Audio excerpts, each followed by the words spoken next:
Give me some Ingram. It's the coach. This is the 2019 season on EA Sports. Coming up, running back Mark Ingram, fresh off a big performance a weekend ago, as it'll be the Oakland Raiders taking on the Minnesota Vikings. With that, we send you up to U.S. Bank Stadium in Minneapolis.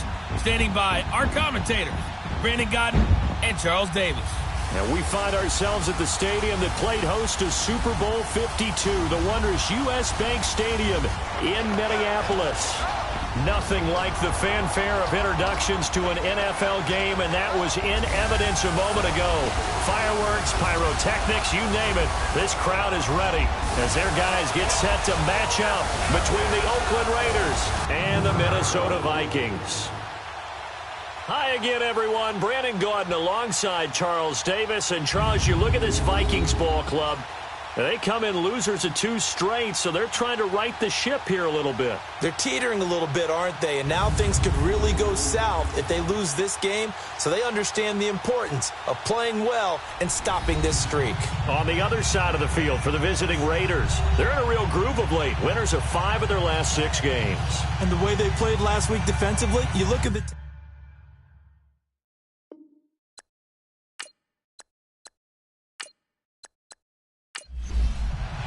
Lurching closer toward the midway point of this NFL season, and we're underway on EA Sports. That'll be taken in the end zone. And no run back here. This will be a touchback, and it comes out to the 25-yard line. So here comes the Raider offense now onto the field. They're led out by their quarterback out of Fresno State, Derek Carr. That was a solid performance last week, wasn't it? 2 touchdowns, no interceptions, ran the team well. Won the ball game, bottom line. May not have been earth-shattering, but it didn't need to be.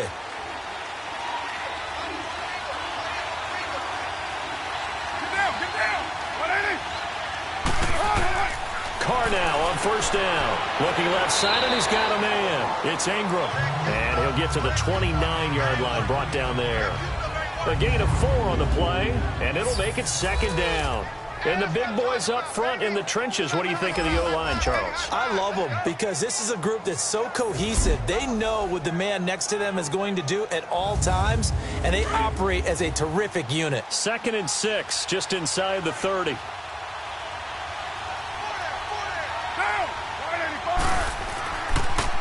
And the former Heisman winner, this is Mark Ingram.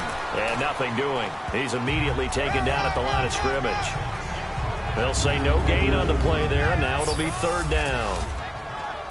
And a look at the Vikings defensive unit. Named an All-Pro for the first time in 2017, cornerback Xavier Rhodes relishes the challenge of guarding the game's top wide receivers.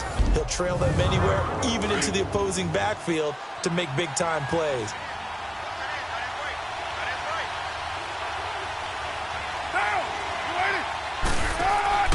Now a play fake. Carr lets it go for Nelson. Oh, he almost picked it.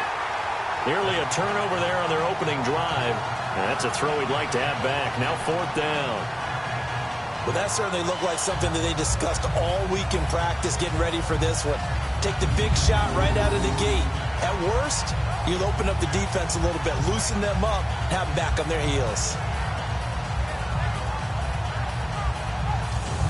So on 4th down, here's Johnny Townsend to punt it. They only punted twice in the win last week as he gets this one away. This is taken at about the 14. A good return there, call it 13 yards. And the Vikings will take over here 1st and 10. So here's the Viking offense making their way out. Leading them out is their 6'2 quarterback who was a 4th-round pick back in 2012, Kirk Cousins. And you've got to think that they've got to be feeling pretty fresh. You know, coming off of the open week, didn't have to play, right? Gives them a chance to rest up a little bit, heal some of those aches and pains, and excited about playing again. That really rekindles things a little bit. I want to see how they come out and establish themselves here early. And that bye week coming right where they want it in the middle of the schedule. They'll run it now out of the gun. Only a couple there as he'll be brought down about the 28.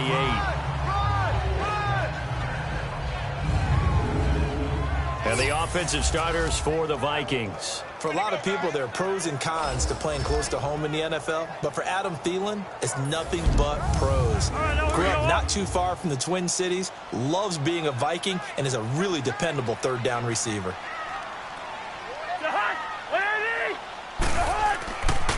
The first carry now for Dalvin Cook. And that one blown up quickly as he's going to be stopped before he could even get started. That'll wind up going for a loss of 4. And that's going to lead to a 3rd and 12. But we just saw a great example of what we talked about with his coach prior to the game. He's definitely one of the better linebackers at reading a play and flowing to make the stop before it turns into something big. And on 3rd down, a nickel formation here defensively.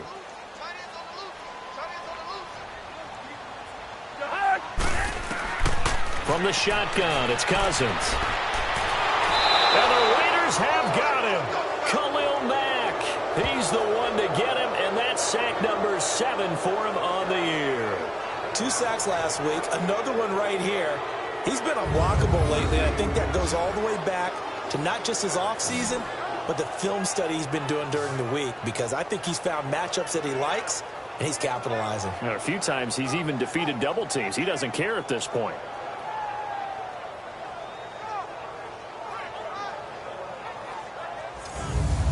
The Vikings send out their punter. As the drive goes back, the Raiders swarm in and block it. An early special teams wake-up call there, their first drive, and they have the punt block. And obviously they were giving the ball up, but that's not the way it's supposed to conclude. That ball's supposed to be downfield, better field position for your defense to work off of. Instead, you've given up a momentum play, and now you've got the other side excited. And now Oakland ready to take the field. They were forced to punt last time. Now, I doubt sincerely that they'll have to punt here because they're gifted with terrific field position. I don't even want to think about the idea that they would end up punting starting with this type of field position. Neither do they. Great starting spot, great opportunity to run your full playbook. They want to take a shot here, they can go ahead and do it. He'll get it up the middle, and that'll get him halfway there as he takes it from the 6 to the 3-yard line. And that's one of the reasons you like to blitz even on rundowns. It confuses the blocking assignments. It doesn't allow those offensive linemen to get up to the second level. And he's going to get this back to the 3-yard line and no further. No gain on the play there. They're going to need to come up with something better here on 3rd and goal. From the 3-yard line again, they'll try and punch it in here on 3rd and goal. Here's Carr. And Brown's got it for an Oakland touchdown. As his guys are in for 6, and the Raiders have taken the early lead. Sometimes those tight ends are a mismatch. They found the mismatch there. And that's exactly why you want to draw up those types of plays, because coverage is just going to go to the natural guys, the guys that make the big plays on the outside. But when you work your tight end into it, that's a tough one for a defense to handle. Tough. They couldn't handle it. It worked out for 6. Cody Parkey is on now for the point after. Parkey with the extra point, and it's now a 7-0 game. So they only needed 3 plays on that drive, and it ends with an Oakland touchdown. Here's Parkey now, set to kick it away. Fielded about a yard deep. And a good effort on the return there. Gets him across the 30 to the 33-yard line. The Vikings offense now, they get ready to head back on the field.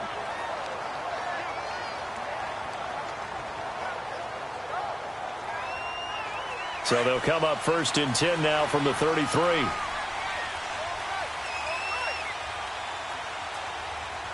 Here we go. They go play action here on 1st down. Open here, Adam Thielen. And he slips up past the 45 before being tackled. 1st down yardage on the first play of the drive, 14 yards.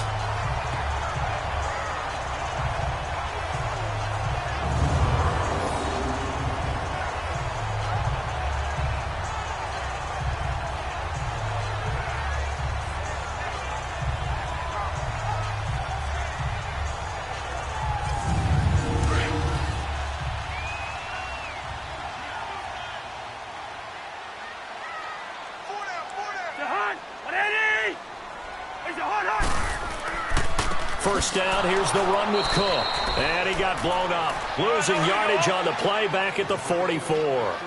It's a loss of 2 there, bringing up second down. Well, that didn't appear to be a run blitz. He just darted in once he saw the run develop. That appeared to be a case of see ball, get ball. And he'll only get a yard, maybe 2, up to the 46. A look at the defensive starters now for the Raiders. They were terrific last week in the victory over Kansas City. And what I saw on film was nearly an unstoppable pass rush. They had 5 sacks last week, plenty of hurries. So now do you just max protect on offense, keep everyone in and run, 1 or 2 receiver routes to make sure your quarterback stays up? We'll soon find out.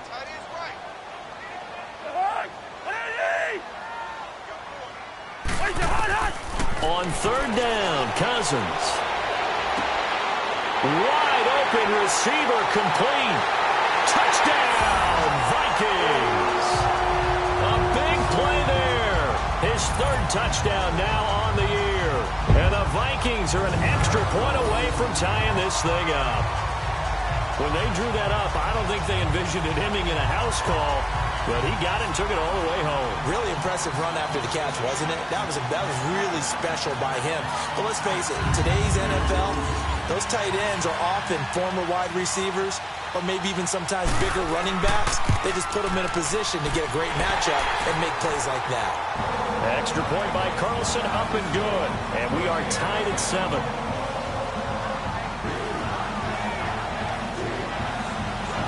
So a tie ball game here as the kick's away. This fielded a few yards into the end zone. And no run back here. This will be a touchback, and it comes out to the 25-yard line. The Raiders offense now, they trot back out. And for them, a touchdown their last go-around. Obviously, they'll be hoping to do that again. And when you start plotting for this drive, when you start thinking to yourself, okay, what are we going to do? You don't go away from what you did before because that worked. But you have to be prepared for wrinkles and counters because you know they'll make some adjustments. Carr and the Raiders come up 1st and 10 at their own 25-yard line. They'll run with Ingram here to begin the drive. And he will lose yardage here back at the 23-yard line. That's going to go as a loss of 2, and it'll be second down. Gerald McCoy is so slippery and elusive in the interior of the defense. I don't care who has the assignment to block him. They usually end up having to take at least 2. And most of the time, that's not enough either. Witness that tackle for a loss. He'll wind up getting 11 on that one. And that'll make it 3rd and 1.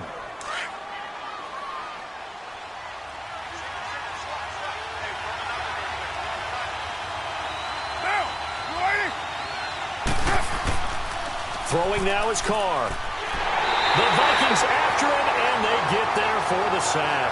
Everson Griffin with a big-time sack on 3rd down, and it'll be a loss of 7. Hindsight is 20/20, partner. Maybe they should have kept it on the ground again. Well, it almost looked like the O-line was run blocking again. I mean, they opened up a big hole last time. This time they opened up a hole, and the quarterback got sacked. Here now, Johnny Townsend, as he'll kick it away for the 2nd time. He gets this one away, and boy, it's another boomer. It's a 4-yard return following a punt of 49. And the offense will take over with a new set of downs. And now out comes Minnesota. The last possession, these guys were able to tie the game with a touchdown. And now they'll have a chance to move out in front. Yeah, let's give a big assist to the defense who got the ball back. The special teams went out there, handled things. They've got it. They've got momentum. I know they're eager to get out there and put it on display. This is Thomas. And room to run as he's up past the 35-yard line. Just what you want on a first down run. Call it 8 yards. And it's 2nd and 2. You often say that sort of opens the playbook now, 2nd and short. What do you think, early shot here? I like where you're going. Obviously, we've been together for a while because you know me. I want to take that shot early and loosen things up.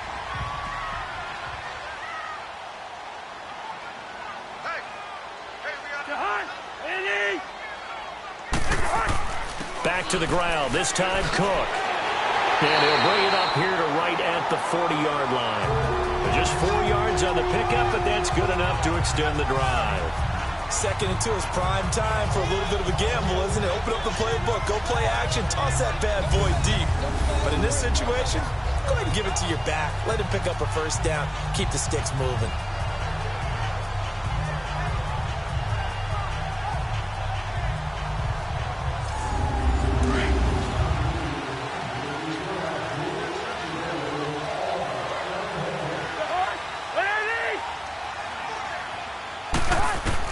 A first down throw for Cousins. A hit as he throws there, incomplete. Thomas the intended target, and that'll bring up 2nd down. They're bringing a lot of pressure here already in the first quarter. Already sacked him once. Now they get in there and knock another one away. You think maybe that Tucker rule being gone makes defenses a lot bolder? Yes, indeed. That time, lucky that the arm was going forward. Incomplete pass. They'll run it now out of the gun. And he'll be brought down just shy of the 45. Give him 4 on the ground there. They're now left with 3rd and 6. That 2nd down play call was not to pick up the first down. It was to accomplish what they did, to get them into a manageable 3rd down, because they had the incompletion on first down, so they were behind the sticks, so to speak. They needed to make up some ground, and they did. Cousins to throw it, and this one is incomplete. What I loved about meeting with these coaches before the game is we didn't even have to ask any questions. They told us that they were going to be aggressive and push the ball downfield. They weren't successful on that play, but look for them to try it again later. The Vikings send out their punter. On for his 2nd punt, and remember, his first one was blocked. And a nice job here to down this one right on the 5-yard line.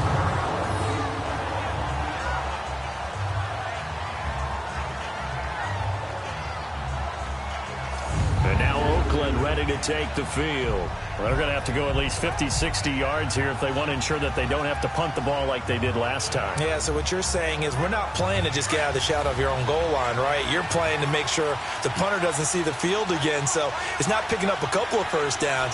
You want to pick up 5 or 6 first downs and make sure you move the ball into their territory. He couldn't quite hold it. Got hit. Ball pops out. Incomplete.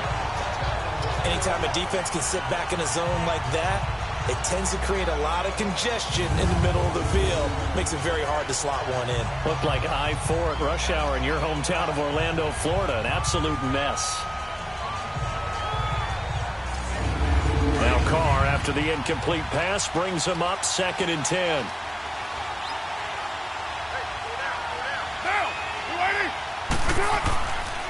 A handoff. It's Mark Ingram. And he's going to take this up past the 10 to about the 11. They get 6 here after the incompletion, and it'll leave them with a 3rd and 4. A quick burst there, and he nicely bit off a pretty decent game. The Raiders on 3rd down. Just 1 for 3 thus far. This is 3rd and 4. Working from the gun, it's Carr. He completes it to Bryant.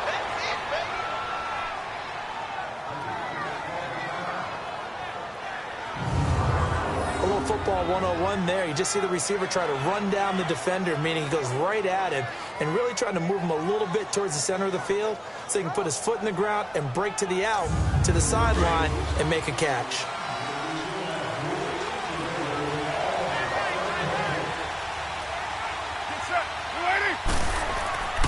This is Ingram on 1st and 10. And he'll get this up to the 34-yard line.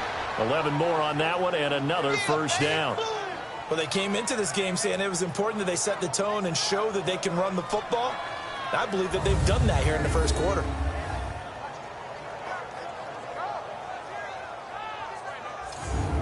From the 34 now, here's 1st and 10.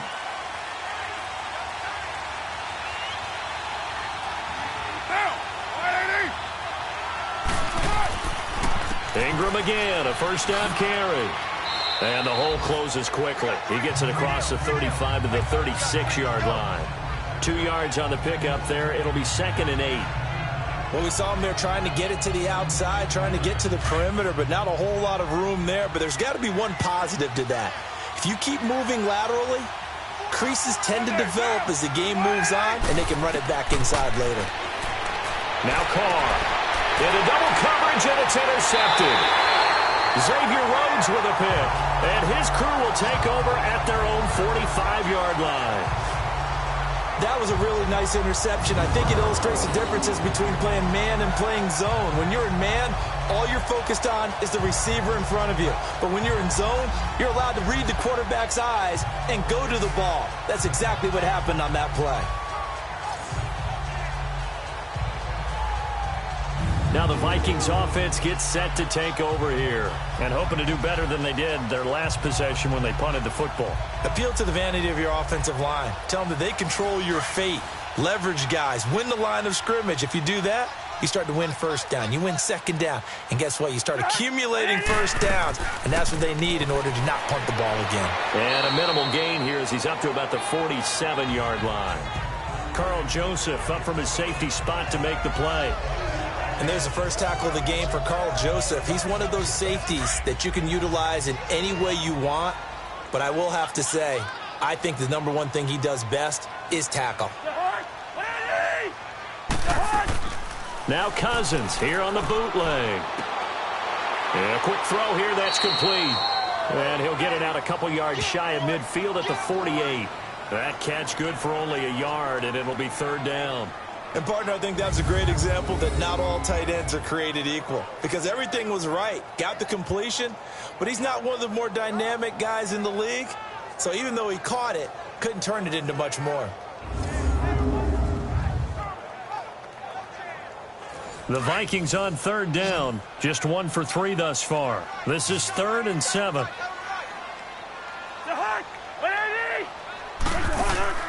Play action now. Cousins.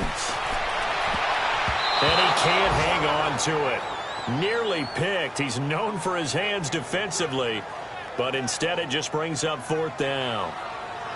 Not only was the call spot on, how about the execution of that defense right there? Zone was absolutely locked up tight. He was trying to force it in there on 3rd down. But if there's a time to force it, he felt like he needed to make a play, right? Yeah, exactly right. 3rd down, you got to try and find something. There's nothing available there for him. The Vikings send out their punter. Remember, though, he did have one blocked earlier.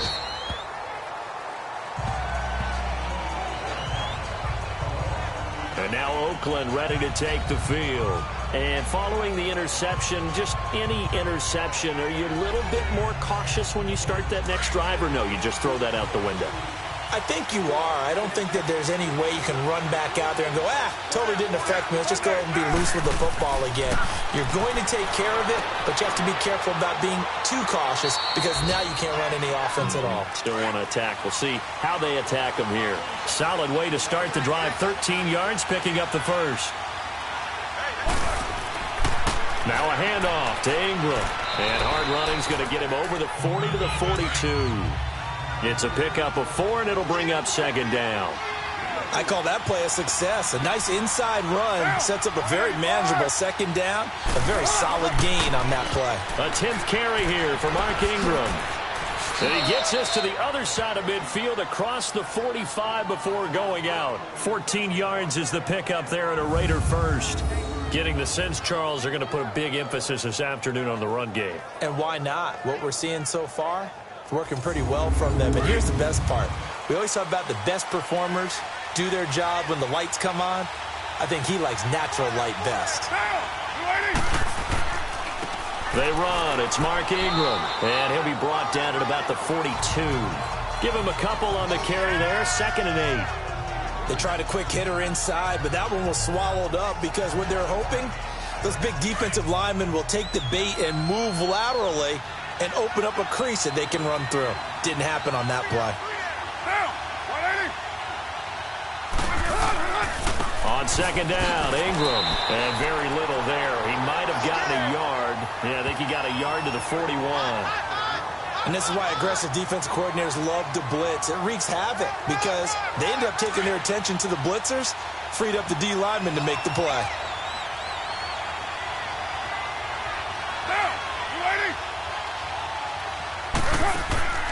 Play action. Now it's Carr. Trying here for Bryant, and it's intercepted. Picked off around the 27. And now off to the races, down the right side. And he will take this one home. It's a touchdown. short throw pick six right there, those linebackers. They love when those short throws come and those eyes get real wide, don't they? How about the anticipation on the play? Reading, reacting, and then the ability to catch the football and take it in the opposite direction.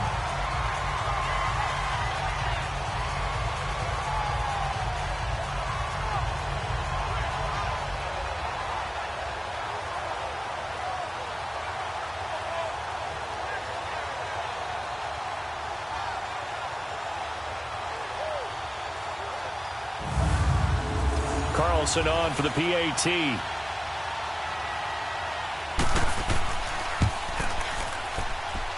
Extra point by Carlson, up and good. And that makes the score 14-7. A heck of a play there defensively, getting the interception, navigating his way into the end zone for the touchdown.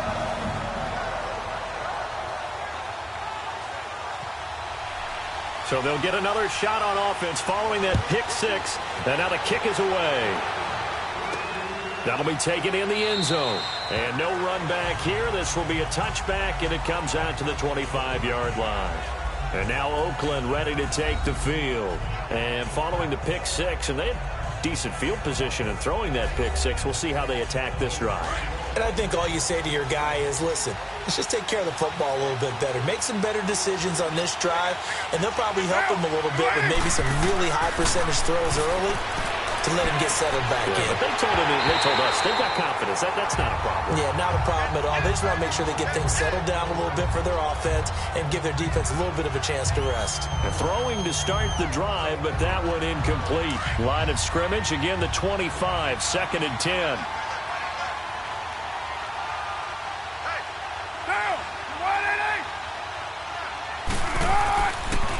Ingram. And he'll get this one up to the 26. The tackle goes there to Linval Joseph. Well, that's a good start to this drive on the defensive side of the ball. Force the incompletion on first down. Then you're able to shut down the running play on second. Yeah, I wouldn't be surprised now. A little bit of pressure going at the quarterback in the expected passing situation. Throwing his car on 3rd down. And almost picked off. I guess the good news for them now, it's 4th down. That man's getting a little loose with the football there, right? Interception before, almost had one here. He's got to start taking better care of it. Yeah, really should have been back-to-back drives with interceptions. He's lucky there.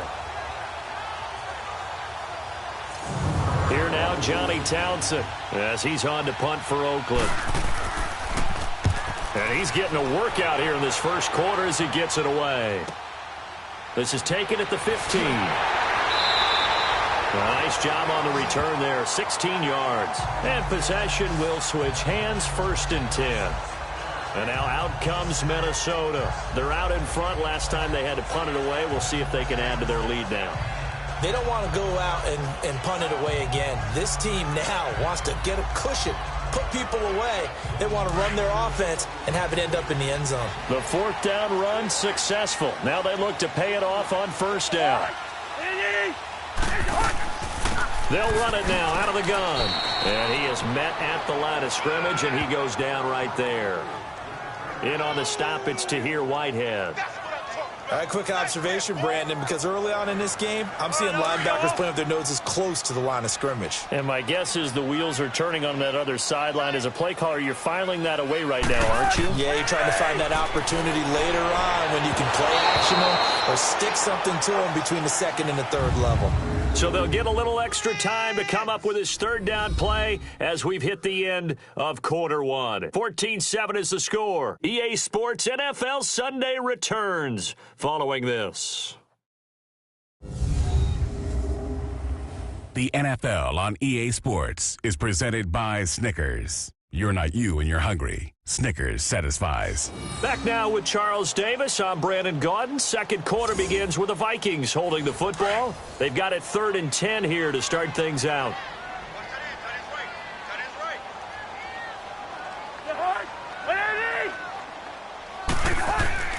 They go play action. Cousins. He's going to let this one go deep. That's going to be knocked away and incomplete. Certainly looked like they were getting ready to convert there on third down, but what an effort to get his hand on that one, knock it away, and brings up a fourth down decision. The Vikings send out their punter as he's on to kick it away. Fielded just inside the 20. Nice job bringing that one back. 14 on the return. And the Raiders will take over now, 1st and 10. Mark Ingram now gears up to help lead this offense back out there. And I'm wondering if maybe they don't go away from him on this drive a little bit. He's been great, but they haven't scored a lot of points. I think they still have to show him as a threat, make sure he touches it a few times. But as you pointed out, use him as a decoy a little bit and get the ball in the hands of some other people in order to put more points on the board. He's done a really nice job of establishing them with his running. Yeah, he's established himself well. Now can they put more points up? Personal foul, face mask, defense. Officials so cognizant of that call nowadays, but that would look pretty easy. Yeah, you're right. They took out of their hands having to wonder whether it's a 5-yard or a 15-yard inadvertent or not. Now it's a lot easier. You see it, you call it. So the yellow flag came out, and that leads to a new set of downs for this offense. 1st and 10.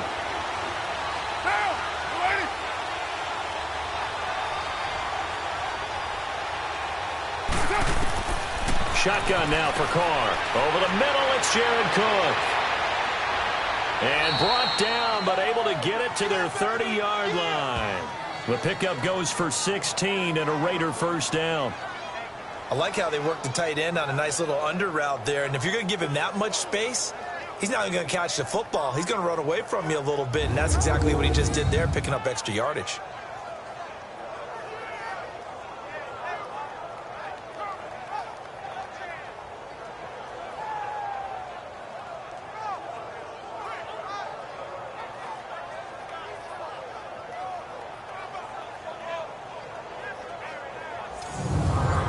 So 1st and 10 now from the 30. Get down,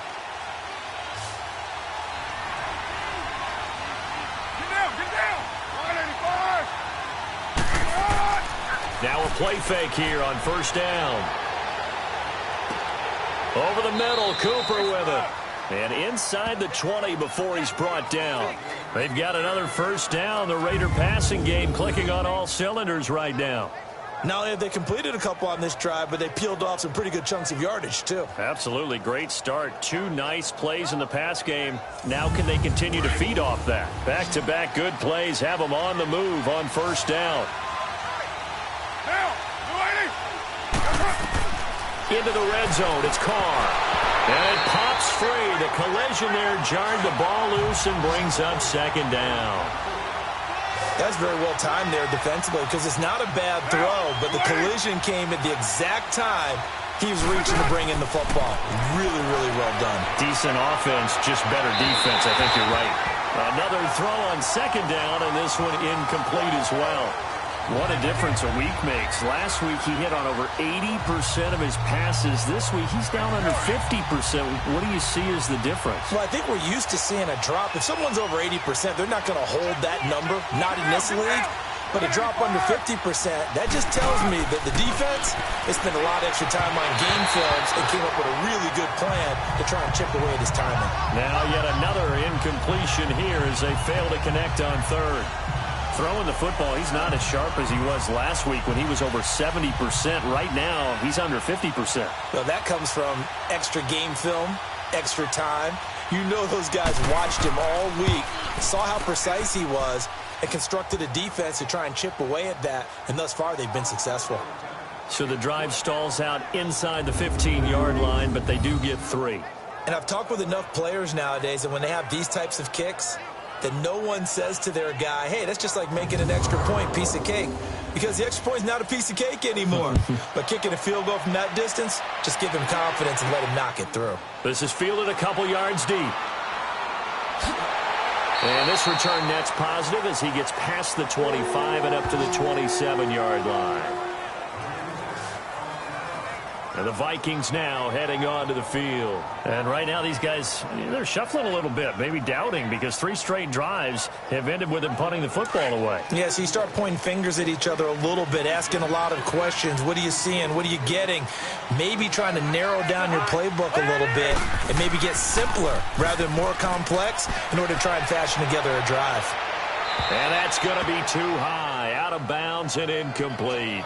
I hope I don't sound too rah-rah on that one, but that's the exact right throw. Either your receiver gets it or no one gets it. Give him a lot of credit for being really precise with it. Got rid of it. No one got it. 2nd and 10 now from the 27. Throwing again, Cousins on 2nd and 10. Throw left side complete. It's Morgan. And he's able to get this one up to his 30 before he's out of bounds. Only 3 yards on the catch. It's 3rd down. To throw is Cousins. And that is incomplete. Former Buckeye first-rounder Garyon Conley there to knock that away. When I watched that play, I thought about what my coaches had told me in the past. The biggest teaching point, get your head around. Locate the football so you can make a play on it while it's in the air. That's exactly what he did there. That was nice. This is taken around the 12. A great return there. Bobbing and weaving his way for 31 yards. And this offense will take over right at the midfield stripe with a 1st and 10.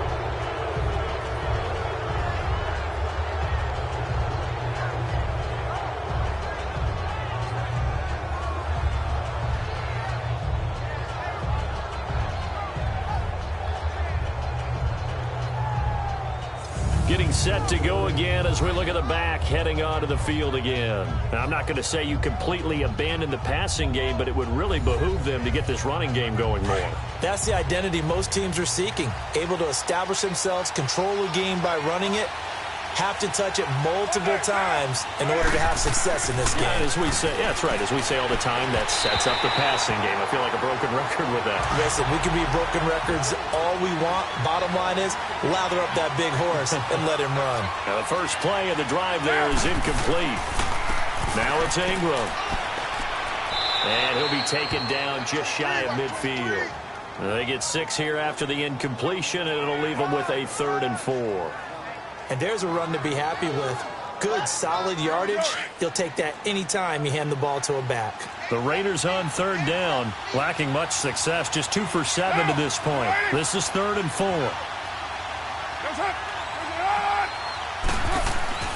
From the gun, it's Carr. And Bryant's got it over the middle.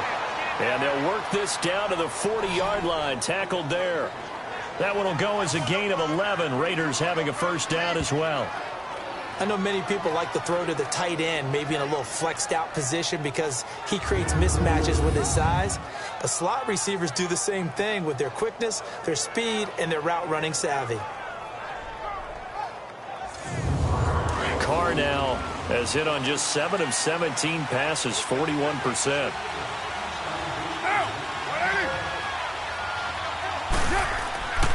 Now Ingram, he's been busy today. They'll wind up getting 4 down to the 36.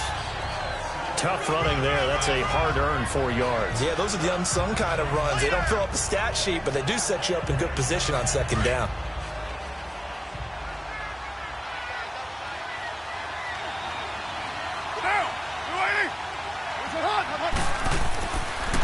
This is Ingram. And he works it past the 30, almost to the 25. A pickup of 10, and it's enough for an Oakland 1st down. Exactly what they needed right there, because they needed to use the ground game to take some pressure off, because the quarterback's been struggling a little bit.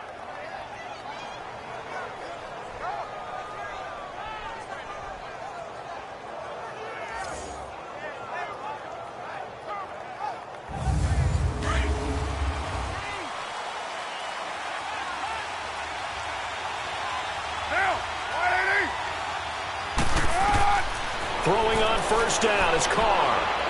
And now the ball's out. Carr lost it. Fumble.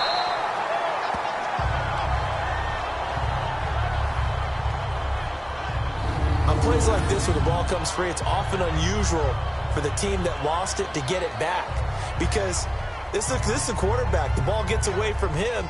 Everyone else is trying to execute what they're supposed to do on offense. They're usually looking in the other direction, downfield, or have moved away from him. In this case, though, a teammate is able to come up with the ball. Got to assume this defense will be charging again here. It's 2nd and 15. This is Harris. And room there to work it inside the 25. Call it 7 yards on the carry, so a pretty good game, but still left with a tough 3rd and 8. This drive is turning into an extended one, and the guy carrying the ball, he's becoming more like a body blows guy. Every carry is putting some damage on the defense. So after a while, I'm not too sure how many guys are going to want to run up and tackle him. To throw on 3rd down, Carr. And this is caught at the 8. And brought down, but not before they get it inside the 10 to the 7. They're able to convert on 3rd down, and that sets up a 1st and goal. The goal for any offense versus his own defense, find the holes where guys are available and put the ball on the receiver before any defender can step up and fill it. They did it well there. Perfectly executed crossing route.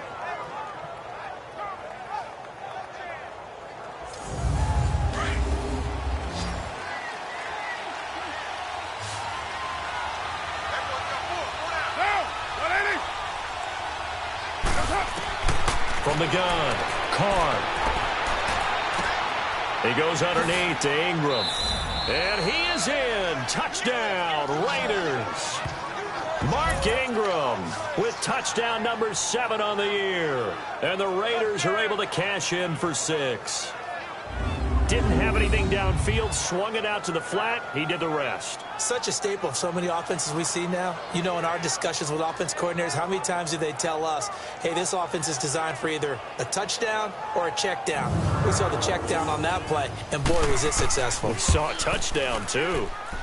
Parkey adds the extra point, and it's now 17-14. A good drive that time as they go 9 plays in all. And in the end, it's capped off by a 7-yard run. Here's Parkey now, set to kick it away. This is fielded a couple yards deep. And the decision to bring it out, a good one, as he's up a yard or 2 shy of the 30. The Vikings offense now heading out to take over. These guys had to punt their last possession, and that's become too familiar of a refrain. Too many of these drives just wound up going nowhere. But you know how in baseball, when the pitcher gets a base hit and he's on base, they bring his jacket out to him to keep him warm? A lot of times the punter goes to the sideline, puts on sweatpants or a wrap over his leg to keep it warm. He might need a massage from the trainer right now from all the work he's getting. Oh, he's got a man wide open, complete. And he's taken down, but able to slip across the 35. 10 yards there to start the drive, and just enough by about the length of the football for a 1st down. That was a route run not just with dexterity, but with intelligence. Found the hole in the zone, made sure the quarterback saw him, and was able to make the sure catch and put the down marker back to 1. So here's a 1st and 10 at the 38.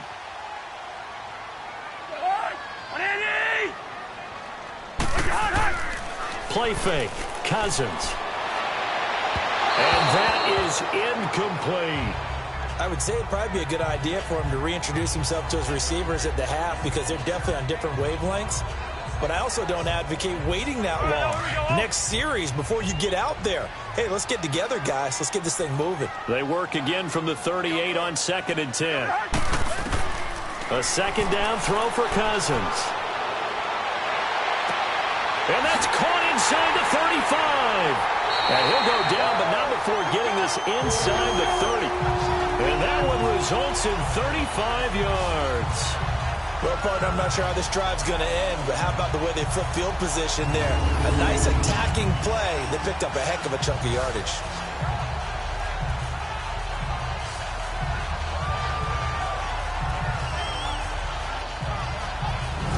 So now then, the big play has them all the way inside the 30 now, 1st and 10.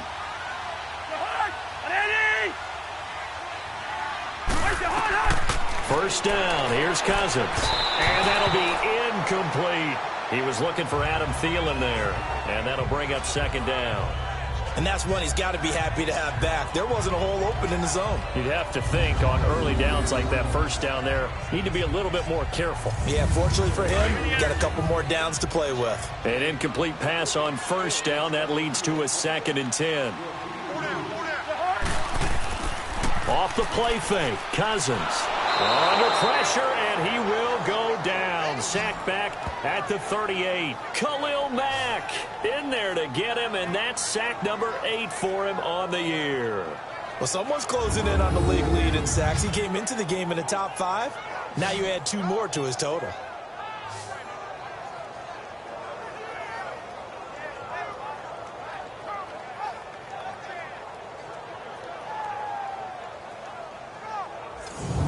Cousins with work to do after the sack as he brings his guys up on a 3rd and long.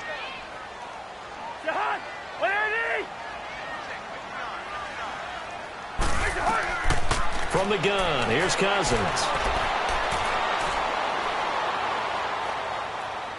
Now he'll let it go deep left. And at the 7-yard line, the catch is made.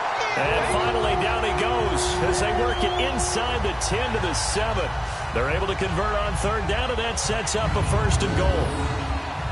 Great patience in the pocket. Of course, it's easy to be patient when the protection's good, and it was. Yeah, you've got to pat those guys on the helmet and say thanks because they gave him plenty of time to stay back there, survey the field, go through the reads that he wanted to, and deliver the ball accurately. That was really well executed. First red zone chance now for the Vikings. They've got it 1st and goal at the 7.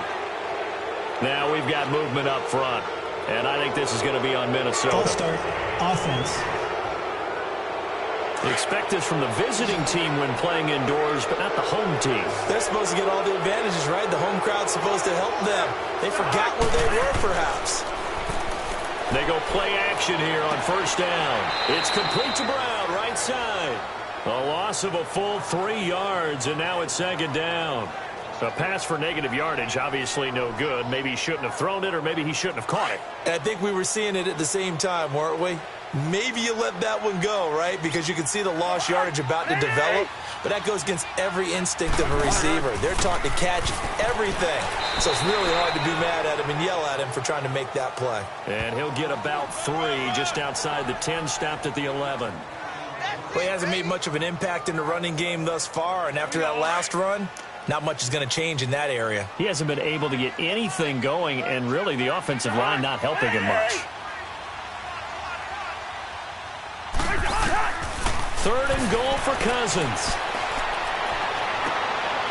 It's caught in the end zone. Touchdown, Minnesota. In for the score. And the Vikings are able to strike for 6. They went 5 wide in that offensive set, and racing going 3 wide's a big deal. To go 5, how about the way that they finish things off? Did you just fit a race car reference into the game? Zoom, zoom. How about the way that you play? When you go 5 wide, that means you're going fast now. Zoom, zoom indeed. Extra point by Carlson, up and good. And that will make this a 4-point game. This fielded a few yards into the end zone. And no run back here. This will be a touchback, and it comes out to the 25-yard line. And we shift our attention to Mark Ingram. He's been good. They've utilized him well, but they're losing here in the 2nd quarter. What might they change offensively? I think that what you try and do is expand how you get the ball to him a little bit. Get him out in open space, maybe swing the ball to him. What's that they used to call it in the West Coast offense, the long handoff? Yeah. Serve as your running play that way, as well as continue to feed him football. Some of these runs now may pop bigger later in the game because of the effects of running it. Sometimes people, after a while, they don't want to tackle him anymore, or they get tired, or they get out of position, or he runs through tackles. Continue to feed him the ball. He's having that kind of game. Yeah, might they get him the ball in some space in some different ways here?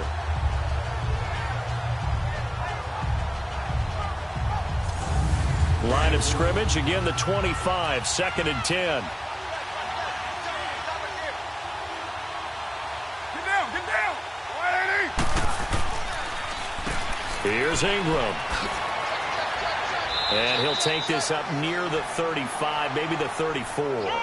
Pretty good running there, 9 yards. Sets up a 3rd and 1. I thought that was a good call. Passing situation on second down. They hit him with a draw instead and pick up nice yardage. Yeah, because the draw, they're thinking pass when they see that initially defensively, right? But you know, in today's NFL, most of the time on second and long when it's a passing situation, pass rushers are on the field and they're only thinking one thing, get to the quarterback. And oftentimes you can bypass them with a running play. They'll try to run for the first with Ingram. No gain on the play there. A nice job defensively. And it likely forces a punt situation on fourth. I know it's the first half, but it's still hard to curb the enthusiasm for that stop. 3rd and 1, and the offense can't get there. The defensive team has got to feel very good about themselves. Great job out-leveraging the offense. Here now, Johnny Townsend. He's been terrific so far.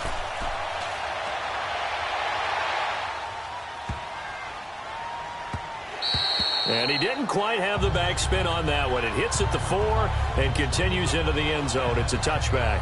Kirk Cousins now gearing up to lead this offense back out there. And he's been good. 2 first-half touchdown passes, no interceptions so far.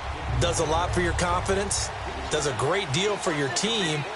Gives them a lead, and they're feeling really good about how they're playing. I think he expects to throw at least another one. I was going to say, now he wants the first-half hat trick, doesn't he? Oh, without a doubt. Go ahead and fling him on the field. He rifles one that's intercepted. Picked off by Gary and Conley. And they'll start out with great field position at the 47-yard line in enemy territory. And, Brandon, this is a real nice job defensively of getting inside the quarterback's head and figuring out, okay, where's he going with the football? Because you can make an educated guess defensively. Not all the time, but sometimes. And when you're right, you've got a decent chance of coming away with the football.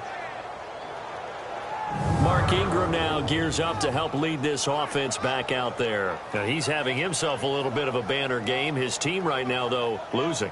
Needs a little bit of help. And I kind of equate it to a basketball game where you have the big score. And sometimes your strategy is, okay, he can go ahead and have all of his points. Let's hold down everyone else, and that's the way you win the game. And right now, he needs everyone else to start scoring, quote-unquote, as he's been. Yeah, and he's hoping to keep it close so maybe they can keep it on the ground, not start to go through the air as much. Nothing fancy on first down, but a very consistent type of a play. Hit that slant. A lot of people call it an extension of the running game, and it can be if that pass is completed, because you hit a guy on the run like that, he often can go for big yardage. Sets him up nicely for second down, staying ahead of schedule. And he gets it down to the 32. 7 yards there, good enough to move the sticks. Not too many more ideal situations in 2nd and 2 in order to try and pick up a first down. They ran it and picked it up. From the 32 now, here's 1st and 10.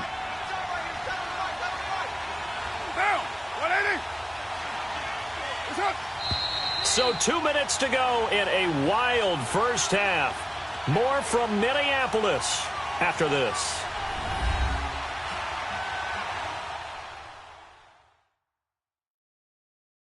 Coming up at halftime, we remind you once again that we're going to check in with Jonathan Coachman in Orlando. He'll have stats and scores from around the NFL as we reach now, hard to believe, the halfway point of the season. Time flying. It certainly is. Time to get the sweaters out, my man. Carr now on first down. Bryant with a catch right side. And inside the 20 before he's brought down. 14 yards is the pickup there and a Raider first. They like going to him in the slot. He catches another one. I think this comes under the heading of until they stop him, why not go back to it? He has something going really well. Great working relationship with the guy throwing the ball, and they keep making the connection.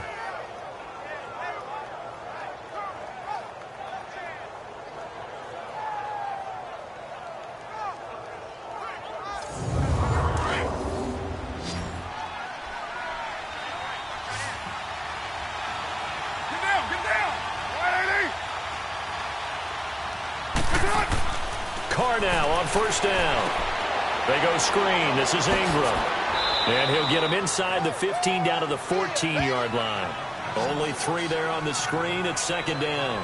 In order for a screen pass to break big, a lot of things have to come together and be well executed. But all it takes is one small thing to go wrong and keep it from being a big game.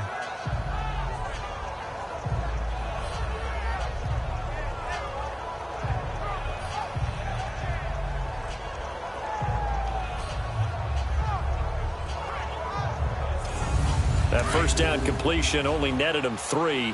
2nd and 7. Down.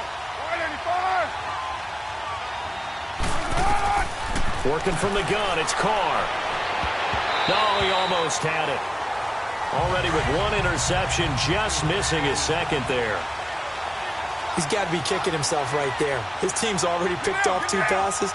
That would have been the 3rd in the game. And, boy, they've really played well attacking the football. And now the 3rd down throw incomplete as well. Just looking at it from a defensive perspective, when you break the huddle in the red zone, tight end is one of the guys you've got to key on because quarterbacks want the ball in their hands fast in this position, and they want to get it to someone. And in this case, he had the play. They just didn't complete it.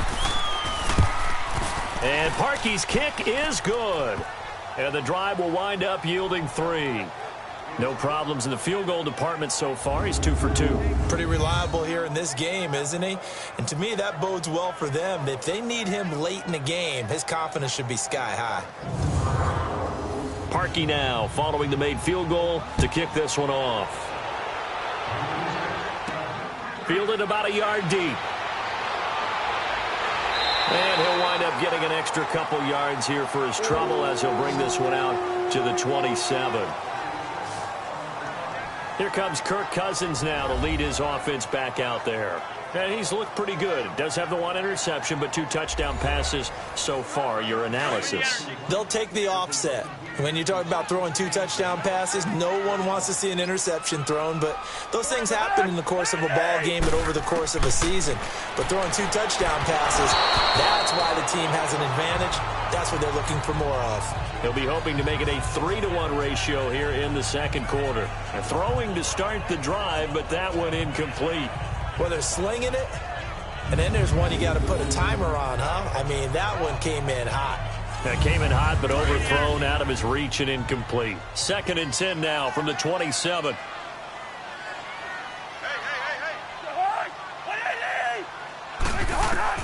On 2nd down, Cousins again. Now he'll dump it underneath to his running back, complete.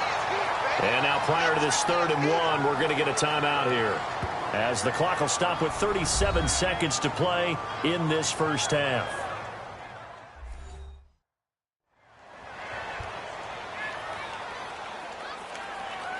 The Vikings on 3rd down. They've converted 3 times in 8 chances. They need just a yard here. It's 3rd and 1.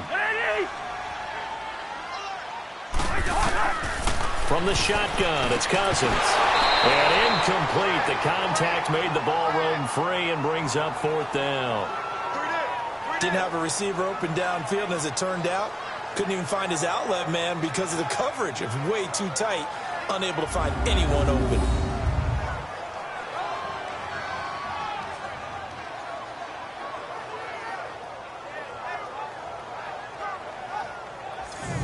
The Vikings send out their punter as he'll come on to kick this one away.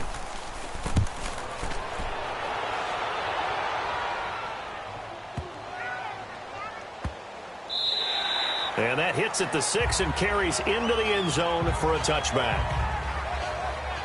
And now Oakland ready to take the field. And the ball backed way up, so thinking with this amount of time on the clock, probably just sit on it, and we'll see these 2 teams go to the lockers. Yeah, I don't think you want to overthink it in this situation. Either side of the ball. Just go ahead and finish up the half and get on out and talk about it. The drive starts here with a carry by Ingram. And a short pickup here as he'll get up to about the 22-yard line. 2 yards on the carry there, and it'll be 2nd down. From the 22, here's 2nd and 8.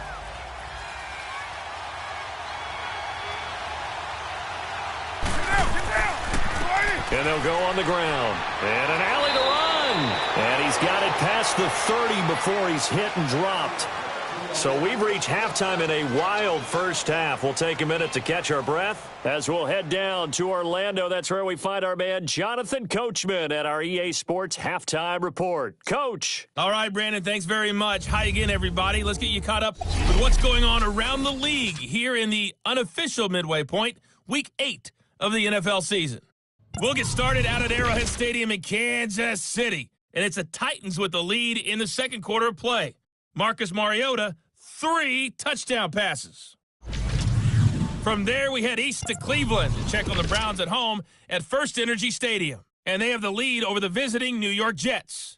Josh Gordon, a touchdown reception.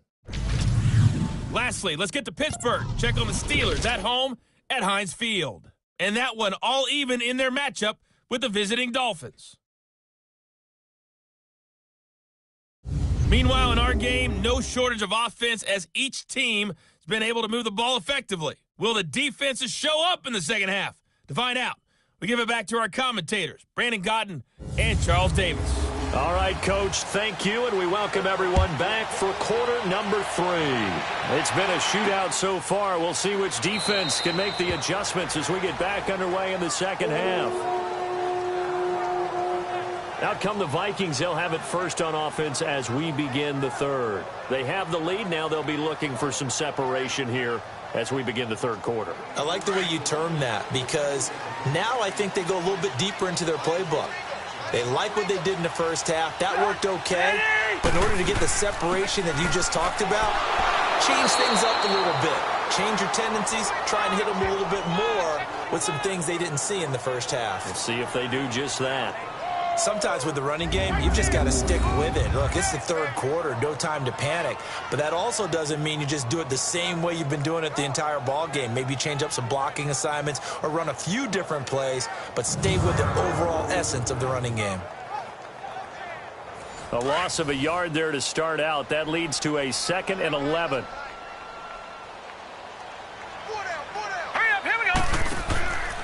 Now a man who began with the Raiders, it's Latavius Murray. Nowhere to go that time.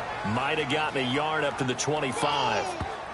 Sometimes your philosophies get challenged at times you don't want them to. They did try to stick to the running game on the first 2 plays. Didn't amount to much. And now facing a 3rd and long at the outset of this drive. Big play coming up. Here's 3rd and 10. I would expect to see some pressure here.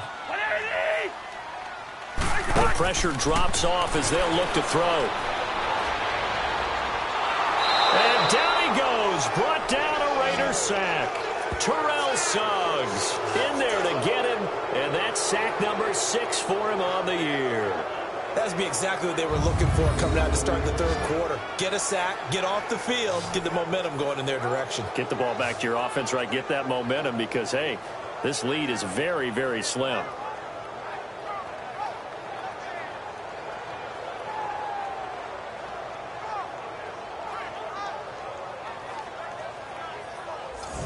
The Vikings send out their punter, standing right on his own 5-yard line.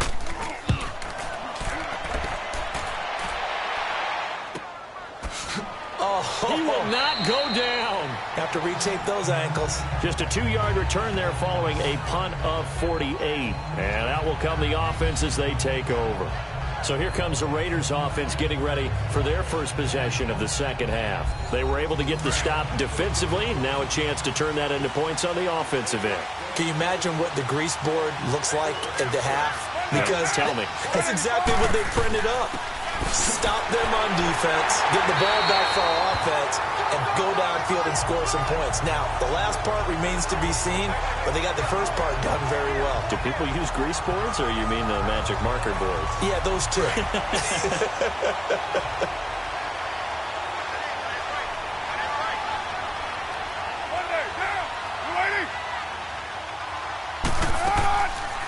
Now Carr going left on the option.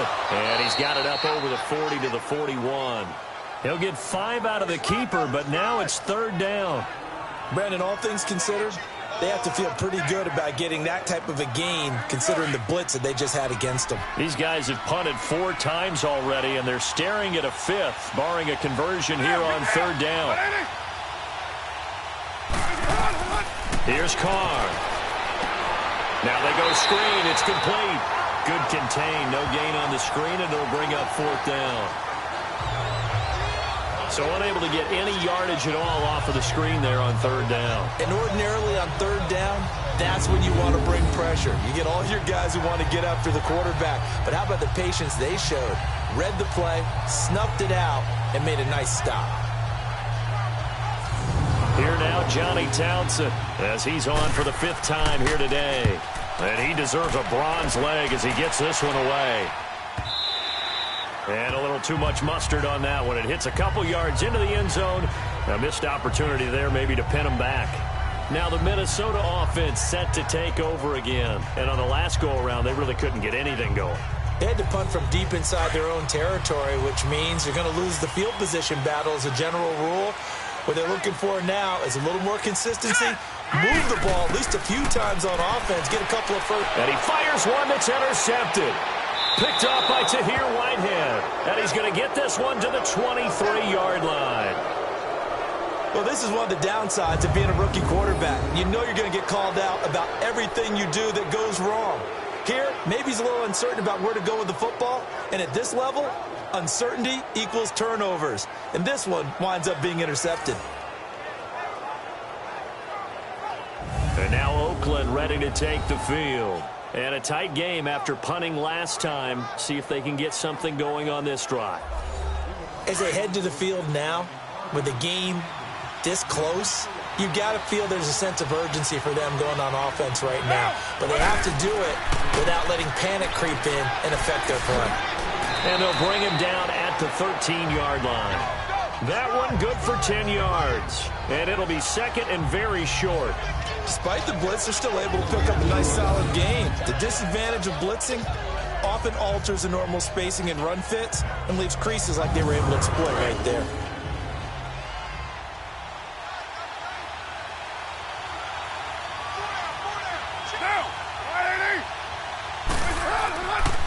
Again, they'll run with Ingram. And he'll go down here at the 12-yard line. 2 yards on the pickup there, but it's enough to give him a new set of downs. Well, that was a unit that understood exactly where the first down marker was, handed it to their guy who could run it, created some space, and he got there.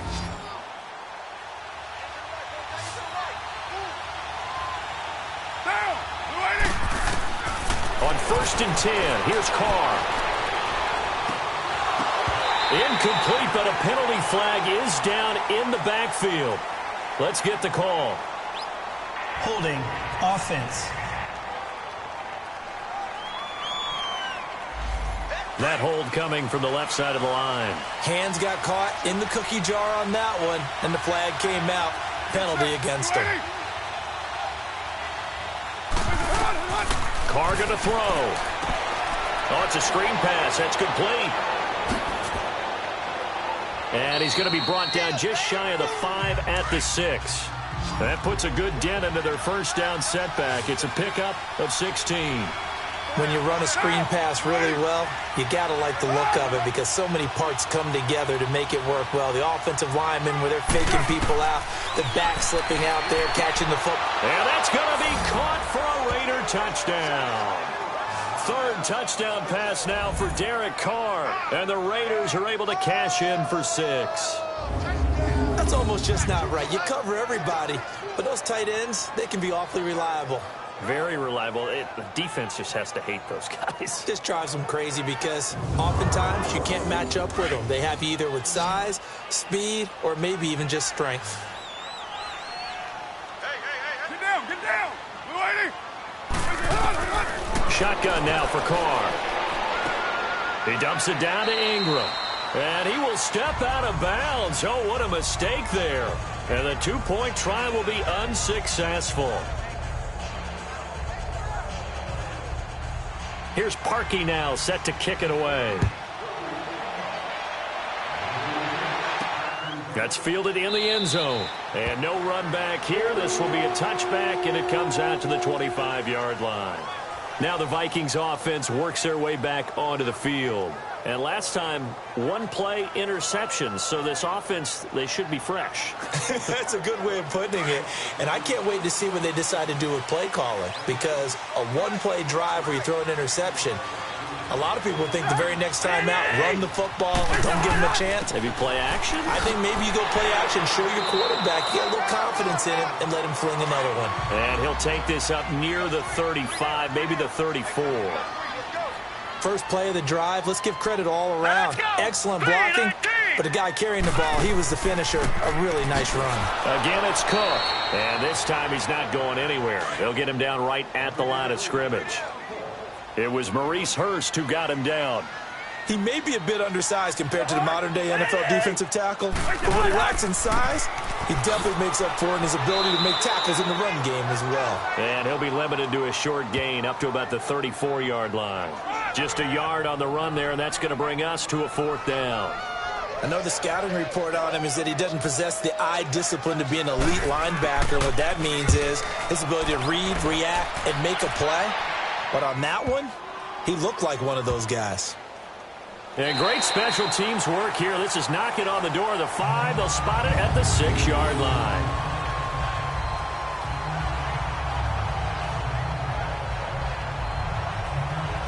And we shift our attention to Mark Ingram. He's up over 100 yards, and he'll be looking to get in the end zone again. Has a tremendous nose for it, doesn't he?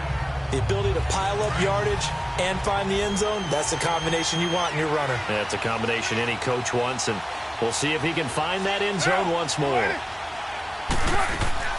Now a play fake here on 1st down. Finding a safety valve here. That's complete. And he'll be hit and dropped for a loss at the 5-yard line. He'll wind up losing a yard on the play, and it'll be 2nd and 11. Well, that was a simple throw and catch, but even with that completion, 0 yards gained, so they're behind schedule on down and distance. I think they were hoping to get it to him. He could make a man or two miss, but that window closed quickly. They'll run it now out of the guns. And they'll get him down up past the 15. Trying to find some space to operate, and now they'll have it. A gain of 12, a big 1st down to get away from the end zone. I know anytime you watch a team run the ball really well, there's some pinball effect, people bouncing off of each other. There's also some things of beauty in there when you see these nice, explosive, strong runs. And this guy, he knows how to carry the football really well and continually wants the football. Why? He knows his offensive line is going to give him great effort, and he gives great effort himself to finish off runs.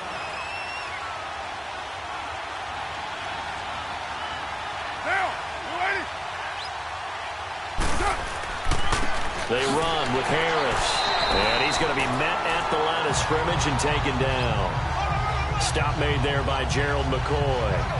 Doubling this guy has to be a priority before moving up to the next level because the big fella, he just ate that one alive, just stuffed it. In fact, before the game, he was talking to us, and he's like, hey, these pants make me look fat? And we said, nah, man, you're just a whole lot of guy. He is well over 300 pounds. He's a big man. It's incomplete. Took a shot, couldn't connect. I know coaches tell us all the time that having a powerful arm isn't the #1 thing they look for in a quarterback. But when you're trying to throw inside routes and you need to put some heat on it, it helps to have the big gun.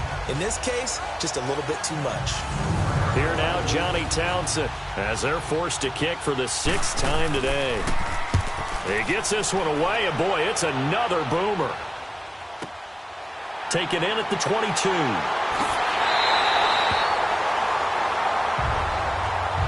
And now it looks like he's in some discomfort after being tackled at the end of that return. While the training staff takes a peek, we'll take a break.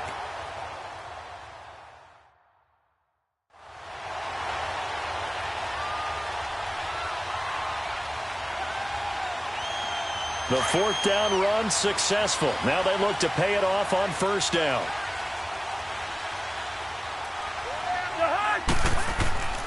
Here's Murray now as they run it to start the drive. And the play goes nowhere. Losing yardage back near the 40 at the 39. It's a loss of a yard there, and now 2nd down. I like the strategy. Extra tight ends, extra beef. They want to run the football, but that means they probably want to run it inside. If you get strung out on the perimeter, you're in peril. Yeah, we saw the result, negative yardage.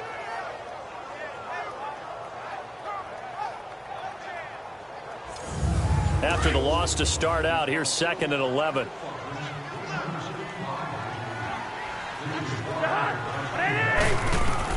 Cousins now on 2nd down. And the hit jarred it loose. It's incomplete. It's a lot of contact going on there, and in the end, unable to keep 2 hands on the football and bring it into his body. Everything looked pretty good until the finish. To throw, Cousins. Drops it underneath to Thomas. Now the ball comes loose.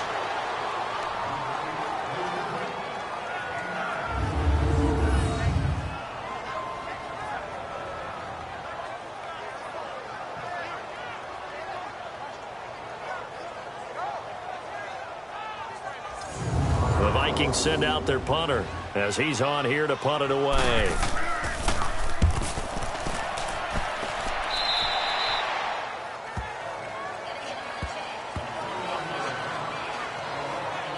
Mark Ingram now gears up to help lead this offense back out there. We've seen him be good so far. He's hoping to continue that trend here in quarter number 3.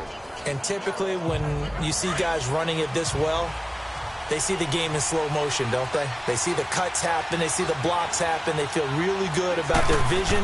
And then they use their legs to find that open space. And he's had some good help up front to boot. Found a little room there as he's up to about the 37. Give him 5 on the carry there, and it'll be second down. I call that play a success. A nice inside run sets up a very manageable second down. A very solid gain on that play. Carr to throw on second down. Incomplete. Trying to get it there to Martavis Bryant. Third down here. Well, too much oomph. Too much mustard there on that pass. They really turned it loose, didn't they? Really cut loose with that one. Sharp, strong. Didn't lead to a completion, though. Made it very difficult. They come up now 3rd and 5 following the incomplete pass. From the gun, it's Carr. Able to find Harris, complete. And he slips up past the 45 before being tackled. A pickup of 10, and it's enough for an Oakland first down. And this is why trying to cover the angle route is so difficult. Anyone playing the linebacker position, when they see a running back out of the backfield widen, because he heads towards the flat first, oftentimes you widen too much and overcommit. He cuts up inside, and that's what we saw there. A nice pickup for a first down.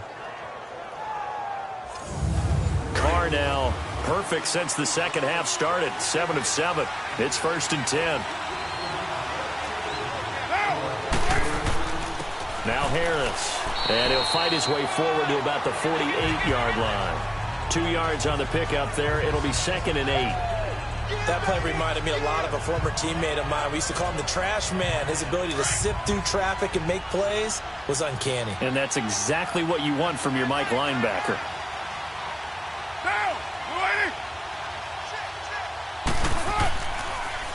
They stay on the ground. Again, it's Harris. And he's got it across the midfield stripe and into Viking territory.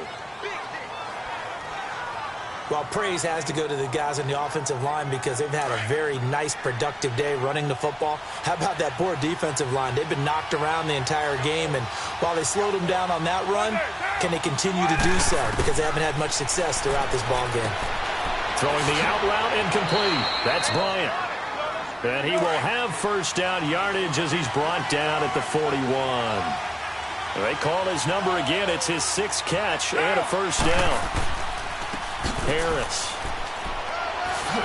And he's going to be brought down at about the 33-yard line. 9 yards is the pickup there, and they'll have a 2nd and 1. Looks to me like maybe there's a little attrition setting in with this drive, because when you see that type of a run, I get the feeling the defense getting a little bit tired. And that's the last thing they need, especially when they look up at the scoreboard. Now Carr on the bootleg. Wide open receiver, complete. And inside the 20 before he's brought down. A Raiders first down. Carr hooking up with Cook. One of the advantages of zone defense, as I remember it, is being able to see the play develop in front of you. One of the disadvantages, when they find those levels where they can hit you with it. Sometimes behind the corner and in front of the safety, it makes it tough to defend.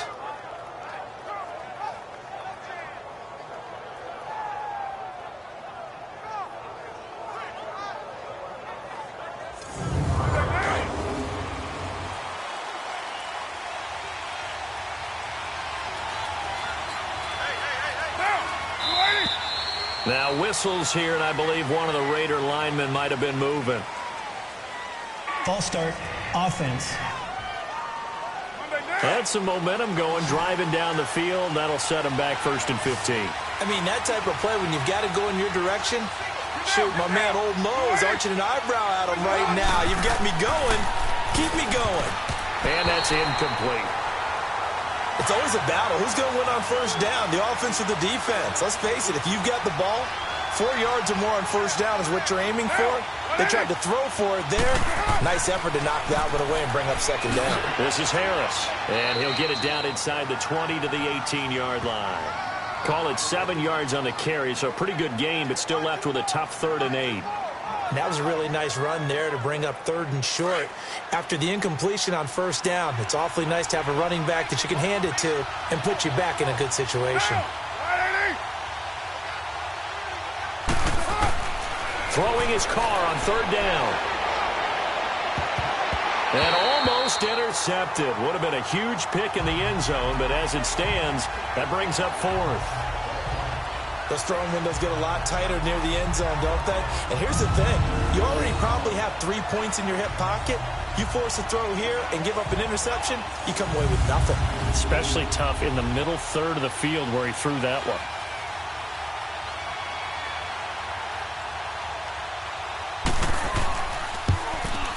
And Parkey's kick is good. And that'll push the lead up to 8. So 3 field goals that he's hit now. This last one helps him stretch out the lead. He's been solid, hasn't he? And he lives up to the adage that every offensive coach has ever said to us. We want to end every possession with a kick, right? For them, it's either extra point, field goal, or at worst, a punt. In this case, it's been 3s. This is fielded at the goal line. And nice work on the return as they'll start their drive just past the 30-yard line. And now out comes Minnesota. They punted last time they had it. What steps, Charles, do you think they have to take to make sure they don't do that again? Well, let's just go to the football 101, the trite expression 101. Win first down. Make 5, 6, 7 yards on first down and make it a 2nd and 3, 2nd and manageable. Keep accumulating first downs that way. Keep moving the football. You don't want to get behind the sticks because then the defense has the advantage. And he'll be tackled just past the 35 at the 36. He'll get a nice chunk there on the first down run, and it's 2nd and 4. Now, they struggled to get him rolling on the ground in the first half, and that's sort of continuing here in the 3rd quarter. Yeah, but I don't think it's time to abandon the running game. I would say keep feeding the horse, and I believe he'll eventually reward them, especially as we get deeper in the game. Cousins lets it fly for Thielen, and that's caught inside the 30. And he'll go down, but not before getting this inside the 30. They give him a gain of 37. And at this stage, down in the second half, looks like they just wanted to find a way to get it in the hands of their playmaker, and they did. I think you're exactly right. I don't think the coordinator's looking at his play sheet and trying to figure out which play will work well. He's trying to figure out how to get the ball to the playmaker that you just described. Looking down at that sheet, you find people plays, not necessarily X's and O's, and that's exactly what they did there. Handoff comes to Cook. So he got free at 1 tackle, but couldn't do a whole lot else.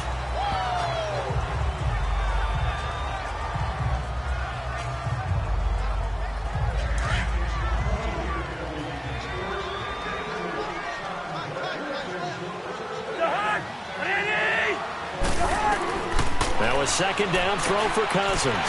Firing quickly here, and that's complete. And down inside the 15, shy of the 10. They give him 13 yards there on the play and a fresh set of downs. When this offense can get their tight ends involved, they can move the football. Here, a nice route, able to look it in, and picks up the first down.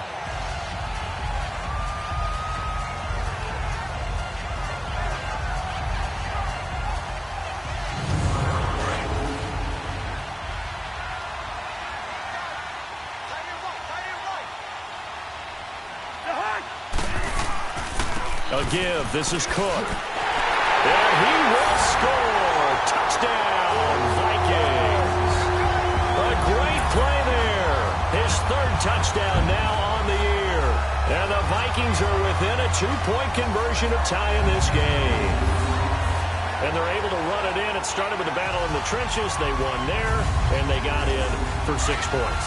And that's going to be a tough one for the defense to deal with. They've got to go to the bench now and figure out how are we going to slow down this running game, because on that particular play, they had no answer. They'll try and run it here. And after the good gain last play, this time they say, as he's going to be stopped behind the line of scrimmage. They made the decision to go for 2. They didn't get it. They remained down by 2 points. Should they have kicked it there? A third quarter, I'm okay with it. Maybe first or second, you don't? I don't know. What do you think? Yeah, again, I keep coming back to I don't like to chase a lot of points. Yeah. But I also don't know what kicking an extra point being down 1 does for me. Carlson now to kick this one away. That's fielded in the end zone. And they'll put up the stop sign there as his guys will get it at the 25. Carr and the Raiders come up 1st and 10 at their 25-yard line.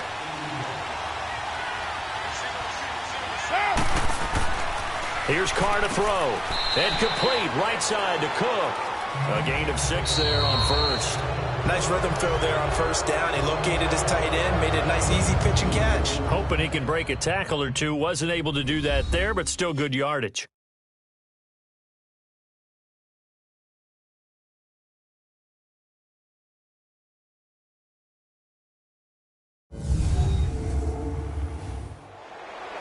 And we return, welcoming you back to Minneapolis. It's been a good one so far, just a 2-point game here as we get set for quarter number 4. They'll come up now 2nd and 4 from the 31. Down. 180. Here's Harris, and he is met in his tracks behind the line of scrimmage. It'll go as a loss of a yard, and it'll set up 3rd down. Now, obviously, that's some good work there defensively, being able to stop them and bringing up a key 3rd down. But if you're on the offensive side of the ball, there's an opportunity, because I know what defensive guys are thinking right now. Just stop them, get to the ball. That means they might not be sound defensively. There could be some opportunities. And you said key 3rd down. Highlight that word, put it in bold. Here we go. Down. 185. From the gun now on 3rd down, Carr. And he hits his man, Matthews. And he's able to get the first before he's taken down at the 36. First time they've looked his way in this game. He comes through picking up the first. Couldn't just sit on it here, could they? Had to throw the ball on 3rd down. Got the big completion and the pickup. Fresh set of downs now. They've got to feel great. And defensively a backbreaker. Some good games going on in the early window. This might be the best of the bunch. Down. 280. They go play action here on 1st down. And now the ball's out. Carr lost it. Fumble. And they take him down, losing yardage back at the 27.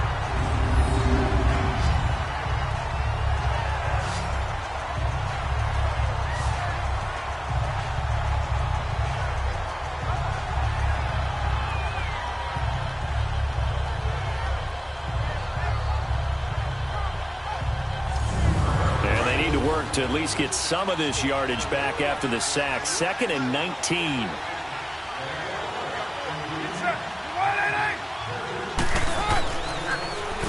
They run with Harris. It'll be a pickup of 10 yards. And it'll be 3rd and 10.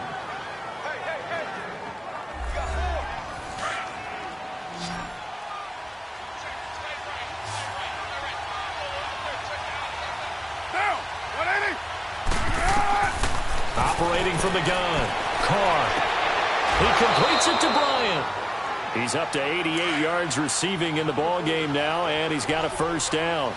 He's been the go-to guy. They needed a big play there on 3rd down. Went his way. It worked out. Doesn't matter whether they've scouted it or that they think he's going to get the ball. He has a knack for finding his way open and completing the connection. Just a yard on the 1st down carry, so it's 2nd and 9. Offensively with the lead, you want to run the ball, keep the clock going, but you also want to still kind of be in attack mode too, right? So how do you do that and not come back on your heels? Yeah, think about all the practices we've watched where they have that tempo period to go over things just like this, where they describe the scenario, tell you what they're looking for, and make sure that they're still attacking, yet at the same time not going so fast as to leave too much time on the clock. And the big fella stuffed that one up in a big way. I think doubling him has to be a priority because you can't move up to the next level if you don't take care of him first. From midfield, here's Carr. And he finds Cook. And he'll get this one down near the 20-yard line, just shy of the 20. A big third down conversion with a gain of 28. Get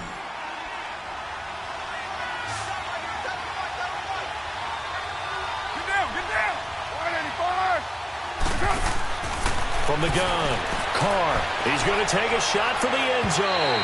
So they took a shot on first down but couldn't connect. Tremendous field position there and a perfect time to do exactly what they did. Take a shot at the end zone. And they went for the big play, just unable to complete it. Now Carr. Looking middle, and that's complete. And he's going to be brought down by the face mask. Here come the flags. This is going to get him a first down. Face mask. Defense. Trailing in the fourth, this close of a game, that's a penalty you just can't afford. It's an absolute killer, and it's one that drives coaches and teammates insane. And now it's 1st and 10. A big mistake, especially when you factor in the personal foul yardage.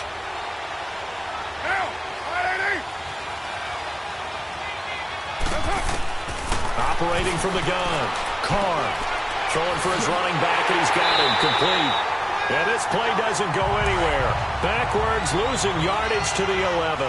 That'll set him back with a loss of 3 on the play. And it'll be 2nd and goal. They'll give it to him up the middle. And a nice pickup there as he'll take it from the 10 down to the 5-yard line. His path became similar to almost running a stretch play, didn't it? Trying to find a crease, anywhere to put his foot in the ground and cut back. It just never materialized. Now Carr. And the Raiders are in for 6. Touchdown. Derek Carr, a 5-yard touchdown run. And the Raiders add 6 to their lead.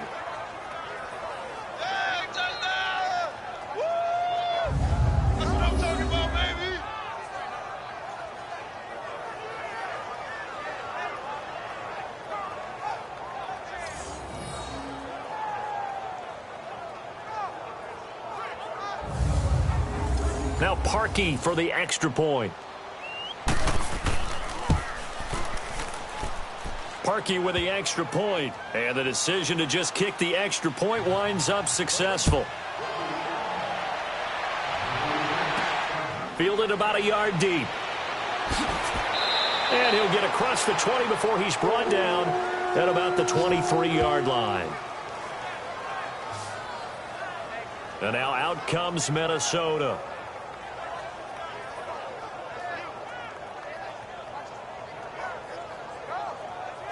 Cousins and the Vikings with a 1st and 10 at their own 23.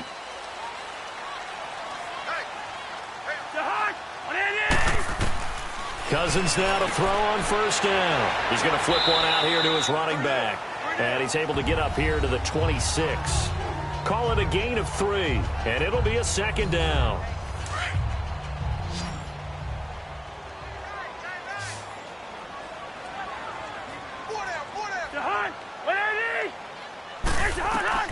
From the gun, here's Cousins.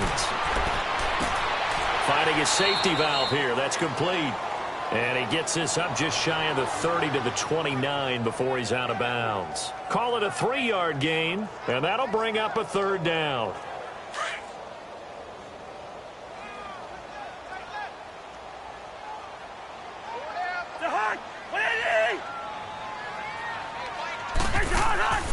On play action, Cousins. And this is going to be incomplete. Well, we're not playing 3 yards in a cloud of dust football anymore. I kind of get why those old school coaches sometimes didn't want to throw the football. Because if it's popped up in the air, it almost turns into slow motion. And both sides trying to get to the football, and you're holding your breath wondering whether it's going to go good or bad for your team. A good return there, 17 yards. And the offense will take over with a new set of downs. And now Oakland ready to take the field. And they're hoping to redo their efforts in the last drive when they got into the end zone. And just think of what it's like now on the sideline. Because when you score a touchdown, you have to go over and look at the tablet and see what you did on the last drive. When you scored points, it's a whole lot better view than when you're trying to figure out how to fix things there. Now Carr. Over the middle, it's Jared Cook. And he'll be brought down. Oh, that's a face mask. Certainly looked like it. Indeed, here come the flags. Personal foul. Face mask. Defense. So they'll take the yardage and tack on 15 more for the face Automatic mask. first down. Talk about a play that absolutely costs you in the end. Just trying to do your job, right? Trying to get him on the ground. Next thing you know, they'll march off another 15 against your squad. So the face mask, quite a blessing there as they'll start out of harm's way with a 1st and 10. And they'll try the ground game here with the running back. And forget about finding a lane. He barely had time to look up before he was planted in the backfield. Brandon, it's clearly a running situation when you're up in the 4th quarter. They're going to have to stack the box and make it difficult for them to move the ball. Made it very difficult right there, and now they need to repeat that effort. Yeah, bring 7, 8, 9, whatever it's going to take to slow them down.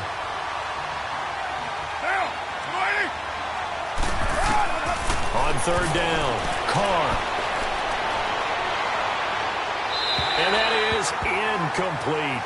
What's the old adage? Be quick, but don't hurry. Well, that went right out the window there. He was hurried, harassed. That ball had to be gotten rid of, otherwise he was going to get sacked. And Parkey's kick is good. And that will give them a 12-point lead.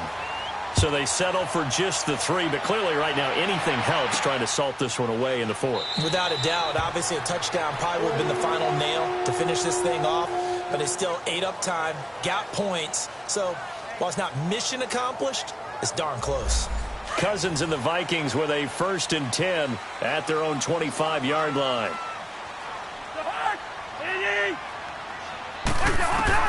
On 1st and 10, Cousins.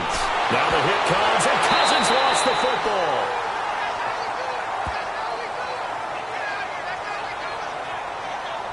So it goes as a fumble, but the key thing, not a fumble loss. Yeah, that stat's big, isn't it? I mean, I remember watching teams play. The ball might be on the ground a number of times during the game, but the other team doesn't get it. That's a huge difference in the ball game. And in this case, they were able to retain possession. Work to be done here on 2nd and 16 after the sack. From the shotgun, it's Cousins. Now he'll dump it underneath to his running back, complete. And he's able to get up here to the 26. It'll be a gain of 6, and they're going to face a 3rd down. I know most of the time when the ball's in the air, you're thinking wide receiver, tight end, but running backs, they can be a big part of any passing offense nowadays. Call it no gain there, and it leads to a 4th down. And they're indeed going to go for it here on 4th down. So trailing here in the last quarter, let's see how this plays out. As expected, they're going for it to keep the drive alive. And his guys will take over at the 30-yard line. Both defenses have had their struggles, but they've been good enough to get them this lead, and another nice play there to help preserve the lead. It's been a game of punch-counter-punch, hasn't it? All throughout. But this time, the big swing was taken, and it didn't land. Nice play by them on defense. And now Oakland ready to take the field. And they're not going to play this conservative, I don't think. They had the field goal last time, and they're up, but they're looking to put a drive in the end zone. Oh, I agree with you totally. No one goes out on the field and says, all right, let's just settle for 3, except in certain situations, trying to ice a game, that sort of deal. Most of the time, it's end zone, and that's what you're thinking, and I believe that's exactly what they're thinking as they begin this one. Yeah, no quarterback ever goes out there saying, hey, let's get 3, right? Not one that I've ever met. Another nice pickup through the air, and I think a lot of people might expect them to run the ball in this situation, Brandon, but with this lead, they're electing to throw the football. Swings, slants, quick outs, things that they consider safe.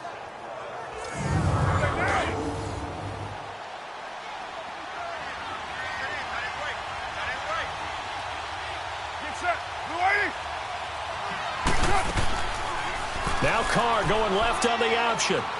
And they'll get him down right around the 16. 2 yards the gain on the keeper, and it's 2nd down. Oh, there's no doubt that this is a huge defensive series right here. They've got to hold them to a field goal attempt or less. Otherwise, this game just might be out of reach. Let's see if they can hunker down and get it done. Now they try the right side here. And he is met quickly in the backfield. Down he goes, folded like a lawn chair. Hey, a lot of points have been scored in this game, but what a nice play by the defense. Stepping up on that one, maybe they'll get things going in their direction after a play like that.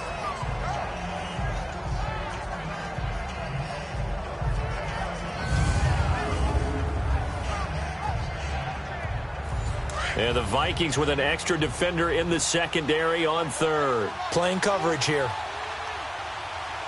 Get down. 185. They run again with Harris. And he'll get this one down to about the 17. Just a gain of 2 there, and it's going to bring up a 4th down.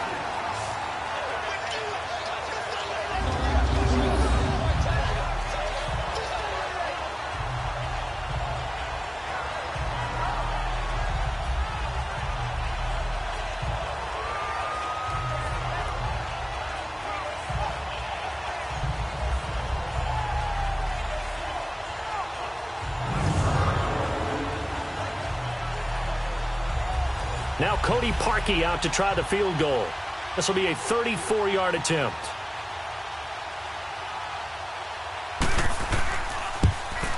And Parkey's kick is good. And that will make this now a 15-point advantage. So yet another field goal to end a drive. That has been a very common theme. He's now hit 5 of them in this game. Yeah, Brandon, as an offense, you hate that you've had to call on your kicker so often, but you have to love the fact that time and time again, he's come through. This is fielded a couple yards deep. They'll bring it back to just about the 25, call it the 24-yard line. Kirk Cousins now gearing up to lead this offense back out there. With his guys trailing here in the 4th, he can ill afford a repeat of the interception that ended the last drive. Yeah, you're 2 scores down. You take it upon yourself now to play perfect or near-perfect football if you want to get your team back into the game. But it's also tough to do when you're trying to avoid errors, yet still play perfect football. They go back to the air here after the INT on the last drive. And they will set up shop at their own 41-yard line. This spot in the 4th quarter with that deficit, had to throw the football. Unfortunately, there's the risk of big turnover. And you know you're going to be throwing against nickel, dime, all sorts of exotic defenses, but you have to do it anyway. Ordinarily, you might want to run the football a little bit, try and get them out of it. But as you noted, this time of the game, this point on the clock, had to throw it.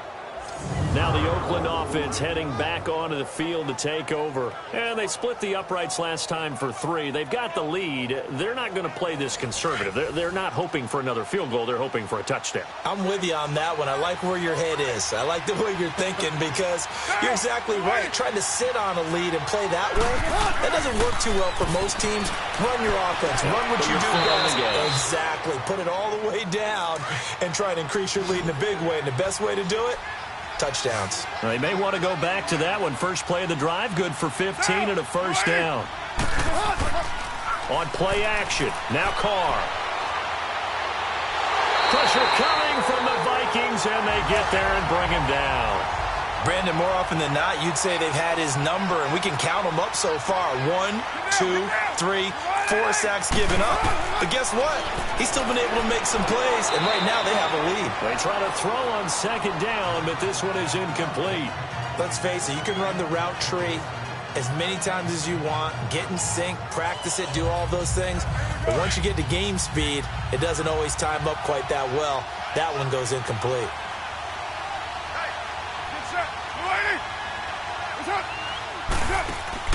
From the midfield stripe, they'll look to throw. And he couldn't hang on to it through the contact. Incomplete.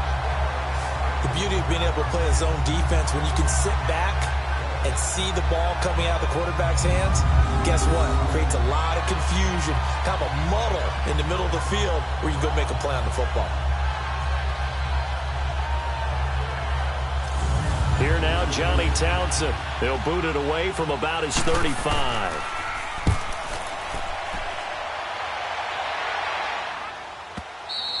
And that is much too long. That's into the end zone for a touchback. And out now come the Vikings. And last time wasn't pretty. One play and an interception. We'll see if they can do better. I want to see if they want to go ahead and throw the ball again now on this drive after what happened on the last one. Throw it on the first play. Give the quarterback some confidence. See what happens. Trying to shake off the interception from the last drive. He'll look to throw. Now they set up the screen. That's complete. That's going to go as a loss of a yard, and it'll be second down. Fourth quarter, every drive's so critical, and you figure may only get one more shot after this, so a touchdown's imperative on this drive. It is, but you also have to think to yourself in play calling, don't hold anything back. Don't save it for the second touchdown. You got the first one for the second one to even matter. Throwing, Cousins.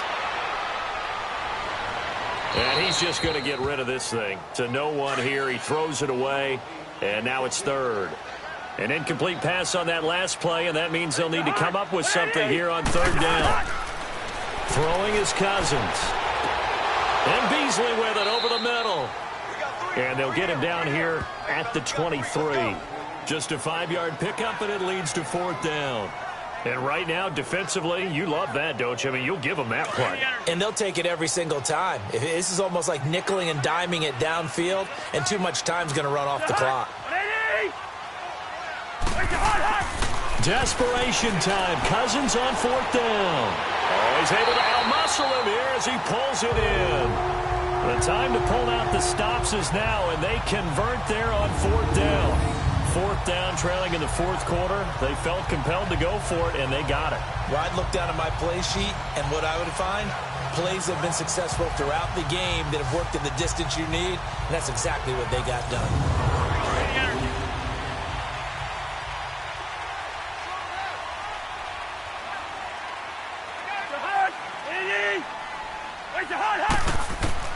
A first down throw for Cousins.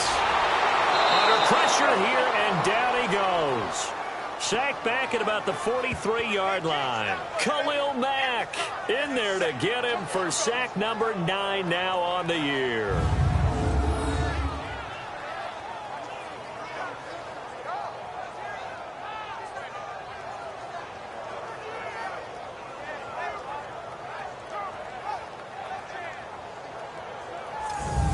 After the sack here, 2nd and 11. Time for a break. We'll come back and see this one out after this.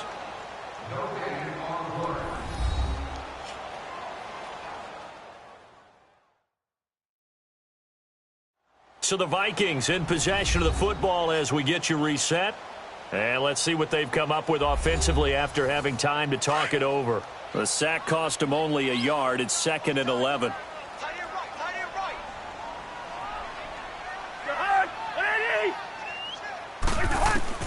Working out of the gun, Cousins. And that is incomplete. All right, that one fell incomplete there, but the best quarterbacks, they'll miss on 40% of their throws, somewhere in that neighborhood, similar to a great hitter in baseball who's going to fail 7 out of 10 times and still have a great year. In this case, you want perfection, but way better that it hits the ground instead of going to an opposite color jersey. And now the third down throw incomplete as well. This defense was definitely alert to the possibility of the deep ball, and they were more than ready for it. They've got the lead, fourth quarter. Maybe can expect more passes like that downfield.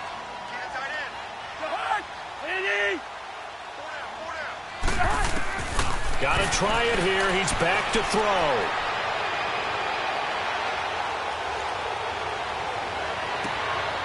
Oh, he's got a man wide open, complete. And they're able to work this to the 25 before it's all said and done. They keep the game alive, at least for the moment, as it's a first down. Now we've got movement up front, and I think this is going to be on Minnesota. False start, offense. So that'll set the offense back 5, make it 1st and 15. The false start backs him up 5, 1st and 15. Again, it's Cousins. Now he'll dump it underneath to his running back, complete. And he'll be brought down at the 21, just shy of the 20 in the red zone. They'll throw again. Cousins. And His throw's going to be incomplete. Those passes out that far wide always make you hold your breath a little bit. Felt like it was in the air for a while. What it does is it allows a defender to gain some ground, come from a long distance, and have a chance to affect the pass.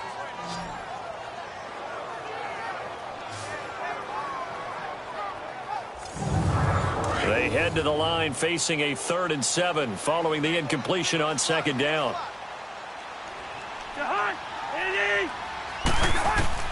To the air again, it's Cousins. It's caught by Treadwell. And brought down, but not before they get it inside the 10 to the 7. They're able to convert on 3rd down, and that sets up a 1st and goal. Cousins. That's caught. It's Thomas. And he'll be brought down right on the edge of the goal line at about the 1-yard line. Well, it's tough to be a defender in today's NFL because there's so many things to account for in today's passing game, including the back sneaking out of the backfield. Not quite as bad as a turkey bowl where you have that center-eligible stuff, but still a lot of guys to account for. Now we've got movement up front, and I think this is going to be on Minnesota. False start, offense. And that'll set them back 5. Things made a little more difficult after the false start as they try again on 2nd and goal. Play fake. Cousins. And this is caught down for a late touchdown. So hold everything here. This one's not over yet. I'm not sure win-win is the proper term here, but it certainly felt like it. They got the touchdown they needed, but if I'm on the defensive side of the ball, okay, you got the touchdown, but it sure took you a long time. Yeah, because offensively, though, you're probably hoping for a 1 to 5 play drive. That one ate up a little more time than they were hoping. You're exactly right, and if you have that 1 to 5 play drive, you actually build up momentum and even more hope.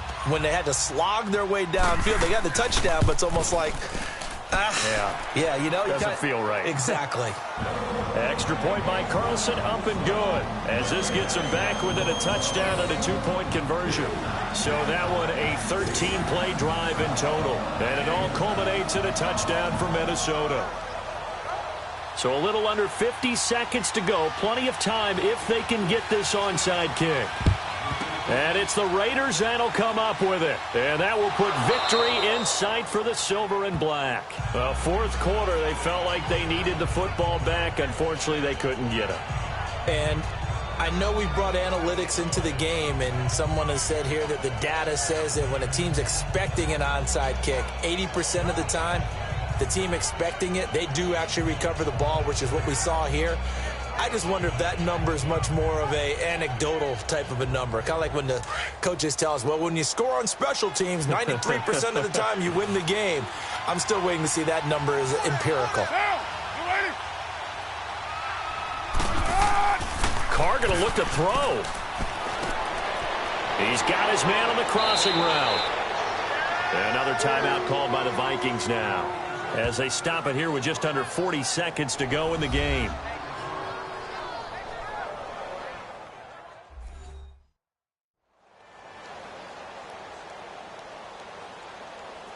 The defense, they got a little bit of a breather. Now they're back and set as we resume play. 6 yards was the pickup on the last completion, so here's 2nd and 4. The Raiders likely going to get out of this with a victory as they take a knee. The Vikings going to use their 3rd and final timeout as the clock will stop with 37 seconds to play.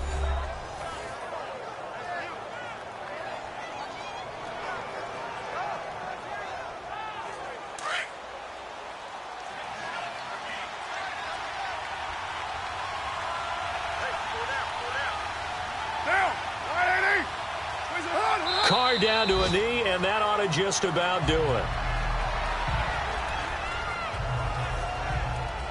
Yeah, it's fun to kneel down in front of your home crowd, but when you go on the road, that band of brothers attitude, right, just us against the world, and get it done, how happy are they? I remember a coach at a previous stop telling me, you get a win on the road, doesn't matter the opponent, get out of there like you stole something, and they did in this one. One last shot now for Cousins. And it's incomplete. So their final drive comes up empty. And with that, the ball game is over. Well, going into the final play of this game, they knew that they needed some type of a miracle there at the very end, but they couldn't get it done. However, we were treated to really a spectacular affair. Even though they didn't finish it off, you're exactly right. They took us down to the last play. You're wondering, could it happen? Possibly, even though we both knew it was a long shot.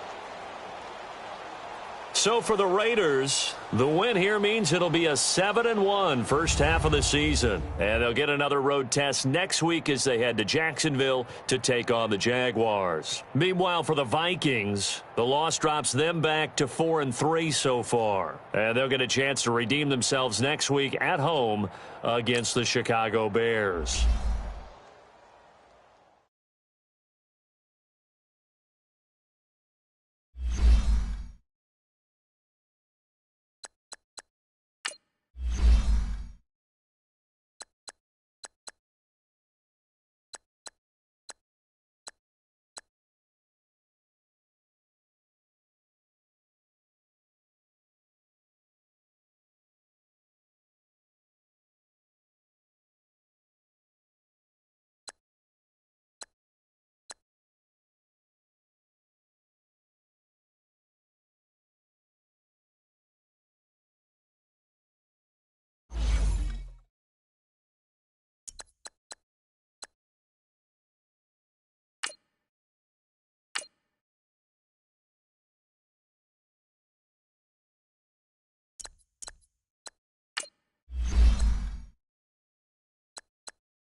Hey everybody, it's the coach, and this is Madden 19 on EA Sports.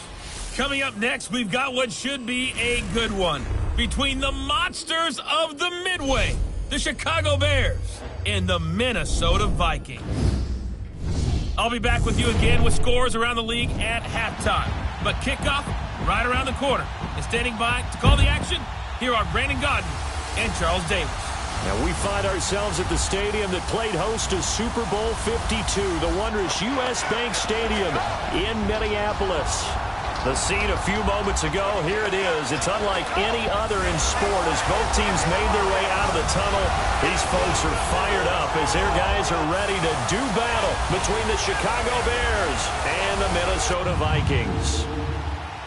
Hi again, everyone. Brandon Gaudin alongside Charles Davis. And, Charles, you look at this Vikings ball club, and they've lost 3 straight here, and it goes without saying, I guess, they could certainly use a win. And how do they get a win?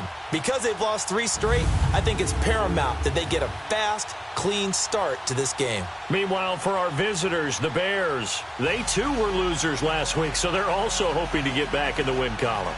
Something's got to give in this one, right? Both teams want to start a new streak, and they both want it to be a victory. This should be a fun one.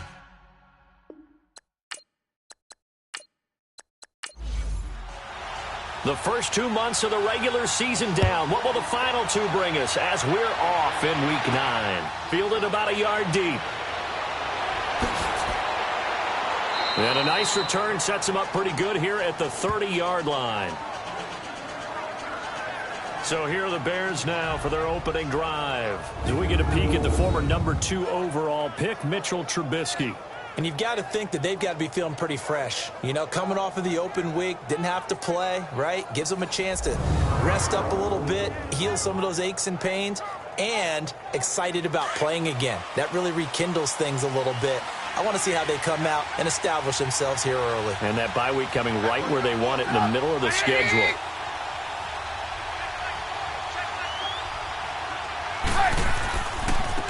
First carry now for Jordan Howard. And he'll scratch out only about a yard up to the 32. And this O-line, it is the lifeblood of the offense. They establish the tone. Mean, nasty, physical. They can't wait to get after people. That allows the rest of the offense to feel confident.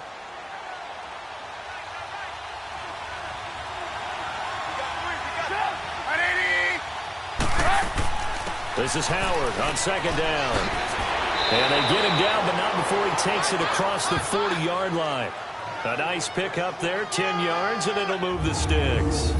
And there we see an early burst that makes him one of the leading rushers in the league. Well, I want you to know, I listened to you yesterday when we were watching film. You said write down the word vision for him. It was on display there, wasn't it? It certainly was, because he allows the blocks to set up in front of him. And if that continues, it could be a long afternoon for those guys trying to play some defense. A good run by Jordan Howard, and now another 1st and 10. On first down, they run with Howard. And not much there at all. Maybe a yard up to the 43. Defensively, let's go ahead and meet the starting 11 for Minnesota. This crew against the pass, issues at times, ranked number 24, Charles, in the NFL. And those are the kind of plays that this unit needs to make, because they know that going against a team of this magnitude and the way that they're playing, they cannot afford to let them get on a roll early. Chip away at their timing.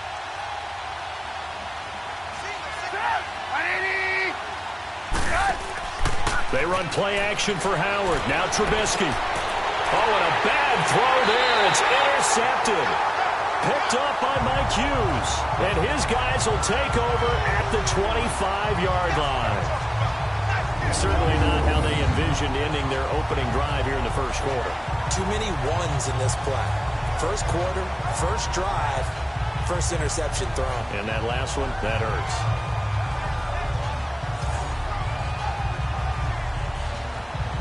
The Vikings offense now, they get ready to head back on the field. And still a lot of football to be played in this season. We're only in November. A lot can happen between now and January. But if it ended today, they would just be on the outside of the playoff picture looking in. So a lot to fight for. Yeah, and wasn't it interesting in our meeting with the coaching staff that they all made sure to let us know, we know where we are right now, but the playoffs don't start tomorrow. We still got some time, and they plan on putting it together, formulating a streak, get the whole month of December still left to play. They think they can get in. And they made it very obvious to us that there's no playoff talk in the locker room right now. It's win this game and look to next week. Excellent focus.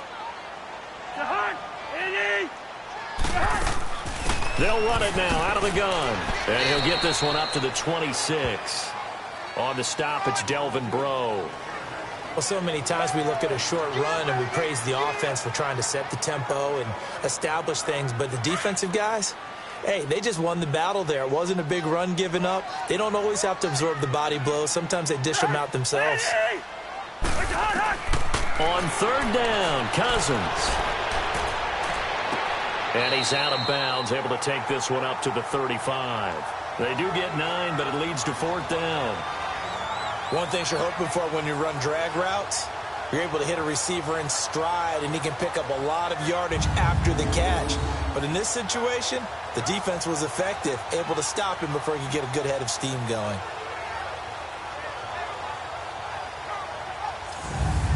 The Vikings send out their punter as he's on to punt for the first time this afternoon.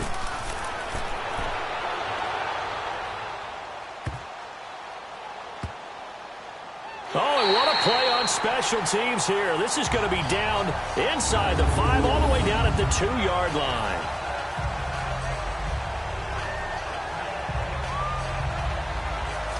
Now Chicago getting ready to go as they take the field.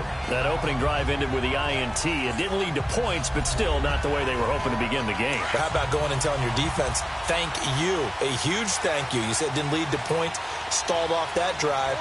Now they've got a chance to redeem themselves and maybe reward their defense a little bit by putting some points on the board on this one. And that's off the mark, incomplete. Deion Sims is tight end, the intended target. That'll bring up second down. When you see passes knocked down by those guys I call the frustrated fullbacks, the linebackers, you know that in their zone coverage, they were able to drop, see the ball thrown, and react to it very quickly. And space opened up a bit. He's able to take this up past the 10. 9 yards on the pickup there as he'll be left with 3rd and 1. And that looked like some pretty easy yardage there right up the gut. And he's a guy that has some height to him. So when you don't have to drop a shoulder or create or get through contact or trash, makes it a lot easier to stay upright, see the field, and make a run as we just saw there. Trubisky hitting Robinson for a big one. 57 yards. There will always be a place for methodically marching the ball downfield. But when you can pick it up in big chunks and strike like that, have explosive plays, that's often the difference in winning and losing. Those types of plays that can knock a defense off balance, that'll drive a team towards a victory. So how about this for a change in field position? From inside the 10, here's first down on the other side of the field. Now Trubisky on first down. Over the middle, and it's incomplete. Allen Robinson, the intended receiver. And it's second down. It's always tough for the guys throwing the football when they think they've got a completion and the ball's almost there, and then someone sneaks a hand or two in and bats it away.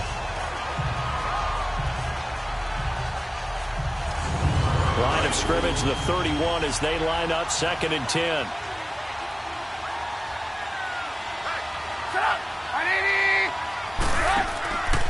Trubisky with a give to Howard. Heck of a move, and then brought down near the 23. A nice job to get 8 there after the incompletion, and now they'll look at a 3rd and 2 coming up. Okay, he didn't break that one all the way, but you got to know that he feels like he's right on the verge, and that's probably exactly what he's telling them in the huddle right now.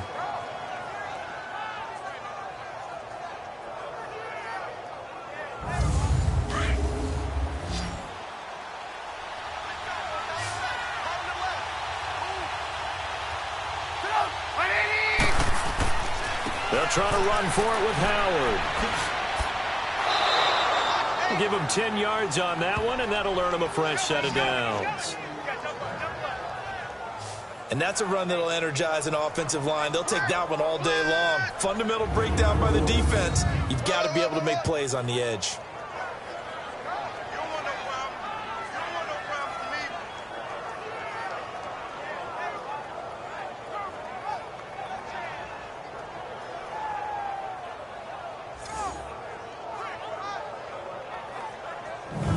A first trip to the red zone for the Bears. It's 1st and 10 at the 14.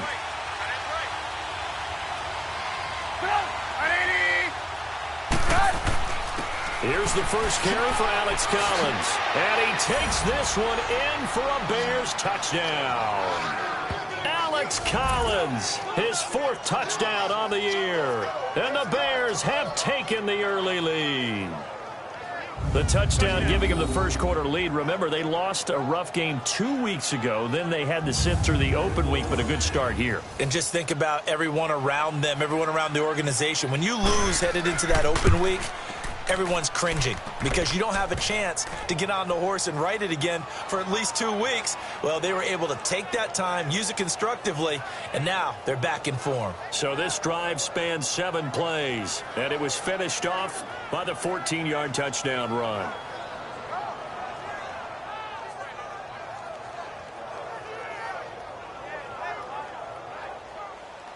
Now here's Suckup out to kick it away. This will be taken in at the 1. And he's up across the 25 and down at the 28-yard line. And now out comes Minnesota. And hoping to do better than they did their last possession when they punted the football. Appeal to the vanity of your offensive line. Tell them that they control your fate. Leverage guys. Win the line of scrimmage. If you do that, you start to win first down. You win second down. And guess what? You start accumulating first downs. And that's what they need in order to not punt the ball again. They go play action here on first down. And with a flag down, he goes down. So they're able to sack him. Now the penalty looks like it could be holding. Let's find out. So they will take the sack instead of the penalty. And it takes another down off the series. But the biggest one of all, do you want to tell the guy who just got the sack that it no longer counts? No. No, not at all. They'll run it now out of the gun. And an alley to run. And he's going to be taken down here with a penalty flag on the field. Holding offense. So he was holding from that left tackle position. Everyone tries to keep their hands inside when they're blocking ever since they liberalized the rules where you can extend them out. But sometimes they get out a little wide and they get detected grabbing some cloth. And he is going to be stopped cold behind the line of scrimmage. And Thomas seems to be in some pain. He's still on the ground. While the trainers take a look, we'll step aside.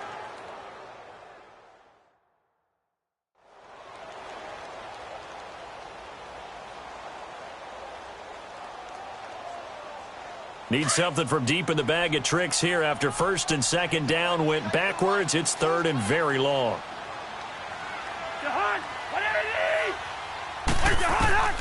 From the gun, here's Cousins. Hard throw, incomplete. I think the punter might start to get into a pretty good rhythm here if he keeps getting opportunities. But that's the last thing his team wants to have happen, right? The last thing you want to see is your punter feeling pretty good because he's out there all the time. Yeah, first quarter only, but they're 0 for 2 on 3rd down conversions to start this thing. So from their own end zone here, this kicks away. Let's take it inside his own 40. Well, he wasn't too far from breaking that. Officially, give him 15. And it'll be a short field for the Bears as they take over 1st and 10.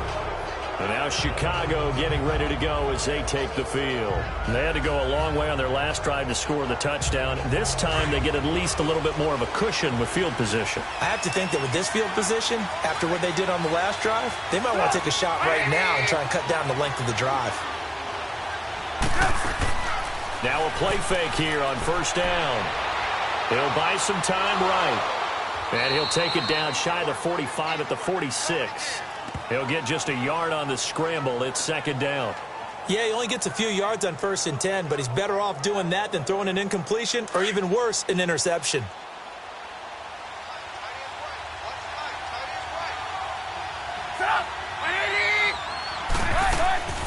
They'll run it now out of the gun. And here he'll be brought down a little shy of the 35 at the 36. 9 yards on the pickup there, and it keeps the drive alive. Well, they're making a real first-quarter statement with a run game, no doubt. For those who remember old-school football, running it, establishing things, seeing backs find holes, get through them, they've got to like what they're seeing from this unit so far. Right now, they've decided to, as you said, establish the run game, and they've been successful doing it. So from the 36 now, 1st and 10. On 1st and 10, it's Trubisky. An incomplete, crisis averted, almost picked. Instead, 2nd down. He's not exactly had a banner start to this game. We're still in the 1st quarter. He's already thrown an interception, and that should have been the 2nd one. And this will be incomplete. No grounding call there. He had a receiver near the right sideline. It was pretty clear there. He just needed to get rid of that one. And he did have a receiver in the area, but initially my view was instructed, and I thought that was going to be grounding, but clearly the correct call made, and that is no call. Is that why you threw your play sheet down? Is that why you did it? Was that the flag? You can't be giving me up. I got a lot of issues up here in the booth. And the trick play doesn't work. Good reaction there defensively, and it'll be 4th down. And I don't think this has the carry. It does not. It's no good. And this score will stay right where it is. Everything looked good. Good snap, good hold. Sometimes, though, the ball just doesn't want to go where you want it. And this one winds up no good.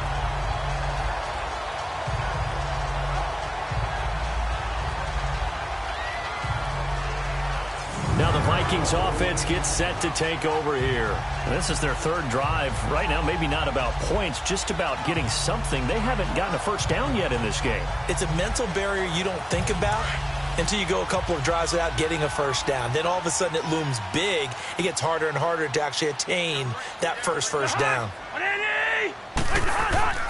Off the play fake, Cousins. Wide open receiver complete. And he's got this to the 30 before being taken down. A very solid gain of 27. So there on that play, offensively, they ran the crossing route. Defense was in zone coverage. So as a former DB, how tough is it to defend that? It's really difficult because your natural inclination is to chase the receiver and maybe leave your zone.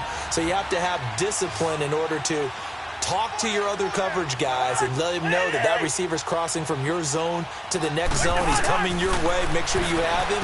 And then when the ball is actually thrown, secure the tackle. When they're moving on crossing routes, if you miss a tackle, it usually results in a big play. A good pick up there of 20 yards.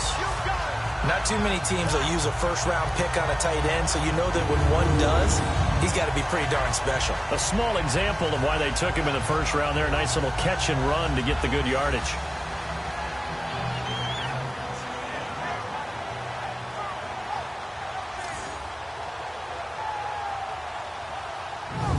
First red zone chance now for the Vikings. They're looking at a 1st and goal from about the 9. They'll run with Cook. And a nice pickup there. He gets about 5 down to the 4-yard line. So that run gets him about halfway home. Yes, now 2nd and goal. The end zone beckons. It looms. They can do whatever they want. Full playbook. Run it again, or they can go play action and try and put it in that way.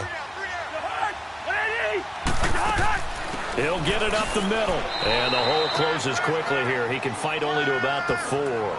Call it a gain of a yard as they get a little bit closer here. It's 3rd and goal. 2 straight shots on the ground. Now on 3rd, do you go to the air?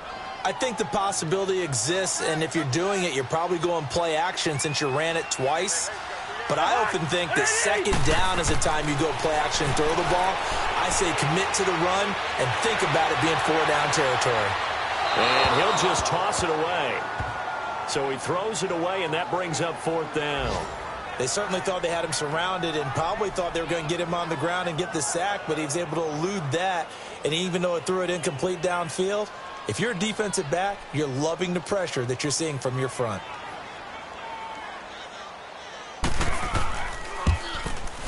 The kick by Carlson is good. And they are on the board, but still trailing. It's 7-3. So they do get 3 points, but that's now 3 drives with only the 3 points, not a ratio that's going to win you many ball games. Not at all, Brandon. And think about it this way. We all know payoff is the key, right? And wouldn't we love to have the concession on every T-shirt that's been printed in football that says finish on it? Because that's the mantra everywhere.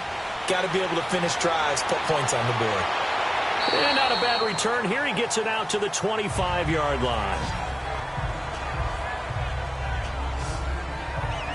And now the Bears coming out as they get ready.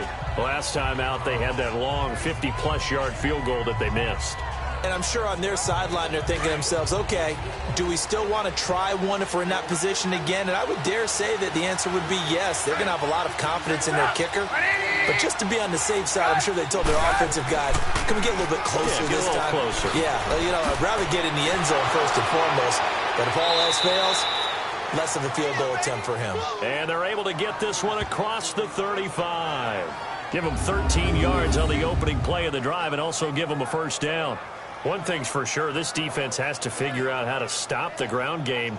He's eating them up here in the first quarter. It looks like they have to go to different forces, aren't they? The conventional things aren't working too well. So I remember a coach of mine saying way back when a back's having a great game, you've got to get the ball out of his hands. See how far he can run without the ball. And what he meant was takeaways, knock it loose, because maybe you can't just stop him with just regular tackling.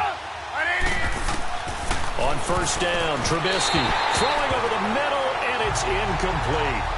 One thing I have learned, receivers don't mind high throws so much to the sideline, but do that over the middle to them, and not only the DB's going to throw a little verbal trash their way, when they get back to the huddle, they're going to have a few words to say to their QB, aren't they? Yeah, hung out to dry a little bit there on the high throw. Luckily fell incomplete. And we've got movement. I think this is against the Bears here. Let's find out. False start, offense. Maybe anticipating a blitz, and they jumped. Yeah, and if we saw it, you know that they saw it. The bad guys might have been coming on that play. Had to pick them up, and they jumped. They go play action with Trubisky. Hits his target. It's Taylor Gabriel. And he'll be taken down, but not before they work it across midfield. First time these two have hooked up this afternoon, and it's a first down. Never make the mistake that the slot receivers, especially the little guys like we're watching here, are just quicker than fast. A lot of them combine quickness and speed, and they catch a lot of footballs, as we just saw there.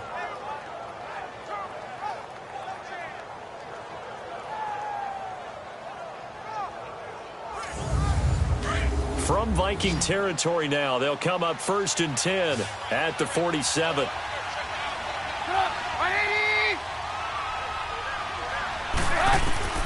From the shotgun is Trubisky. Looking left side, and he's got a man. It's Burton. Broke through some contact, but unable to reach the 40. 7 yards to pick up on the pitch and catch. I know exactly what's going to be said about that play from the defensive perspective. What's that? That's why I tell all you guys we need more than one tackler to the ball. He broke the first tackle. Luckily enough, there were more people there to get him down.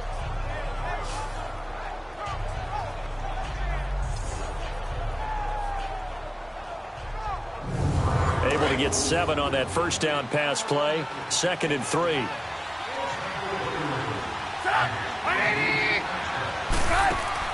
Again, it's Trubisky.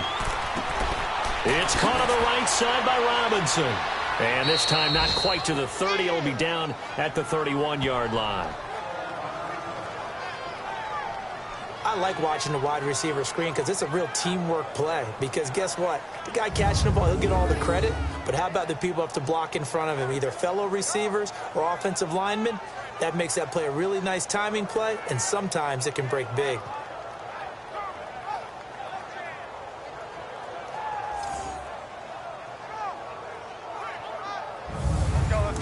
Line of scrimmage, the 31 now on 1st and 10.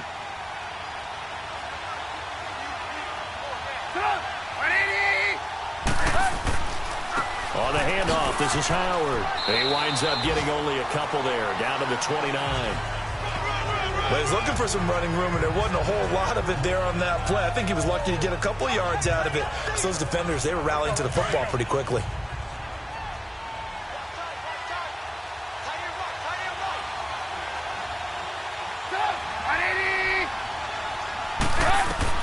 Now Trubisky to throw on second. And his throw is going to be incomplete. Trey Burton, the one he was looking for.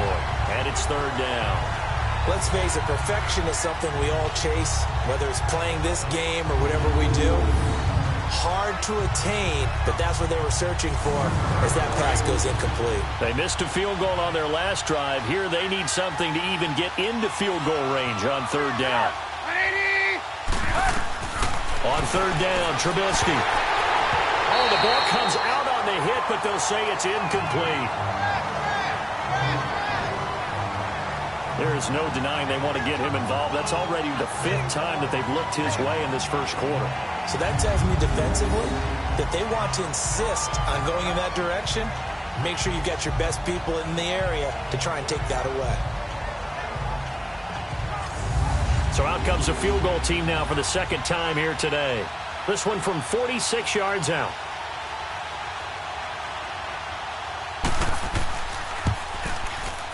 And Suckup will put this one right through.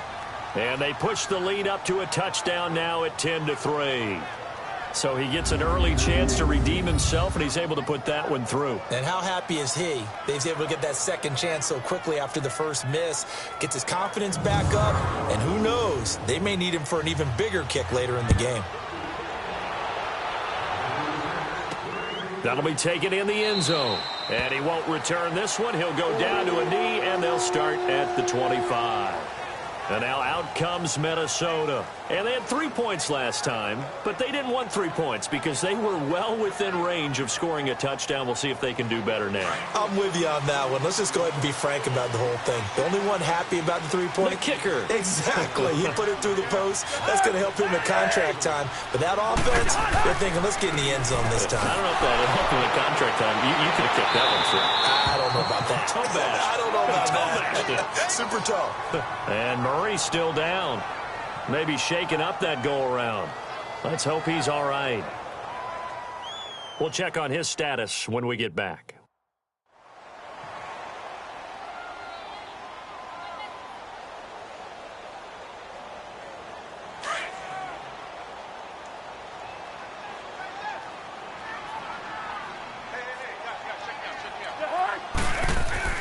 Back to the ground. This time Cook. 2 yards on the pickup there, but it's enough to give him a new set of downs. I know what you're thinking out there. I know a lot of you are thinking, take a shot downfield. It's a great spot for it. I'd say maybe later in the game, definitely in the second half. But right now, I think they were just trying to get some momentum built. Get a first down, pick it up, and keep moving. They run again on first down. Cook. And the hole closes quickly there. He gets maybe a couple up to the 38. Now whistles and a timeout. Looks like we've got a Viking slow to get up. Well, he gets attended to. We'll step aside.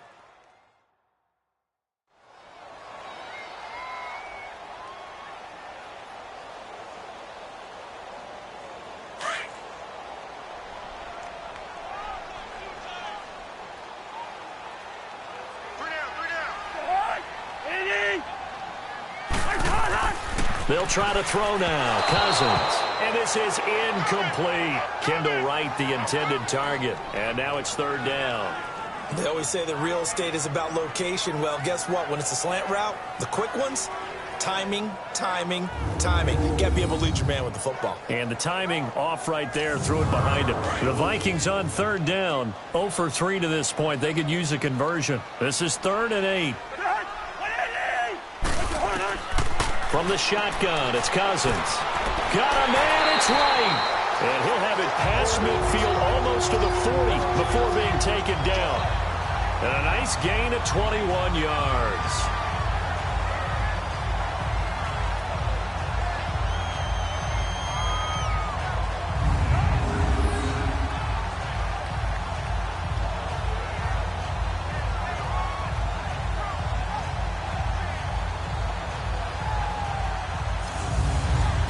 So into Bear territory now. This is 1st and 10 at the 41. Throwing. Cousins. Open here, Adam Thielen. And he's going to get this inside the 30. Back-to-back nice plays. 12 yards that time and a first down. You can see the time and effort and thought that they put into their passing game because it was evident right there. It looks like a simple pitch and catch, but you and I both know that they have planned for this and worked hard to make it happen.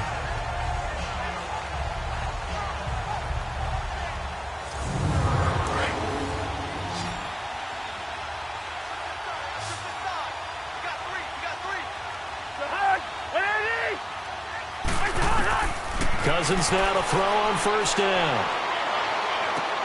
Throwing for his running back, and he's got him complete. And he'll be a couple yards shy of the red zone here at the 22-yard line.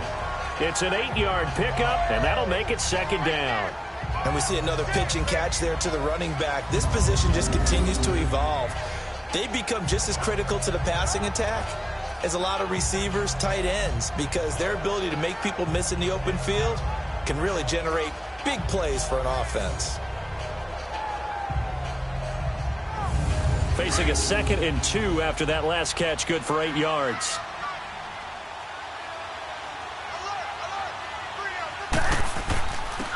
And on the ground they go with the running back.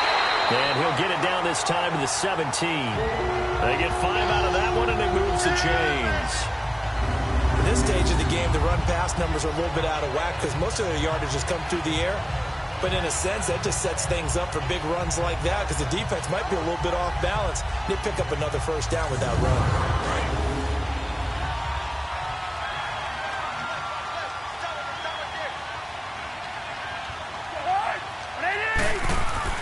First down, here's the run with Cook.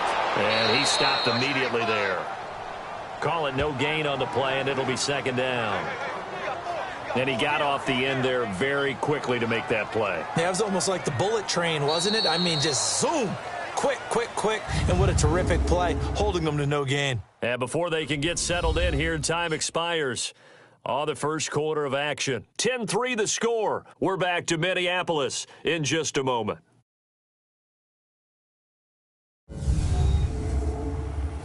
The NFL on EA Sports is presented by Snickers. You're not you and you're hungry. Snickers satisfies. Back now with Charles Davis. I'm Brandon Gaudin. Second quarter begins with the Vikings holding the football. And they're on the move as they face a second down here.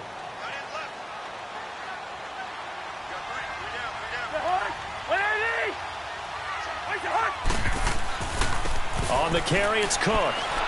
And he's eaten up at the line of scrimmage. Might have gotten a yard down to the 16. I do know from experience that when you slow down someone's running game, you're now doing the dictating on defense. And guess what? Now you're getting ready to tee off on their quarterback because they have to throw it all the time.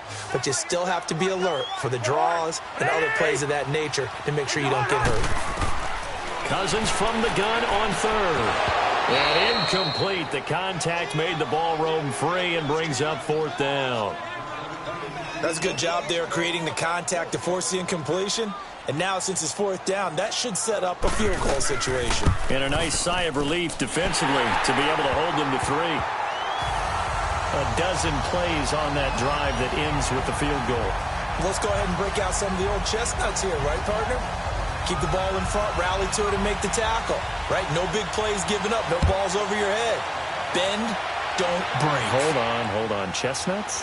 You like Come that on. one? What does that mean, break out? Just because you break chestnuts? I'm not sure about that, but I'm just going with why they said that. I have no idea.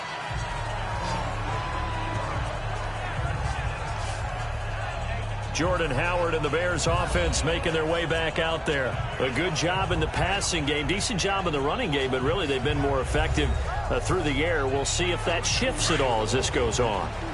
Thus far, it feels like they're calling this game in reverse. Normally you run to set up the pass. Here it feels like they're passing, hoping to set up the run and be more effective later on in the game. Yeah, you can do it both ways. We usually talk about it in the reverse, however. No doubt about it. 5 yards on the catch there, brings up second down. Well, if you do read man coverage, Brandon, the drag route's a pretty good one to run against it because you're running away from people on it. 2nd and 5 after the 5-yard completion on first down.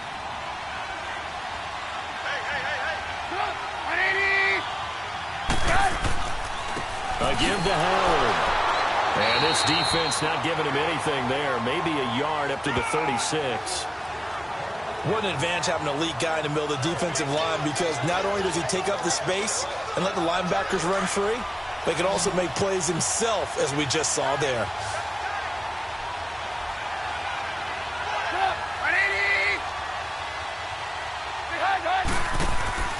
Play action. Now Trubisky.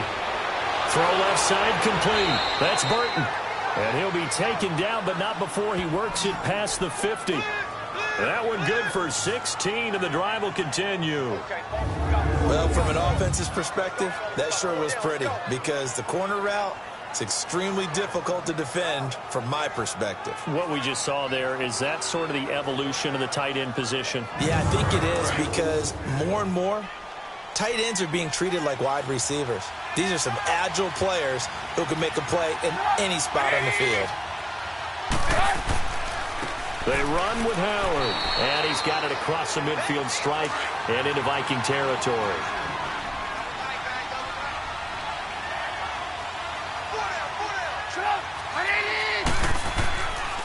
They go counter with Howard. Shifts by him.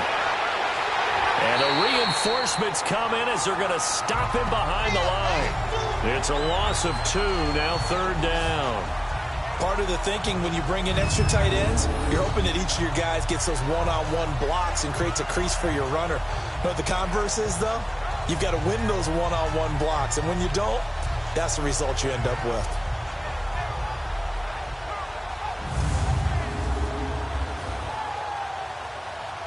The Bears on 3rd down. They've converted 3 out of 5 thus far. This is 3rd and 10.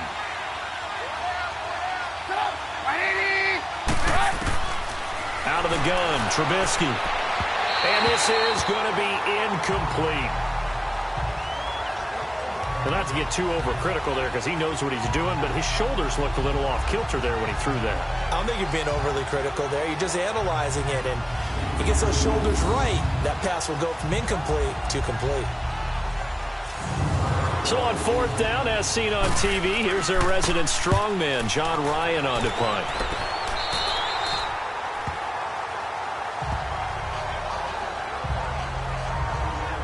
And now out comes Minnesota. And they had a long drive last time, but they had to settle for a field goal, and I'm sure that's how it felt to them, settling. They probably should have gotten in the end zone. Yeah, not out-and-out joy, right? Because that's what you get when you put the ball in the end zone. But there are benefits to that type of a long drive. Your defense gets a chance to take a break, adjust a little bit, maybe get themselves ready to get back out on the field and play a little bit better. So they'll take the benefit even though they wanted the 6 points. Maybe wore down the other defense. We'll see. The drive starting with a 1st down, 11 yards on that pickup. That was a nicely run slant route, and what the receiver's trying to do is make the defender think he's going upfield for a deeper route, and then breaks it off, usually after about 3 to 4 steps, and cuts towards the middle of the field. And now what he's trying to do is use his body to keep the defender away from the football and give the quarterback a really nice target. On 1st and 10, Cousins. And this one's incomplete. Before the game, they were running the route tree about as efficiently and effectively as we could have possibly imagined, but sometimes the passes just go awry. Yeah, let's face it. When you're running the route tree in pregame, you don't have defenders breathing down your neck. You don't have defensive backs making plays on the football. Hard to replicate the intensity of the game in pregame. Back to throw now on 2nd and 10. And seeing nowhere to throw, he chucks this one away from harm. Incomplete. Now it's 3rd down. It's a tried-and-true formula, and I don't think it'll change for as long as we play football. If someone's trying to throw the ball and you can put pressure on them and make it tough, that's only going to help your defense. Yeah, he's since being hurried. He got rid of it before taking the hit, but incomplete. Cousins. And it's incomplete. Took a shot, couldn't connect. Well, they've had a pretty frustrating first half here offensively, and then just continued there with that incompletion. And definitely frustrating for them, but heartening for the other guys. Those stop troops, they're enjoying things right now because they've made it very difficult for them throughout the half.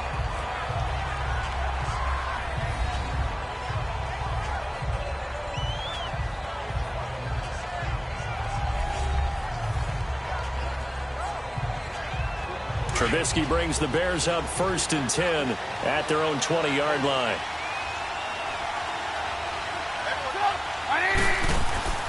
Now Trubisky to throw.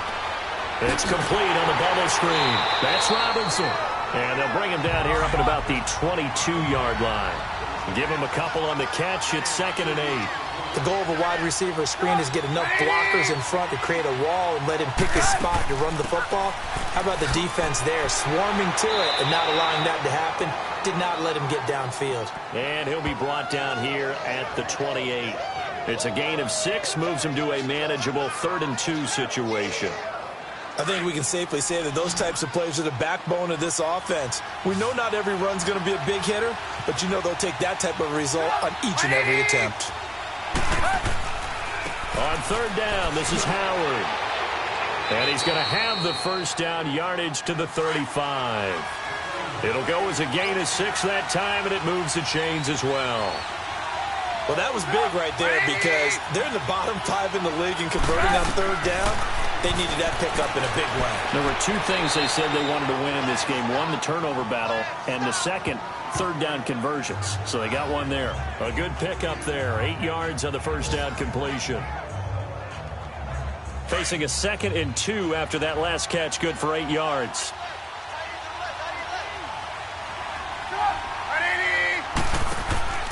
They'll run it now out of the gun. And nothing doing. He's immediately taken down at the line of scrimmage. He got maybe a half yard at most, but officially they'll be left with a 3rd and 2. Well, he was stopped on that play, but he's had plenty of carries all afternoon. Every now and then the defense is going to win one, but I don't think they'll shy away from handing it to him the rest of the game. On 3rd down, it's Howard. And they'll get him down as he's inside the 40. That good for 19 and a first down. And this is an example of breaking down a defense because on a lot of these runs, he's getting past the point of attack, and guess what he's doing? Forcing the secondary guys to have to make a lot of tackles.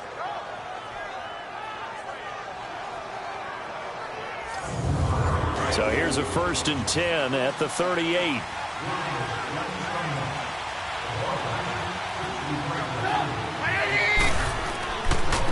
Now Howard takes this to the 32, maybe the 31, and then the defense rallying quickly after that broken tackle.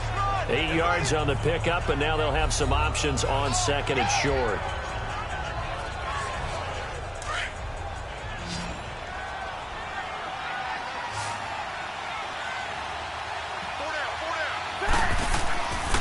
A give to Howard running left. And he'll fall forward to the 29-yard line. Only a yard on the pickup there, and it'll bring up a 3rd down. Good job there keeping him to a short gain. Of course, he's coming off a really terrific performance, reigning NFC Defensive Player of the Week. And I know people get caught up in, well, if you're the reigning Defensive Player of the Week, you must have made a bunch of spectacular plays. Like you mixed in a few of those, but most of the plays are just like we saw there. Keep them to short gains, make the fundamental tackle. A 3-yard gain and enough for the first down. That's quite a spot there for his first carry of the game, but obviously they had plenty of faith in him, didn't they? No question about it. And here, why not go with the fresh legs? Able to push forward, pick up that first.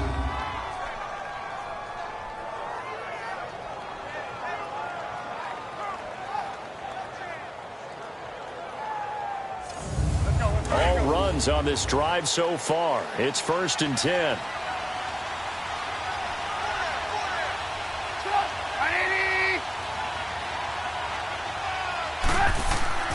Here's a first down run with Collins. Heck of a move, but only able to work his way down near the 23. Give him a couple on the carry there, 2nd and 8. What a luxury to have a guy like this who can not only spell your starter, but can come in and keep drives going.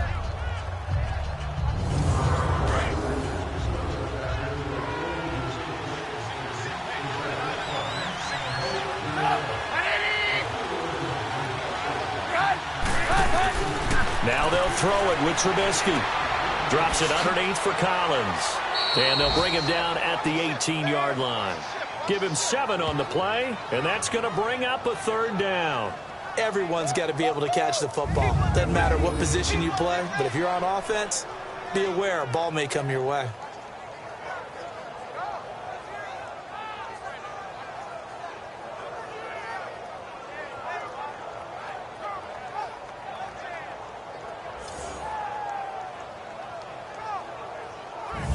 The Bears on third down. 6 conversions and 9 tries. They've done a great job of picking these up. This time they face a 3rd and 2.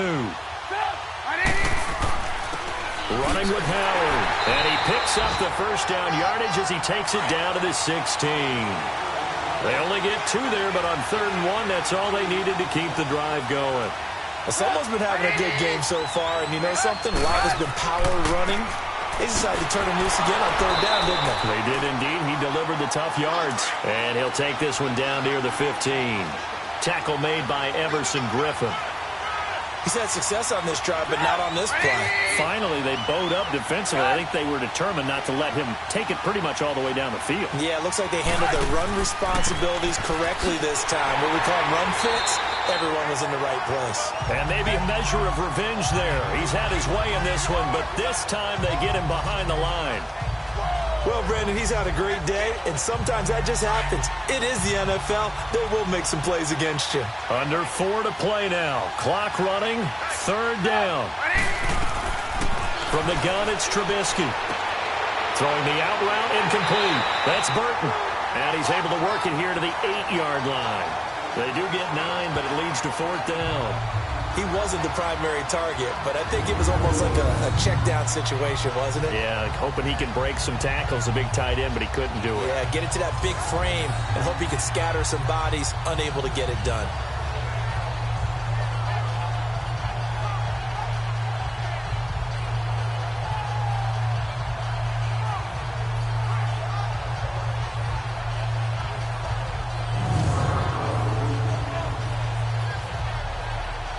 Now Ryan Suckup will come on and try the field goal.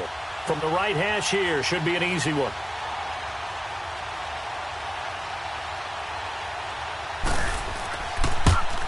And Suckup will put this one right through.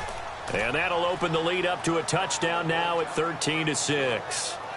That drive just seemed to go for an eternity. I could kind of hear our sponsor saying, hey, we need to get our product pushed here. But then it ends in a field goal. Yeah, how about that? Not enough time for product placement, but plenty of time to get 3 points out of the deal. I know that the guys on defense, though, they wanted to get those products out there. They wanted to stop that drive, just were unable to do so.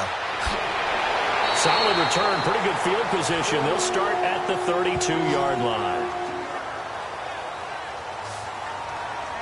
And now out comes Minnesota. And they'll be looking to avoid what happened last time, which is punting the football.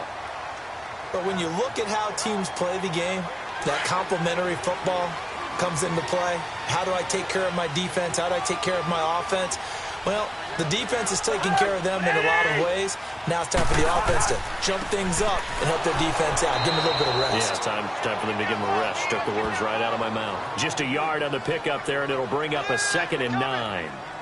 They tried a quick hitter inside, but that one was swallowed up because what they're hoping, those big defensive linemen will take the bait and move laterally and open up a crease that they can run through. Didn't happen on that play. On 2nd down, Cook. He takes this one across the 35 to the 36, a gain of about 4. Well, if the coaching staff's doing a good job upstairs, they'll file away what they just saw from the defense right there. They sold out to stop that running play. I'd say keep that in mind. They want to try that again. Go play action, hit him over the top. Now throwing on 3rd down there, but he cannot connect. And the trick play doesn't work. Good reaction there defensively, and it'll be 4th down. This is taken at about the 14. A good return there. Call it 13 yards. And the Bears take over.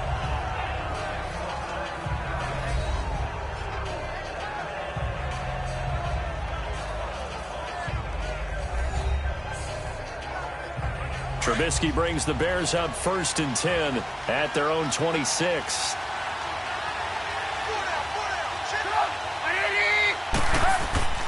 They'll begin the drive with Howard. And not a whole lot doing there as he'll get it up to about the 28-yard line. Credit him with a 1-yard gain there to make it 2nd and 9. Brandon, we talk all the time about those hybrid players, guys who can do more than one thing. And I think if you're playing strong safety in the NFL today, you are a true hybrid. Part linebacker, part cover guy. And coming up, sticking his nose in the mess there and making a nice play defensively. 2 minutes remain here in the first half. More from Minneapolis after this. A reminder, once we hit halftime, as we do all season, we'll send it down to Jonathan Coachman in Orlando. He'll have all the stats and scores from games in progress around the NFL. The best multitasker in the business, the coach.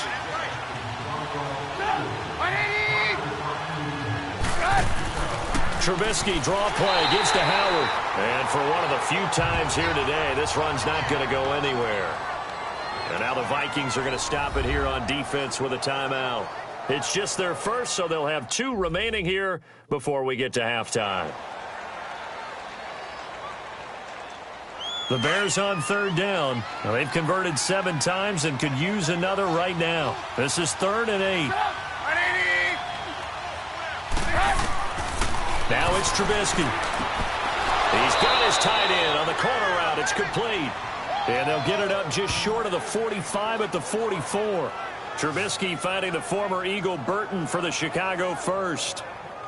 And the game just keeps evolving. Big guys running those corner routes, so difficult to cover.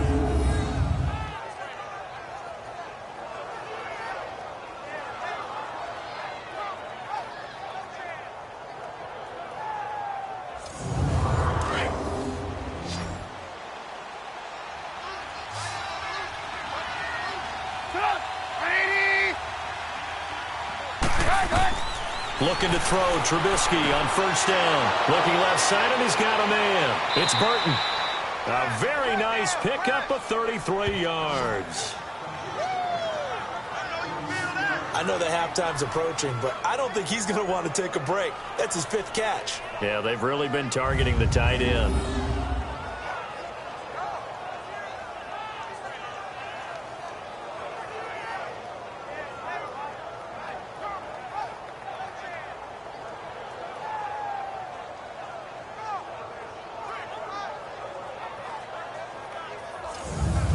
So the big play gets him all the way down to the outskirts of the red zone here for 1st and 10.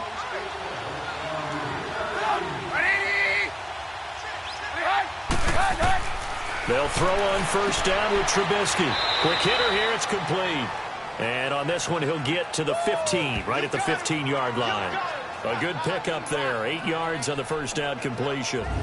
Seeing that play and understanding just how tough it is to cover tight ends, especially the ones running around the NFL nowadays, makes me glad I didn't make it in that league. I would have had a really difficult time. But now you get to sit up here with me. Yeah, and that's fun, isn't it? And what a really nice gain right there on 1st down for them. Brings up a nice 2nd down for them. Facing a 2nd and 2 after that last catch, good for 8 yards.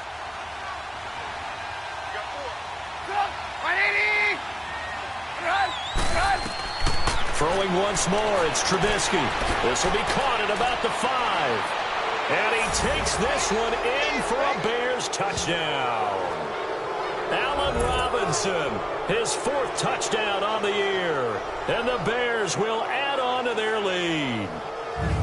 And that'll give them a 2-score lead here, but I'm looking ahead. They just want to hold it for the final moments here in the 2nd quarter. They don't want to give up anything on the other side. No, not at all, because if they don't, it almost had the feel of an imposing their will score.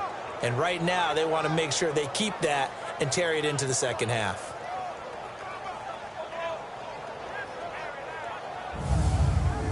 Suck up for the extra point.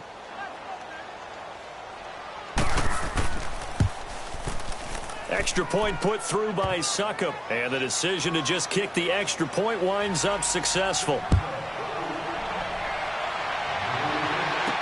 This fielded a few yards into the end zone. And no run back here. This will be a touchback, and it comes out to the 25-yard line.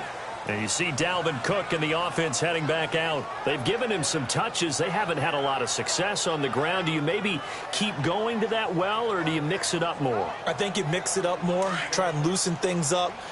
Get the defense to react to other people, other plays, but don't forget about it. That's your horse. You know, Secretariat lost twice in his career. So educational. That's very true, kids. Look it up. And he rifles one incomplete. Cole Beasley, the intended target. And now it's 2nd down. It's been my observation there's been a nice variety of play calling defensively. You and I often talk about an offense's ability to keep a defense off balance with what they're doing. I think the converse has been true in this game. Yeah, I think you're right. They seem to have gone off tendency quite a bit, but only the second quarter, a lot of time to change things. And he'll be hit as he releases it, and that'll fall incomplete. Nothing open downfield, and he had to get that one out in a hurry because he just knew he was about to take a big shot. Probably couldn't get his legs into the throw. Became an all-arm throw, trying to check it down to his running back. Incomplete.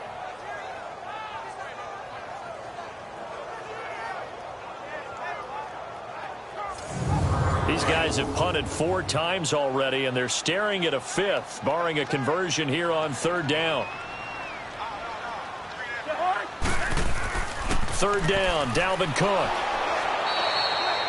Now the Bears electing to call a timeout defensively, as they'll stop it with 40 seconds remaining in this first half.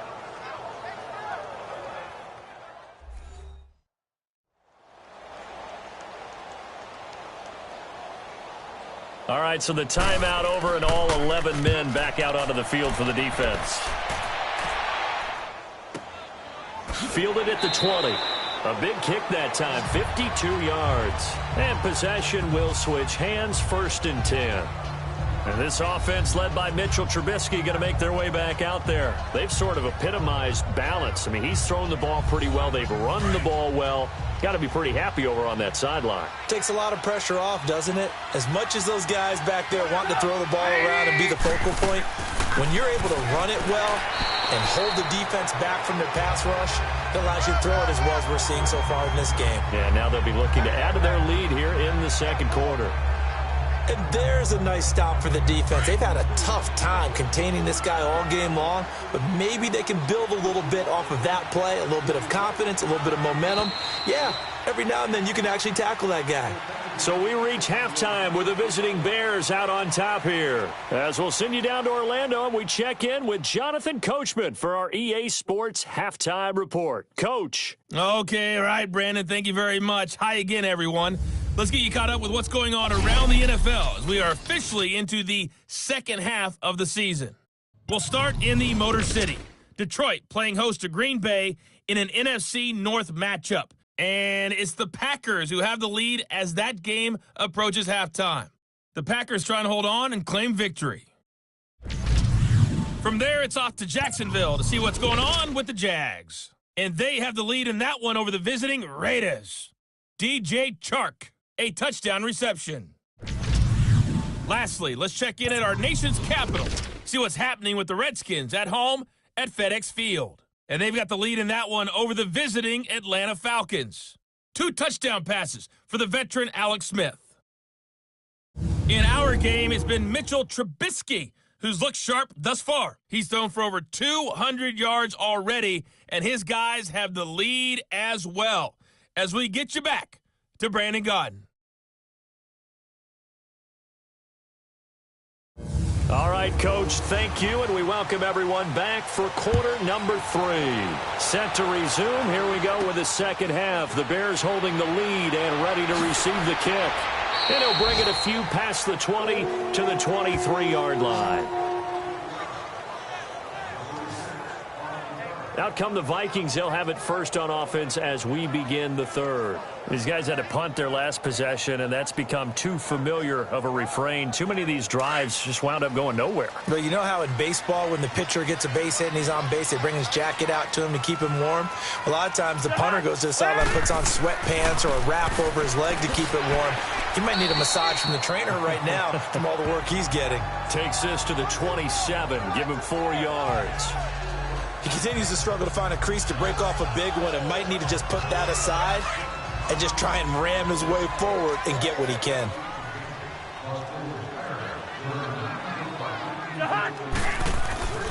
Again, it's Cook. And this will go for 5 up to the 33. Running lanes were at a premium in the first half, but he's able to find some room there, and he's hoping that that's a precursor of a big second half. This offense in desperate need of a conversion as they come up on 3rd down.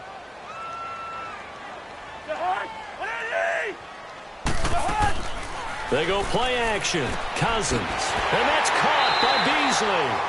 And he's going to have the first down, yardage to the 35. Just a gain of a couple, but good enough to keep the drive rolling. Nice catch right there. Brings to mind the sentence, when in doubt, find your veterans. We used to laugh back in the day when they would call guys like him crafty veterans. You get up in your 30s, you're still playing receiver, but you're around that long at that position, you're doing something right. Just remember this. When he was young, he thought the crafty veteran was simply a guy who couldn't run anymore. Now he understands a little bit better.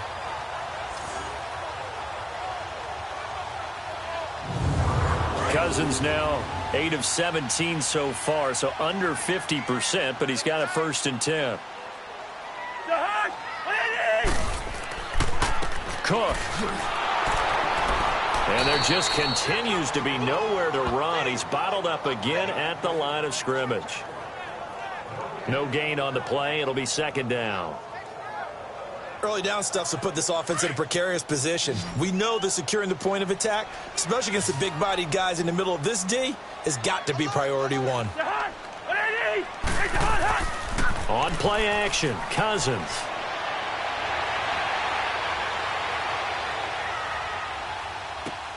And he'll lay out and pull it in. What a diving catch there. A good gain of 14 there, and it moves the chains. Well, partner, when you ask anyone other than your QB to throw the ball, you must have a lot of confidence, or you think you're really going to fake them out, and it looks like they did exactly that. Yeah, going deep in the playbook, and a great grab on the other end. Throwing on 1st down, but this one winds up to be incomplete. Back to the ground, Cook. And he's got it across midfield and into Bear territory. Calling about a gain of 3, and they'll be looking at a 3rd and 7 coming up. Not too many offenses want to turn down long drives, but when you're down what they are, they've got to pay it off with some points. And he's got this down a yard or 2 shy of the 40 before he's out of bounds. And they just keep marching right along. 1st down on a pickup of 8 there. And that's how you pick up a 1st down. Not only does he make the catch, but has enough body control to get his feet down inbounds, toe-tapping and dragging to make sure he gets it done. And now a throw on 1st down there, but it's incomplete. We have not seen a whole lot of wide-open receivers. Everything seemingly has been contested. And that's another nice job there to force an incompletion. They've been very cohesive, knowing each other's moves all game long, and they've been on the spot just about every time. And they've held them in check on the scoreboard. So that'll back them up 5. And that false start penalty certainly not helping their cause here. 2nd down and long.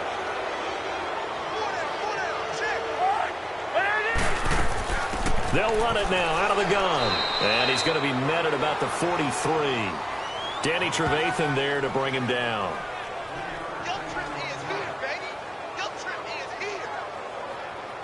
This offense in desperate need of a conversion as they come up on 3rd down.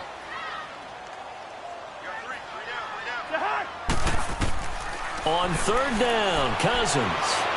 And he fires one, but incomplete. The Vikings send out their punter. He's been one of their few bright spots so far.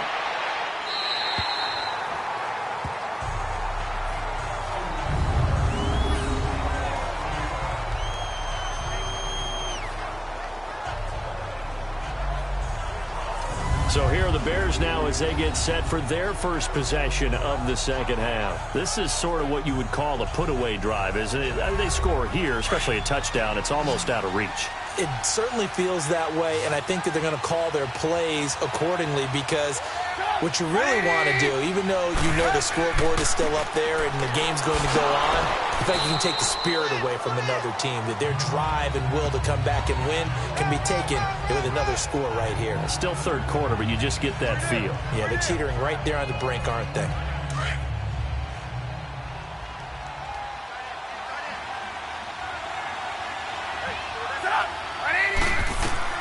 On 2nd down, here's Trubisky. They'll set up the screen to Howard. And he gets it up to the 10-yard line here. A good job defensively to hold that to 4 yards, and now it's 3rd down. So many things have to come together just right for a screen pass to break for big yardage.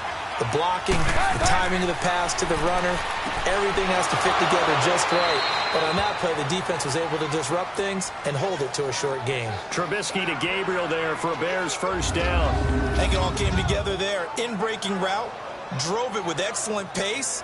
Money throw right there to move the sticks.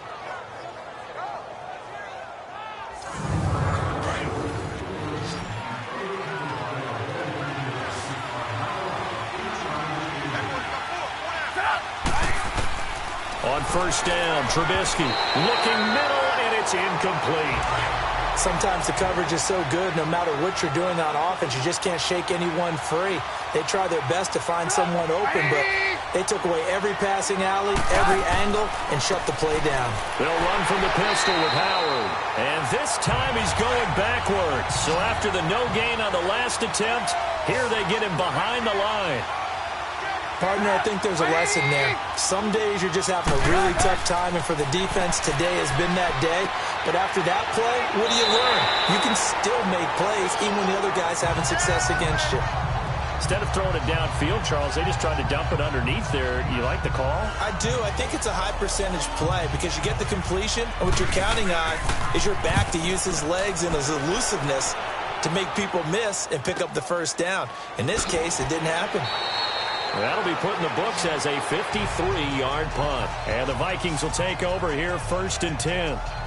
And the Vikings now heading onto the field. Now, if you're a fan of punting, and I know that not many people are, but this game kind of turning into one for you. Well, it's okay if it's a skills contest, right? We're really into it then, but not during the course of an actual game. This has turned into a field position game, though. Sometimes the better punter may actually determine the outcome. Now a play fake here on first down. He's going to launch this thing way downfield. So they took a shot on first down but couldn't connect. And you just know when that play call came in, their eyes lit up because anytime you get a chance to take a big shot downfield, that's a lot of fun. And he'll go down. The Bears get there for the sack. Aaron Lynch in there to pick up his 2nd sack now of the afternoon. So one quick, easy analysis about why they've struggled so far. They keep putting themselves in 3rd and long situations. They just took another sack right there. Now the offensive film session tomorrow may be a little longer than it normally is. Not a lot of positive grades will be handed out thus far. Well, the stats that matter on this play don't help a team very much unless, of course, you're playing defense. If you're getting points per reception, you got a reception, but no yardage. Great job by the defense, though. They read through that one. They read through it, gave up no yardage, and people got credit for tackles. Pretty good deal. Now the Bears offense ready to take over again. This crew had to punt last time they had the ball, but when you've got a lead like this, you content to play the field position game? You are to an extent, especially if you like your defense, because you have the lead, you've been controlling the game. But why put them in a tougher spot? You want to get out there and get something done on offense and maybe take command of this game yourself. Oh, there's that man again. It's complete. 7 yards, the pickup on the pitch and catch. Not a big window to throw. Coverage wasn't too bad there. Yeah, they had him under wraps pretty well, but somehow able to muscle his way open and catch the ball. Able to get 7 on that first down pass play. 2nd and 3.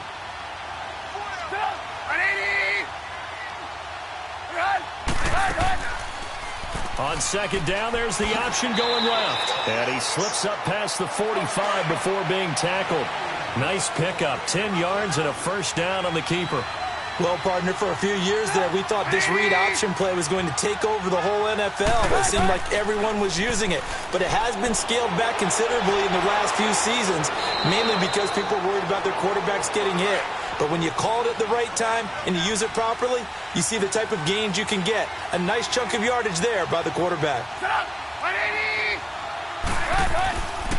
And they'll go ground game here with a tailback. And he's going to fight his way forward here for a modest gain. 5 yards on the carry. Good pickup on first down. 3rd quarter and you've got the lead. You're not ready to go into that 4-minute offense to close the game out. But a running game can really benefit your team right now.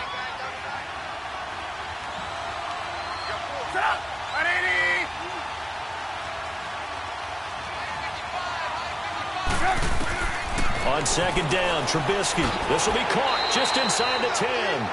And here he'll get it down to the 7. A Chicago first down. The former Jag, Allen Robinson, on the catch from Trubisky. When you see zone defense and you know you've got a drag route on as your primary call, you've got to be really careful as a passer about how far you let your guy go because he might wander into some tough coverage.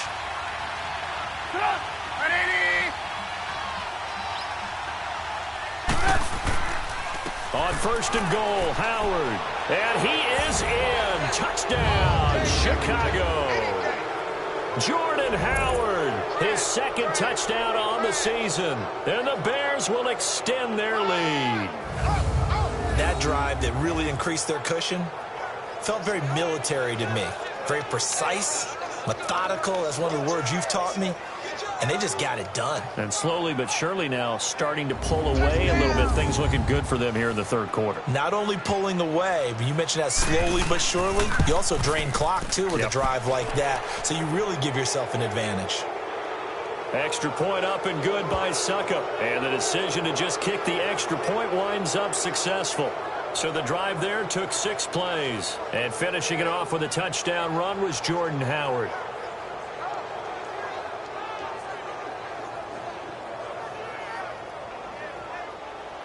Now here's Suckup out to kick it away.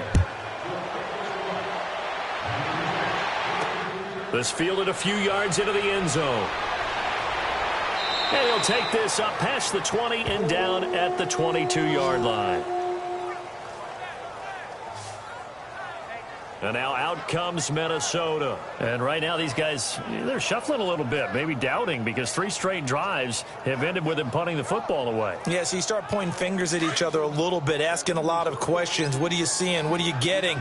Maybe trying to narrow down your playbook a little bit and maybe get simpler rather than more complex in order to try and fashion together a drive. And he'll take it ahead to the 28-yard line. It's a 6-yard pickup, and it gets him to 2nd and 4. Let's talk a little football 101 here, because one of the keys to advancing the ball downfield, success on first down. Huge difference, as we know, between 2nd and 4 and 2nd and 8 and 9. Now Cousins here on the bootleg. Able to complete this one to Tyler Conklin. And they get him down, but not before he takes it across the 40-yard line. First target, first catch, and a first down. And there they went crossing route against the zone defense. What do you think of that? It takes real coordination between the passer and the receiver, because you've got to read those zones and where the open spots are and be on the same page with the guy throwing the football. Because sometimes you're throwing it in front of the zone. Sometimes you're throwing it between the zones. Sometimes the receiver's going to just kind of find a spot and what we call sit down and present himself to the quarterback and throw it there. It's a tough read, but when they're in sync, it's really effective. They go play action here on first down. And he's got room. And they will finally get him, but not until he's all the way down inside the 15-yard line. And the young buck, the rookie, just racked up his first career interception. And how about the scouting department? They've got to be very happy right now, because in NFL parlance, he's a third-day selection. Anyone after the 4th round, that's big-time scouting right there, and what a great play he just made.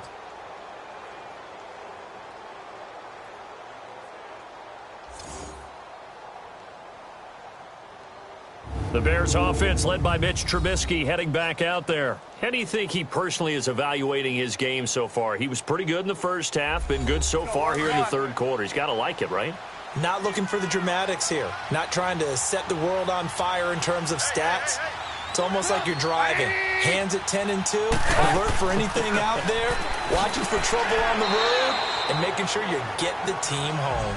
The bus driver. See if he can drive the bus here again on this drive. 5 yards is the tally on first down. That brings up 2nd and 5.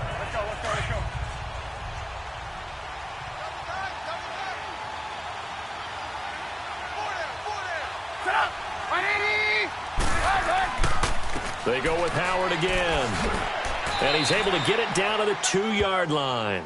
The 6 yards on the pickup, and it leaves him with a 1st and goal. They're trying to show that they can run the ball and protect this lead. Give it to the backs, play a little bit of keep away, don't you think? And that's probably a good philosophy at this point, going to make that defense stand up and stop them.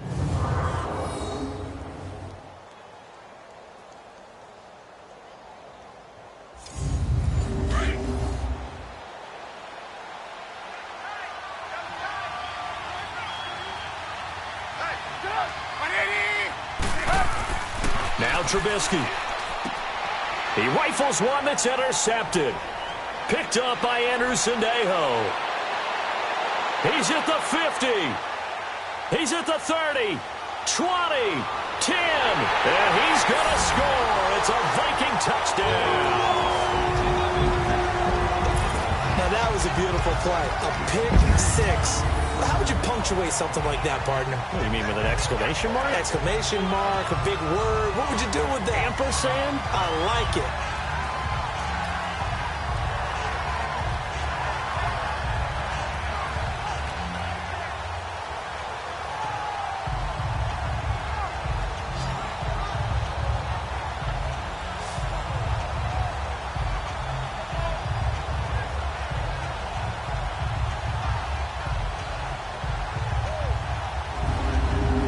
Now for the extra point, Daniel Carlson. And now it's blocked. Now it's scooped up, and this is a live football. But he will not be able to bring this one back, and the extra point attempt unsuccessful.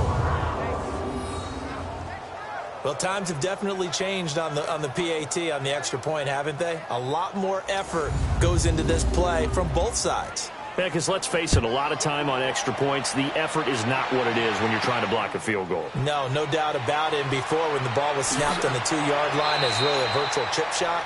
Now everyone believes they can get to it and knock it away, and we know how crucial every point is. So the defensive guys, they spent a lot more time trying to get that done, which means there's more pressure on the offensive guys trying to kick it. The Bears offense now gets set to head back onto the field. And last time, decent field position through the pick six, obviously costly. But they can't afford to just bunker in now.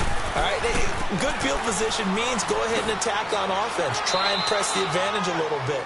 They just have to be better with the football on this possession. So that didn't bother you too much last time? No, because it's exactly what you're supposed to do. You can't have good field position and not try to take advantage of it. Sometimes the defense makes a good play too. Now, that was an excellent run. And when you see that happen, that's when you're seeing guys doing their job, and then some people doing a little bit more. Offensive linemen and tight ends, they're expected to block. But the wide receivers, all they want to do is catch passes. So when they block on a big-time running play and create extra space, you've kind of hit the jackpot there. False start, offense.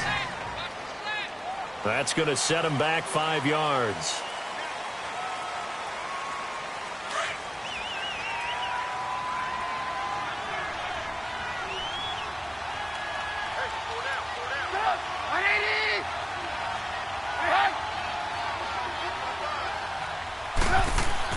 Now Trubisky to throw on second. Toward the center of the field, but it's incomplete. He was trying to hit Taylor Gabriel that time. And it's third down. Had an open man that time, but ended up putting a little too much heat on it, don't you think, partner? Absolutely. Just needed a touch more air under it. Instead, he fired an absolute bullet. And that is incomplete. But there was no trace of nervousness there. He was able to diagnose that play from his linebacker position, stay in excellent coverage, and bat the ball away. Here's John Ryan now as he's on to punt for Chicago. This is taken at the 15. That's going to go in the books as a 55-yard punt. Well done. And out will come the offense as they take over. And now out comes Minnesota. And following the interception, just any interception, are you a little bit more cautious when you start that next drive, or no, you just throw that out the window? I think you are. I don't think that there's any way you can run back out there and go, totally didn't affect me. Let's just go ahead and be loose with the football again. You're going to take care of it, but you have to be careful about being too cautious because now you can't run any offense at all. Still want to attack. We'll see how they attack him here. So they took a shot on first down, but couldn't connect. They have not gotten him going at all. Tried to spark something there with a longer throw, unable to complete it. But you have to keep trying. He's one of their best playmakers. No matter what it says on the scoreboard, you're always trying to get him the football. Line of scrimmage, again the 25, 2nd and 10. Hurry up, here we go. 3-19. 3-19. Now we've got movement up front. And I think this is going to be on Minnesota. False start, offense. And that'll be accepted, of course, and that moves him back 5. And that false start penalty is certainly not helping their cause here. Second down and long.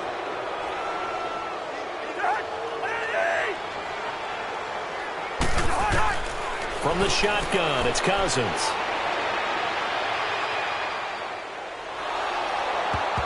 And that one goes incomplete. He's maybe lucky it wasn't a fumble as he got hit as he threw it.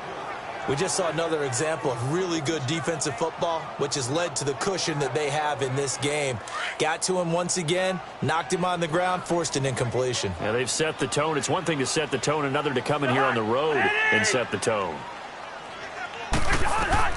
Third and long for Cousins. Throwing the out route incomplete. That's right. They get 15, but they still needed a little bit more. Fourth down. Boy, they had a lot of real estate to make up there, but what a big-time play for them. Nice completion, excellent gain. Now they're in fourth and manageable. Just a little short, though, of that marker.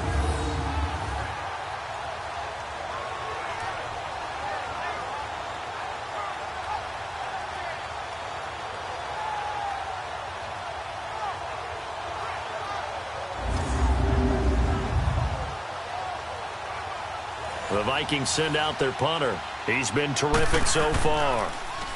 He gets this one away, and boy, it's another boomer. And a nice job here to down this one right on the 5-yard line.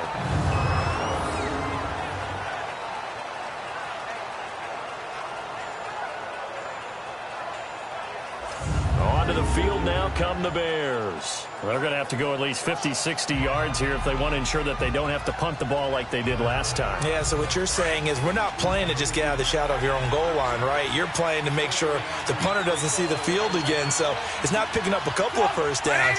You want to pick up 5 or 6 first downs and make sure you move the ball into their territory. And they'll get him down up past the 15-yard line. They needed some breathing room. He gave it to them. 11 yards and a first down. I guess it's good we can't really read the mind of the defensive coordinator now, huh? Had him pinned back there deep, give up that run. Can't be happy. Yeah, whatever's in his mind right now, we probably couldn't say over the air.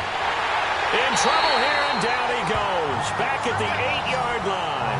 Emerson Griffin in there to drop him for his 5th sack of the year.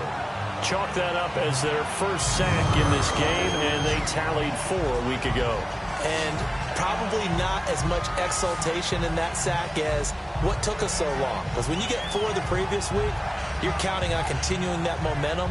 They didn't get that done in the first half of the game. Let's see now if they start to bring even more exotic pressure towards the quarterback. Got to imagine the pass rush will be equally intense here on second down following the sack. It's 2nd and 18.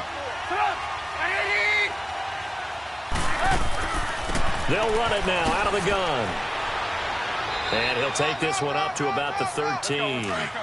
He's able to get 4 back on the run, but now they'll have to find something here on 3rd and about 14. Typically, we think it's the strong safeties that are better tacklers, especially closer to the line of scrimmage amidst traffic. But in this case, how about the free safety coming up and making the big-time play? Offense. And maybe they were coming with a blitz that time, and it caused a jump. I think if we saw it, you know that they saw it. Might have been a little discussion down there. Bad guys coming. Pick them up. Pick them up. And someone jumped.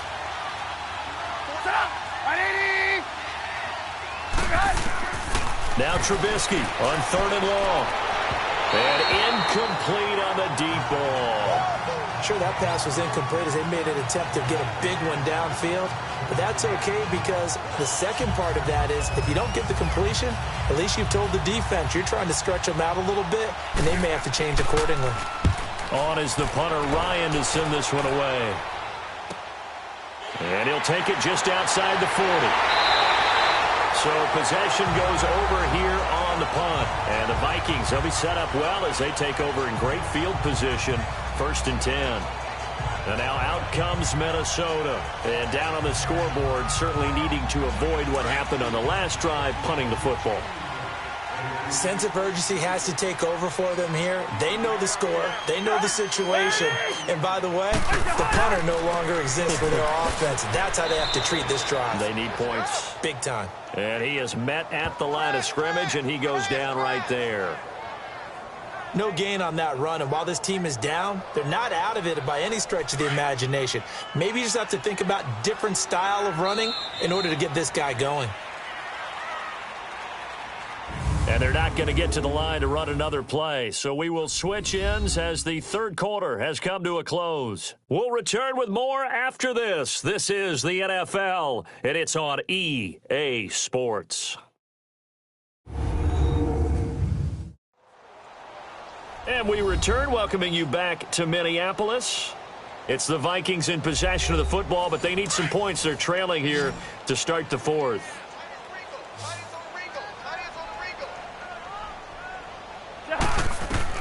Now a second down throw for Cousins. And he whips that one incomplete there.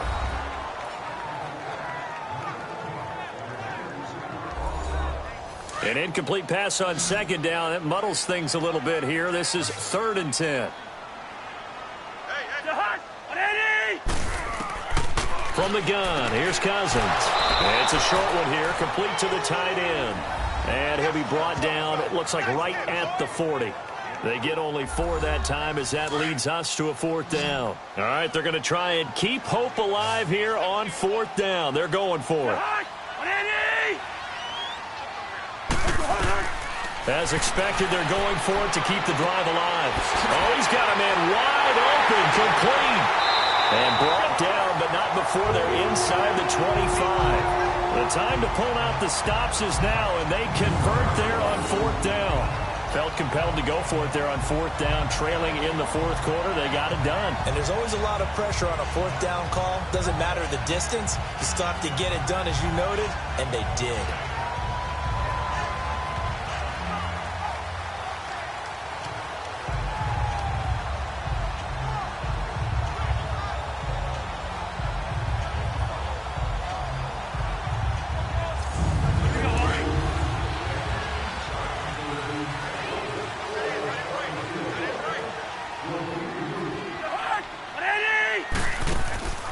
They'll run it now out of the gun. And he'll be brought down somewhat awkwardly here, and a late flag as well. I think this one's going to be a face mask. Personal foul. Face mask. Defense. Well, when you're leading in the 4th quarter, that's not the penalty you want. Not at all, and now down. your discipline comes into question. Having poise this stage of the game, you can't have those kind of plays. After the penalty, a fresh set of downs. It's 1st and 10.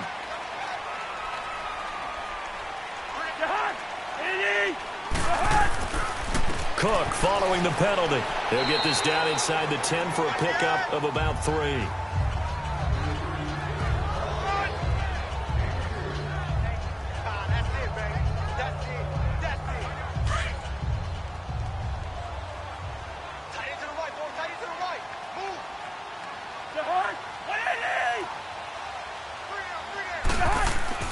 They run it again with Cook. And he'll take this from the 9 down to about the 7.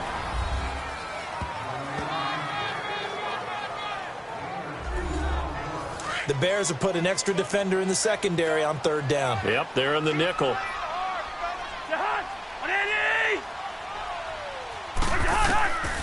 Working out of the gun, Cousins. And Thielen's got it. Touchdown, Vikings. Adam Thielen, his first touchdown on the year. And the Vikings are able to cut into that deficit. A diving catch for the score. He laid out. That was special. And you know the first thing they're going to check, right? Did he complete the process of the catch? All the way through, all the way to the ground. Ball doesn't hit the ground without control in his hands. All of that, yes. Check the box. Touchdown.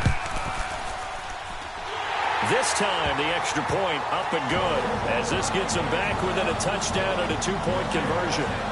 A drive that time of 6 plays, and it's polished off by a Viking score.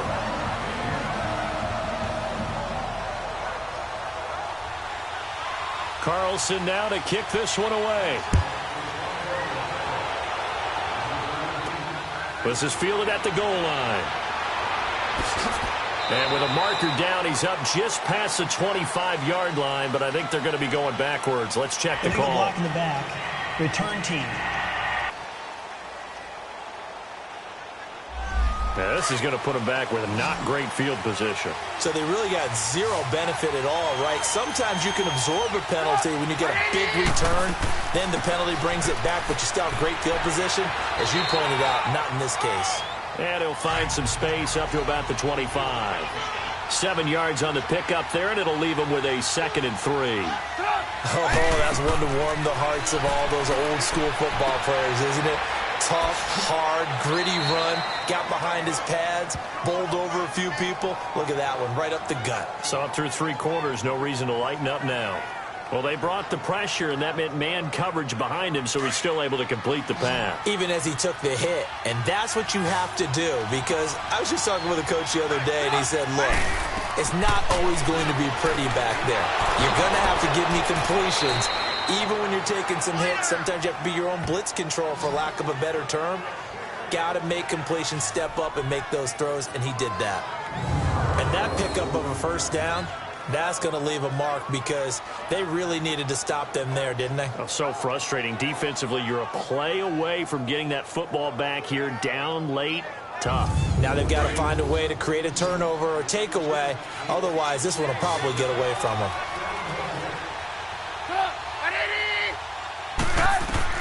Now Trubisky on first down. Throwing middle, but it's incomplete. He was trying to hit Taylor Gabriel that time. And that'll bring up 2nd down. It's always a good play when you're able to bat a ball away or down, because if you actually tip it in the air, now the offense is getting a second shot at catching the football, or another receiver may come along and grab it out of the air and turn it into a big play. So if you make a play on the ball, make sure it's knocked away or down. Otherwise, there could be some jeopardy. They run play action for Howard. Now Trubisky rolling to his left. And he will avoid the contact as he slides to a stop. The improv act there, good for 9, and now they'll be looking at a 3rd and short, 3rd and 1. Partner, he was going through his progressions. Not there, not there. After about the 3rd one, he decided he better pull it down and run for it. And he slides down and avoids the hit for good measure. Here comes a big one as this crowd gets up making some noise. It's 3rd and short. On 3rd down, it's Howard. Howard has the first down and then some. Cuts back right. And he takes this one in for a Bears touchdown. Jordan Howard, his 2nd touchdown of the game, his 3rd on the year. And the Bears will add on to their lead. Well, they were just hoping that run would pick up the first. They got the whole enchilada. And I'm so used to teams on 3rd down, doesn't matter how far they need for a first down, throwing the ball. Instead, they run it, and as you said, picked up the first down, and then some, and then some. In fact, everything, all the way for a touchdown. Terrific play. Extra point put through by Suckup, and the decision to just kick the extra point winds up successful. That time a 6-play drive, and finishing it off with a touchdown run was Jordan Howard.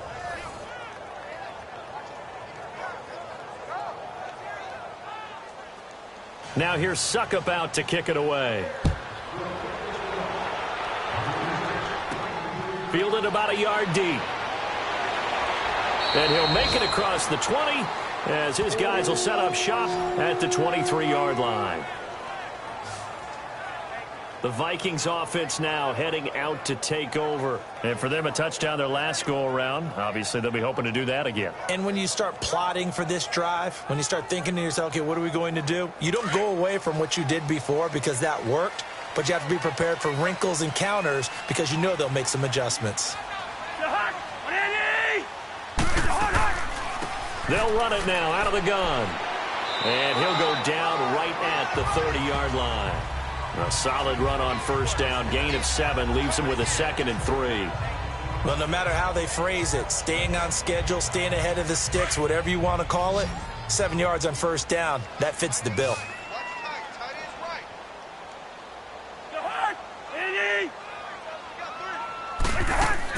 Cousins now on 2nd down.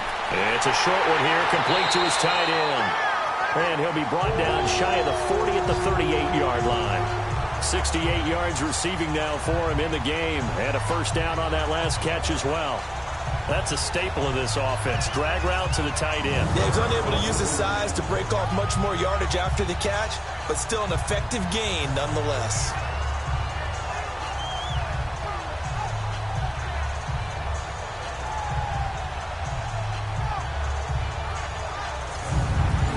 So here's a 1st and 10 at the 38.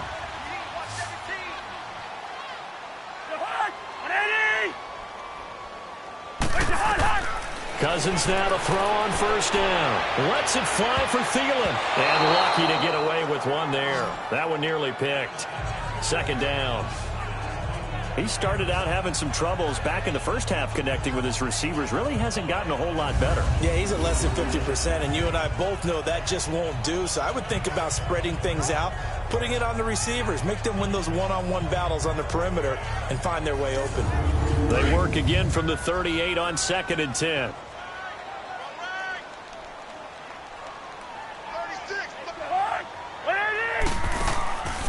They'll run it now out of the gun.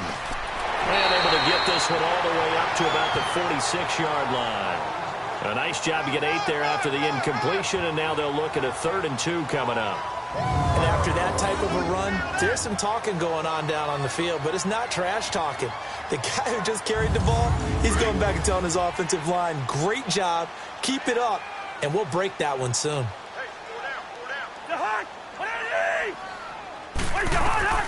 Cousins on 3rd and 2. Got a man, it's right. And he's got this to the 30 before being taken down. A pickup of 24 on the 3rd down conversion. And in a 2-score game, obviously, every play, every 3rd down, like we saw there, magnified, big pickup. It was a huge pickup. What they really want, though, is to not even get to 3rd down. They've got to maximize time and conserve as much as possible. So into Bear territory now. This is 1st and 10 at the 30-yard line.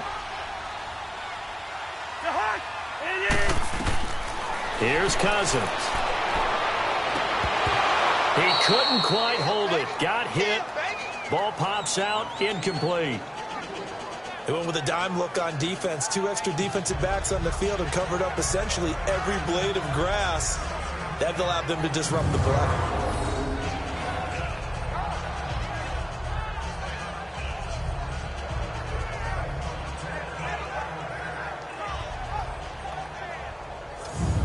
So now 2nd and 10 after the incompletion on 1st down.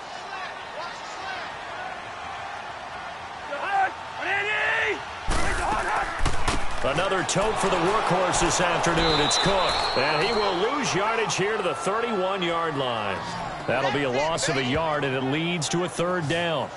I know that speed is the hallmark of today's NFL game, but the key to good rushing defense is still having your linebackers set the edge.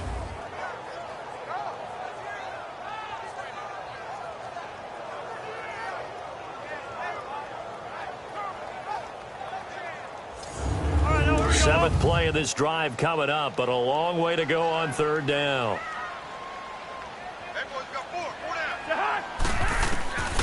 Cousins. A bullet throw, but incomplete.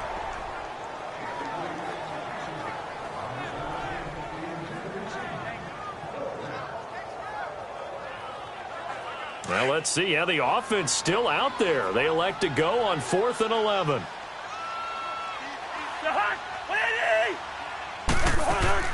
Got to try it here. He's back to throw.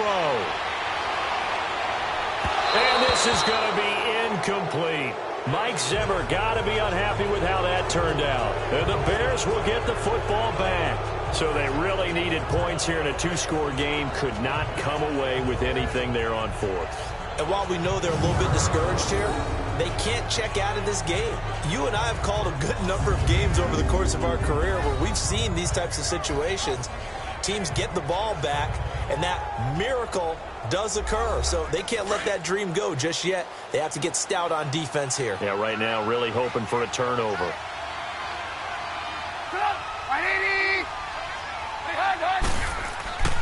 They go with Howard to begin the drive. And he'll be tackled at about the 35. Yeah, give him 4 yards there. It'll be 2nd and 6.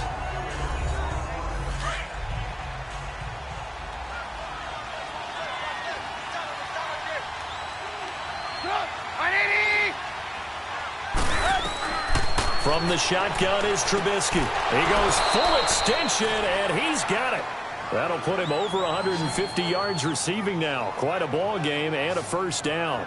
Partner, if you and I were playing quarterback in this one, we would be really confident right now throwing it to him, wouldn't we? Yeah, he's been spectacular. He's just saying, hey, I was all state. I'll make it rain out here.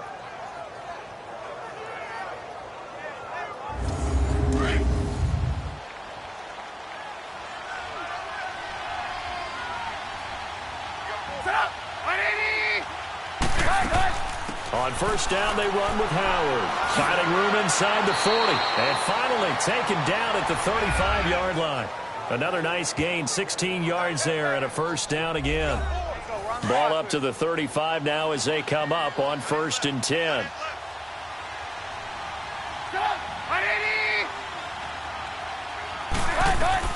Looking to throw, Trubisky on first down. Throw left side, complete. It's Burton. They get 10 more there, and I believe that'll be enough for another first down. It will.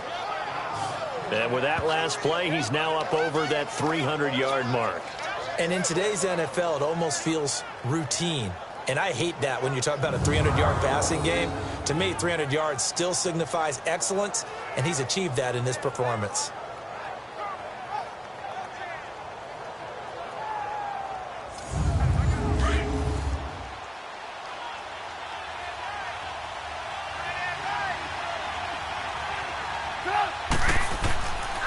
Here's Collins, and they take him down, losing yardage back at the 27. It's a loss of 2 there, bringing up 2nd down. So, Brandon, when this offense gathers together to watch tape for this game, they're going to be feeling pretty good about themselves until the coaches get upset about the play we just saw. But you know their defense is going to be. But we put up big points all game long. The defense is going to win one every now and then.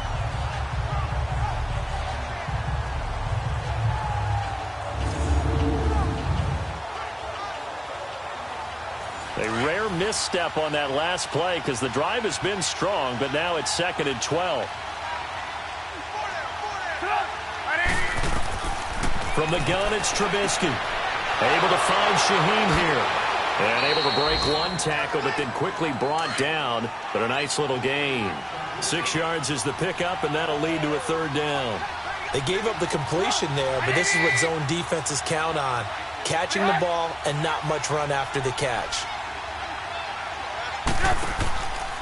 Here's Blunt. And he will lose yardage here back at the 23-yard line. Losing 2 yards that time, and now it's 4th down. Yeah, let me puff out my chest a little bit, even though I'm not rooting for either team. That was a really nice defensive play. It's awfully fun to watch, even in an offensive game. So with that, you figure this game's pretty much out of reach at this point. Yeah, it's going to take a heck of a comeback to come from 3 scores down, but don't change that channel. Don't go away. Miracles can happen, and you want to be here in case it does. You're a company man. Aren't I, though? And now out comes Minnesota. And on that last drive, went for it on 4th, turned it over. But good job by their defense, though. They held them to 3, but this offense, they've got to be a little bit better, a little bit more careful here. And sometimes when you see these calls on 4th down, when they decide to go for it, it's not necessarily the coach saying, I believe in my offense. Sometimes the coach saying, I believe in my defense. I can afford to go for it here, because if we don't get it, I don't think we'll give up more than 3, and that's exactly what happened there. You think that factored in? I do. I think that he had that in his mind going into the game, that I'm going to be aggressive on offense because I know I've got a defense that can hold up their end. Well, we looked at each other right away. We knew that flag was coming out. And I always enjoy the conversation post because officials always tell you, I don't want to throw the flag. But you caused the play. You did it. I had to. So the face mask puts them in even better shape than they were in as they'll have a short field here on 1st and 10. To throw, Cousins. Going right side here, and that's complete. And he's going to get this inside the 30. A really nice pickup of 14 yards, and it moves the sticks. Decent start to the drive, but let's face it, they need a lot of things to go right in a short amount of time, down 3 scores. Yeah, they're going to run their 2-minute offense here in this game, but this is for future games. Can they get better and be ready for the next time, hopefully with a chance to win? A first down throw for Cousins. And he takes a shot on the release as this will be incomplete. We've seen this quite a few times in this game. Offensive line unable to keep leverage, unable to keep people away, facing a lot of pressure. Fortunate just to get rid of it. One of the reasons they're down is that inability, though, to stop the pressure. We saw another example of it there. On second down, Cousins again. And he's got his favorite target yet again. It's complete. That catch good for 5. It's third down. You got the big lead defensively.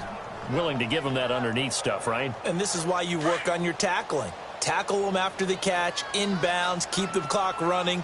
Just go ahead and bleed the game out that way. On third down, that's Cook. And they've got it inside the 10 at the 8. They're able to convert on third down, and that sets up a first and goal. They're making it look easy out there. Another first down. So far on this drive, let me do this little bit of math here. 4 plays, 3 first downs. That's a pretty good recipe for success.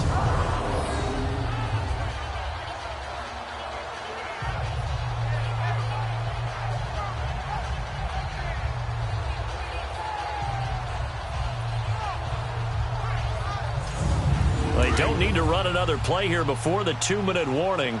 Let's see if they do it anyway.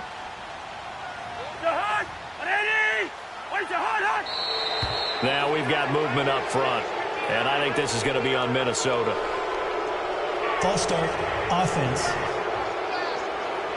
So this will be accepted as it moves the offense backwards. That false start knocks them back behind the 10 now as they'll try again, first and goal. A give, this is Cook. And able to get him inside the 5 here, just inside the 5 to about the 4. Time for a break. We're back to finish this one off after this.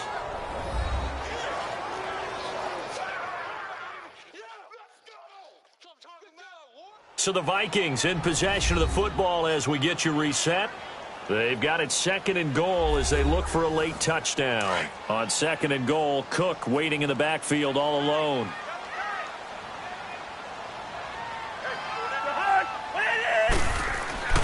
Now Cousins. Throwing over the middle, but it's incomplete. I know every offense wants to start their snaps closer to the goal line, but it's actually harder to throw the ball in those situations. You throw into that tight coverage, you see what happens. Hard to get the ball in there. Not enough space there. Lucky maybe that it wasn't intercepted.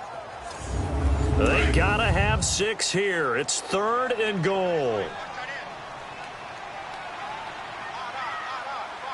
They'll come out in the pistol. Now we've got movement up front. And I think this is going to be on Minnesota. False start, offense. So that one will be accepted. A bad time for a false start penalty as they're backed up now for third and goal. Cousins. And this is going to be incomplete. I know our vantage point might be a little bit better way up here, but that looked like an ill-advised throw to me. I didn't see anything open, and this play just didn't look right from the beginning. It did not. I thought he might get outside and just chuck it away. Dangerous pass, incomplete.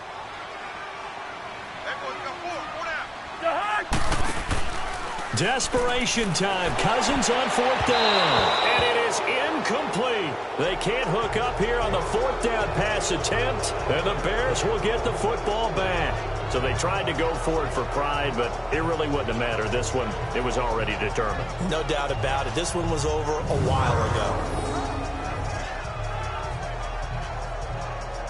And now Chicago getting ready to go as they take the field. They have the big cushion here in the final stages of this one. I don't know if there's any better feeling than being up big on the road. There really can't be, because for a team to go on the road and win in the NFL, that's huge to begin with. But just think about all the preparation that went into it. When they first started talking about this game, leading up to it during the week, going on the road, unfamiliar city, obviously, unfamiliar hotel. No one's going to be with you once you get to the stadium. They're all going to be against you. You name it, all those things they had to deal with, they were able to conquer them and do it convincingly. Yeah, they did it very convincingly, and now the final moments of this one. This is Howard on second down. And an alley to run. And he works it across the 25 before being tackled. It's a pickup of 16 there, and it'll lead to a new set of downs. He's still rumbling, isn't he? Still looking fresh in this one despite the heavy workload. But you and I both know, well-conditioned, and he did tell us that he thrives on being at his peak late in ball games.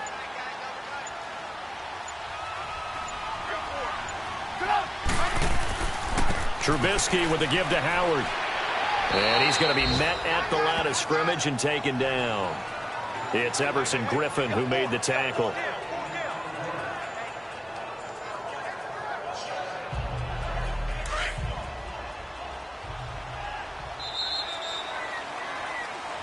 Well, I know at points in this one you wanted to close your eyes because of all the points that were being put on the scoreboard. You're a defensive guy, but it was a fun little track meet, wasn't it? It was, and you know the people who really enjoyed this game? They're the ones that like going to batting practice at the Major League Baseball parks, right? Seeing the 14-11 game, that sort of deal. That's right up their alley with what we saw in this one. So for the Bears, a loss would have really hurt. As it stands, they finished the first half at 3-5. And they'll return home next week to take on the Philadelphia Eagles. Meanwhile, for Minnesota, they drop back to 500 now at 4 up and 4 down. And they'll try to get back to their winning ways next week as they head to Lambeau to take on the Packers. So that's a wrap. For Charles Davis, I'm Brandon Gaudin. And this has been a presentation of the NFL on EA Sports. For more, check us out at easports.com. From Minneapolis, so long, everybody.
This is Madden 19.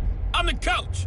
You're locked into the NFL on EA Sports. We are moments away from what should be an excellent matchup between the Minnesota Vikings and the Green Bay Packers. With that, let's get up to Green Bay, Wisconsin. Standing by for the call from venerable Lambeau Field, here are Brandon Godden and Charles Davis. This place first opened way back in 1957. We are inside legendary Lambeau Field here in Green Bay. Nothing like the fanfare of introductions to an NFL game, and that was in evidence a moment ago. Fireworks, pyrotechnics, you name it. This crowd is ready as their guys get set to match up between the Minnesota Vikings and the Green Bay Packers. Along with Charles Davis, I'm Brandon Gaudin. And Charles, we look at this Packer team as we enter play here. They come in playing pretty good football. Winners of 4 of their last 6 games. Meanwhile, for our visitors, the Vikings, they come into this one knowing it's been a while since tasting victory. They've dropped 4 in a row. Can they remember what it was like to win a game? In these types of situations, you're looking for someone to inspire you, and it doesn't have...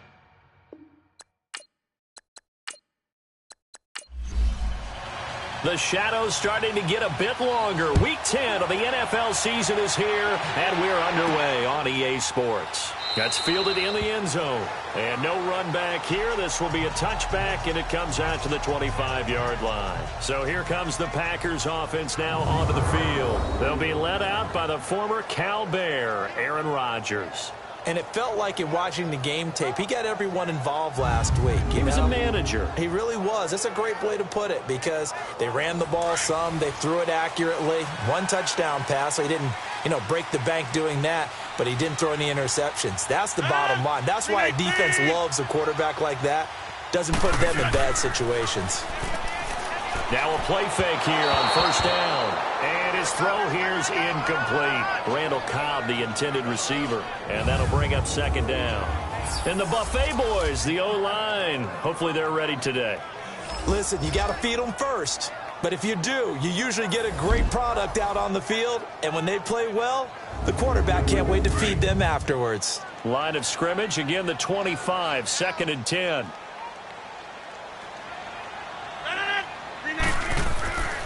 Now the man from UTEP, this is Aaron Jones. And he's taken down, but able to slip across the 35. The numbers on the ground for Jones last week. 15 carries, 55 yards. They've won 2 straight games, and they've done it with the running game as the focal point of their offense. So in this contest, I don't think about doing anything else. I continue to ride the hot hand that I've established and lead with the runners. 319! And they'll keep on the ground with Jones. And a good swarm to the football defensively as they get him down at about the 40. 2 yards on the carry there. It'll be second down. This is how they will line it up defensively for Minnesota. Now, they've been dreadful against the run. No getting around at number 32, dead last in the NFL. They have tried all season long to fix all the things that they need to in the running game, and they have been successful so far. I'm wondering if this is a time to just sell out. Make sure you have 8 in the box every time and bring a 9th and sometimes even a 10th to try and stop them from running the ball. Here's Rodgers throwing the out route incomplete. That's Adams. The reception good for 7.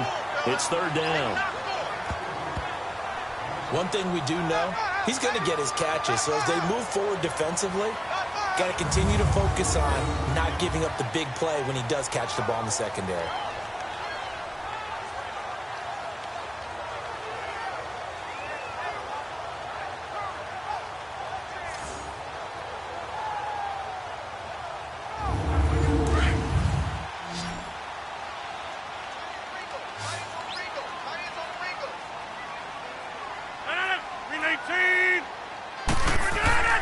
Rodgers to throw on 3rd and 1. He's going to get this one out to his fullback. That'll make it 4th down after a loss of 1. Well, I know it goes against the instincts of the person catching the ball because all you're ever taught is catch the football, don't drop it. But drop it there. Yeah, in that situation, dropping it would have been better. End up losing yardage, even though they completed the pass. As good as a sack. Yeah, how about that? Although they won't get the same credit for it, and it won't help them at contract time. So here's the Viking offense making their way out. Leading them out is their 6'2 quarterback who was a 4th-round pick back in 2012, Kirk Cousins.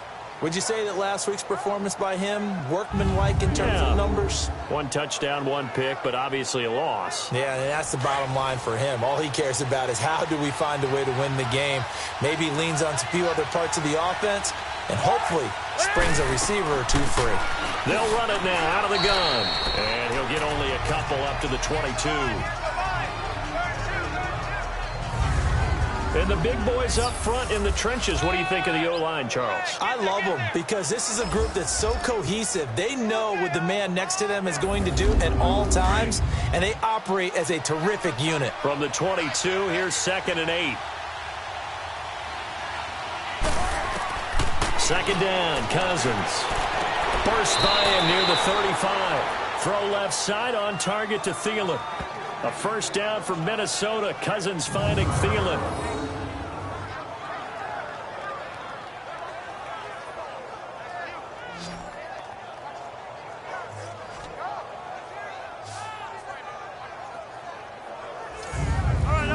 From the 34 now, here's 1st and 10.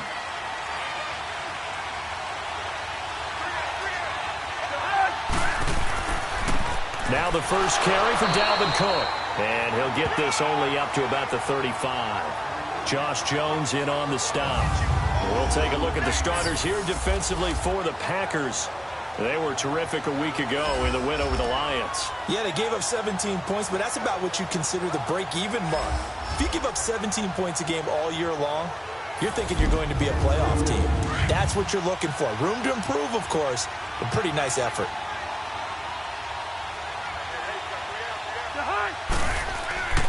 Handoff comes to Cook.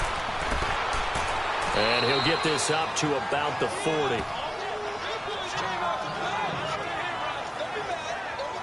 It's really simple to say that they know their identity, that they are a passing team. But one of the reasons that they're so successful, they know how to mix in the run and make sure that they keep the defense off balance and not able to just simply say, let's go get the quarterback and disrupt things. To throw is Cousins.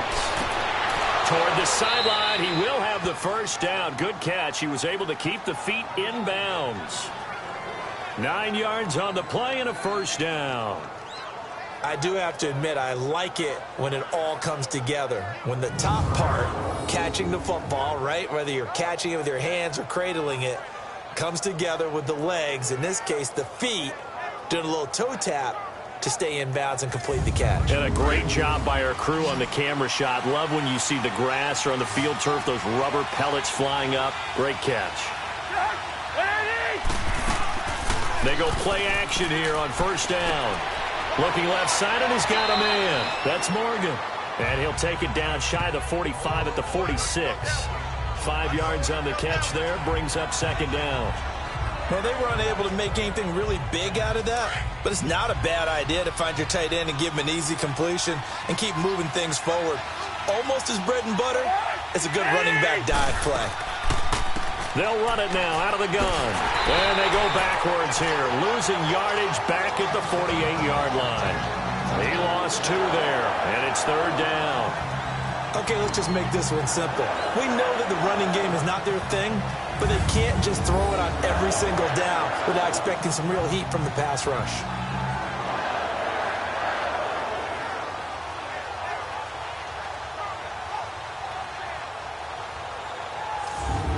Here's play number 7 on the drive. This is 3rd and 7.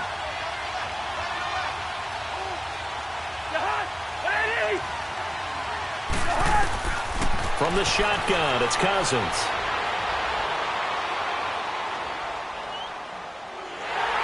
And they finally get to him as he's taken down. Kenny Clark in there to get him for a loss of 9, and that'll lead to 4th down. There's a little bit of defense right there. Nickel set, 5 defensive backs. They just snuffed out every route that was going. Quarterback never got rid of the football.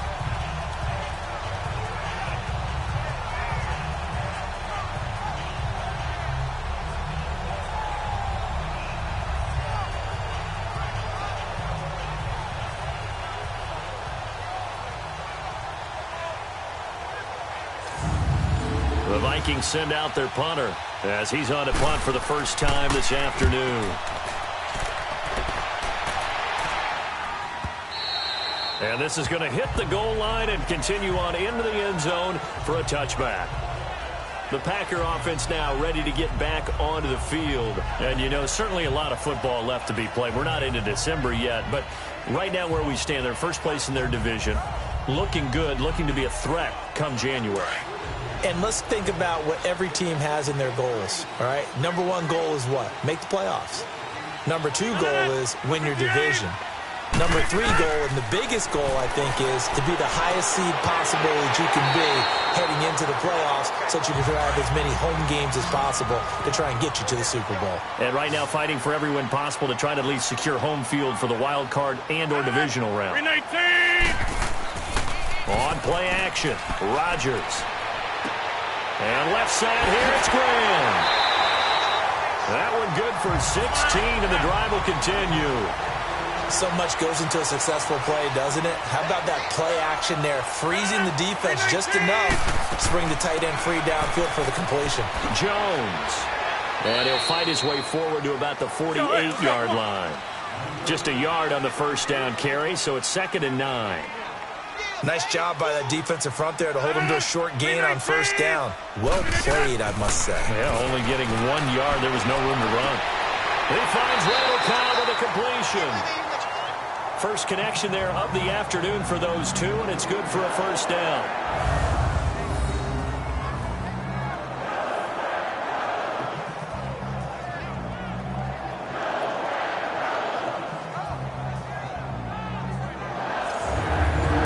So they'll come up 1st and 10 now from the 33.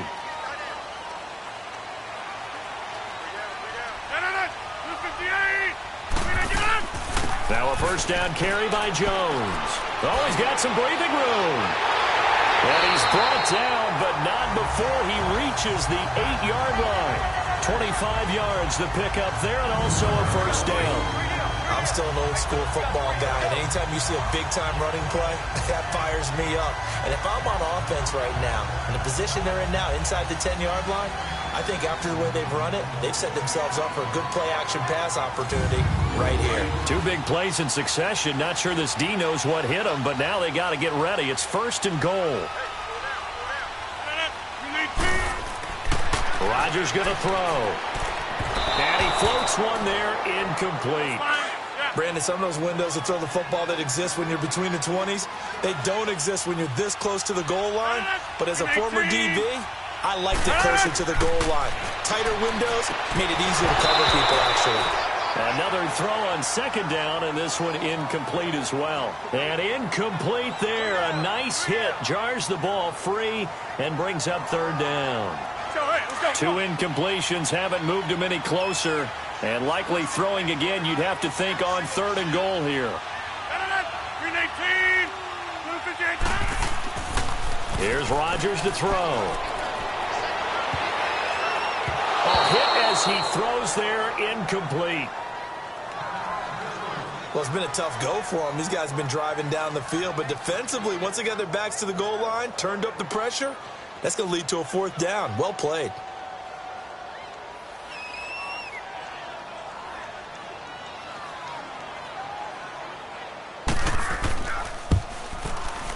And Forbath will put this one through, and the Packers are off to a 3-0 lead. That drive took him inside the 10. Good job defensively to hold him to 3. Yeah, I like how you did that. Give a little tip of the cap to the stop troops there because they didn't give up a touchdown in that situation, right? Made them kick the field goal. And, yeah, points went against them, but that feels a whole lot better running off the field. Fielded about a yard deep. And nice work on the return as they'll start their drive just past the 30-yard line. And now out comes Minnesota. They punted last time they had it. What steps, Charles, you think they have to take to make sure they don't do that again? Well, let's just go to the football 101, the trite expression 101. Win first down. Make 5, 6, 7 yards on first down and make it a 2nd and 3, 2nd and manageable. Keep accumulating first downs that way. Keep moving the football. You don't want to get behind the sticks because then the defense has the advantage. And he fires one incomplete.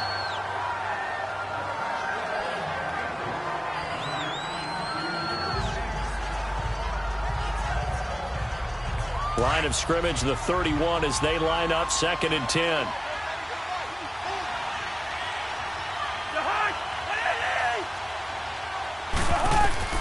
A 2nd down throw for Cousins. And he comes back with one complete. And they'll get it up just short of the 45 at the 44. That one goes for 13 yards, and it moves the sticks. Like so many tight ends nowadays, they have no problem at all putting him in the slot and letting him go to work, and that's a nice pitch and catch right there for a first down.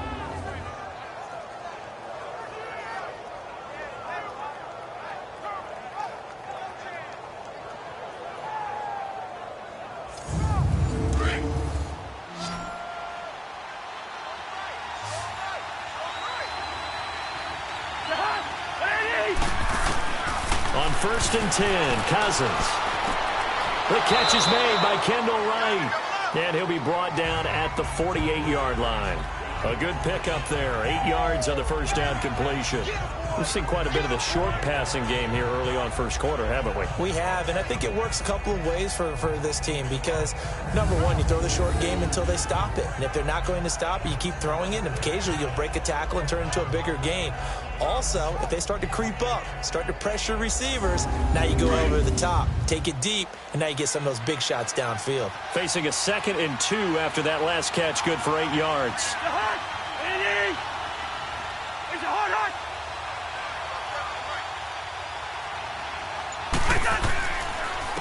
Now a first carry for Latavius Murray. And this will be taken across midfield and into Green Bay territory. It'll be a gain of 2 on the play, but they'll remain a few inches short here with 3rd down looming. Well, they had that one sniffed out. Excellent run blitz. Stop that one for a short gain.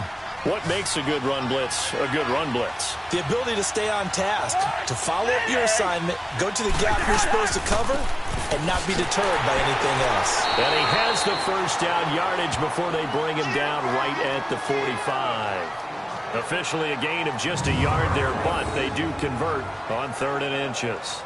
We haven't seen much from him running the football here in this first quarter. No, you're right about that. We haven't seen much of him at all so far. They've stacked him up pretty well, but when you're trying to run the football, sometimes you got to play the long game. Keep handing it to him, and some of those runs that aren't working now, they turn into 6, 7, 8, and maybe more later on.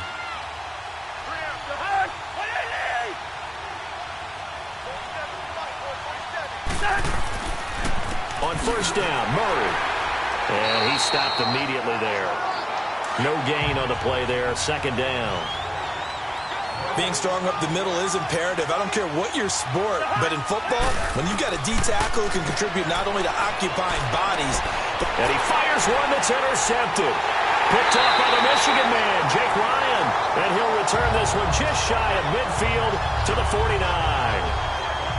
And he may want to track down that football because that's interception number 1 on his career. You're saying that's going into the trophy case? I'd put it there. Yeah, no doubt about it. That's when you ask the equipment guys to make sure they hold it for you after the game. But if you play in the back 7 on defense, that's part of your job, finding ways to take the ball away from the other team. The Green Bay offense now about ready to take possession here. Well, what do you think? You get the ball off the turnover near the middle of the field. You take a shot here on the first play? You know I'm big on that. I love when I have great field position after a turnover. I feel like I might have them a little bit off balance. I prefer to take a shot, but a lot of coaches will tell you you only do it if you trust the guy who's got the football in his hands. Meaning, if it's not there, he won't force it downfield and maybe turn it into an interception. He'll go to the check down, go to a second option, and go ahead and take the play that's in front of him. All right, Brandon, I know we're in the early going here, but those kind of runs, they're going to open up a world of opportunities for this offense going forward. 319. Rodgers to throw on 2nd down.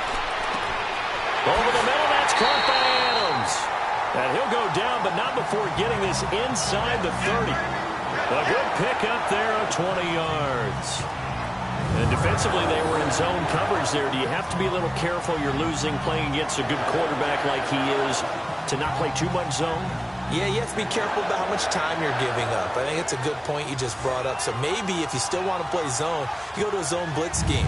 And you can drop anyone out of your defensive front. Defensive end, defensive tackle. It doesn't matter. You just exchange someone to bring more pressure towards the quarterback and still try and cover downfield. Rodgers with a give. It's Aaron Jones. And that play going absolutely nowhere as he's belted before he could get out of the backfield. I know when I was a kid, I always got real excited when I saw those lateral-type runs. But the best backs that made it happen, they put a foot in the ground and just go. That didn't happen there. That play got swallowed up. On second down, here's Rodgers. Drops it to Jones in the flat. And they'll be inside the 25 now at the 24. Give him 3 on the play, and they're going to have a third down.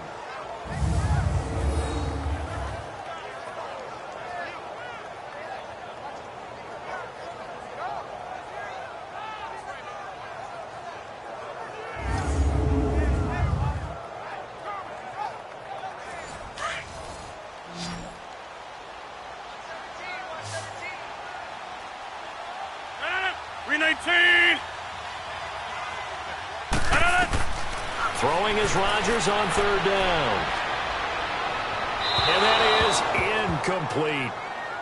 And what did we talk with them about prior to the game? Their ability to move the chains, pick up first downs. So far, 0 for 3 on third down. If that continues, they'll have little chance of winning this one.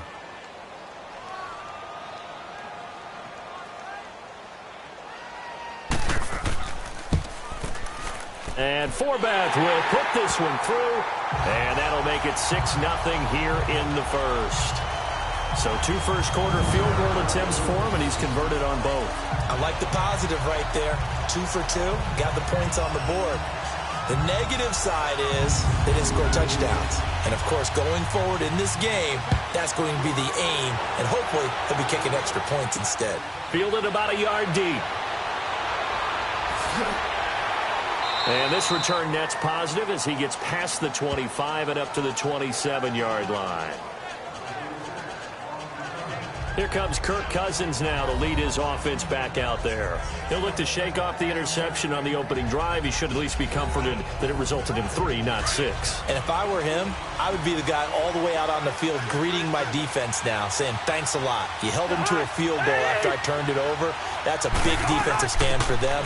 He needs to go out now and make up for what he did on the first drive. And he'll push his way forward to about the 32. Give him 5 on the carry there, and it'll be second down. Partner, I think from our experience together, we have learned that most offensive coordinators are going to tell you, if I'm going to run the football on first down, I've got to get at least 4 yards. They got 5 here. They've got to feel pretty good about that one. They'll run it now out of the gun.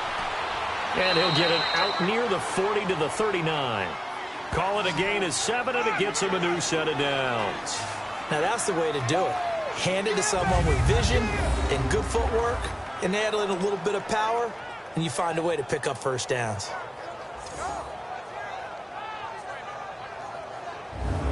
So from the 39 now, they'll come up on a 1st and 10.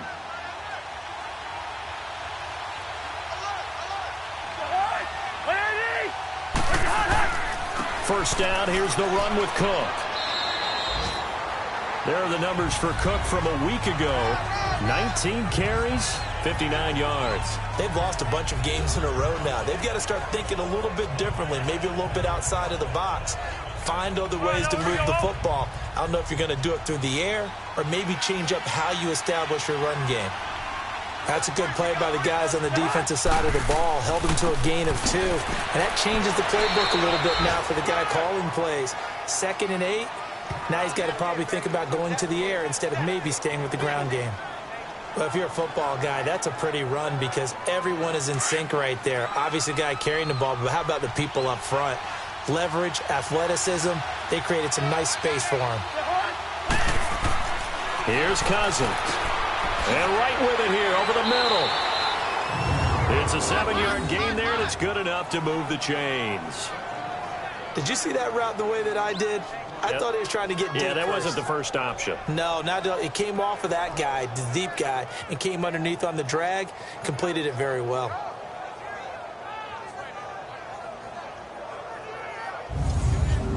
So into Packer territory now. Here's 1st and 10 at the 48-yard line. Now a run with Cook. And that play will go nowhere. Losing yardage back near midfield at the 49. A loss of a full 3 yards, and now it's 2nd down. We think, Brandon, I like the intensity this defense is showing right here in these first few drives. They're not just holding the line because they're doing their job, but they're doing more than that, aren't they? They're getting a nice push into the offensive backfield. And a great example right there for the loss on the tackle.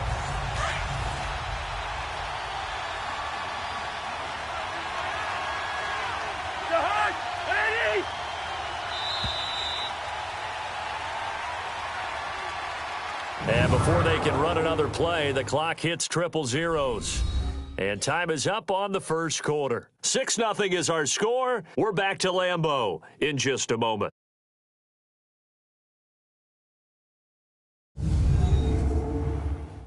The NFL on EA Sports is presented by Snickers. You're not you and you're hungry. Snickers satisfies. Back now with Charles Davis. I'm Brandon Gaudin. Second quarter begins with the Vikings holding the football, but they face a 2nd and long to start things out. Here we go now. 3-19. On the ground, it's Cook. And this will be taken across midfield and into Green Bay territory. 3 yards on the pickup there, and they've got it back to 3rd and 10. Partner, we know today's NFL is really built around the guy throwing the football. But these short runs, they still pay dividends because they can take their toll on a defense and they can add up as the game goes along. You control the clock, you control the ball, and that way you often control the game. Past the 20. Got a man, it's right. Touchdown, Vikings. Kendall Wright, his 4th touchdown on the year. And the Vikings have tied it. They can grab the lead with a PAT. As a fan, is there anything prettier than a well-executed post route? No, it's a thing of beauty, especially when it's done like that for a touchdown. The throw, the catch, and how about the run after to get it to the end zone?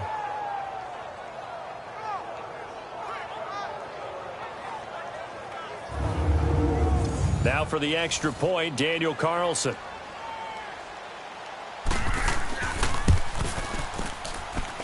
Extra point by Carlson, up and good. And they take the lead here at 7-6.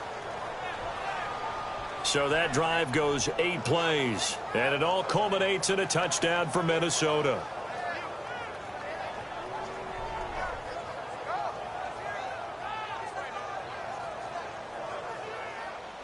Carlson now to kick this one away.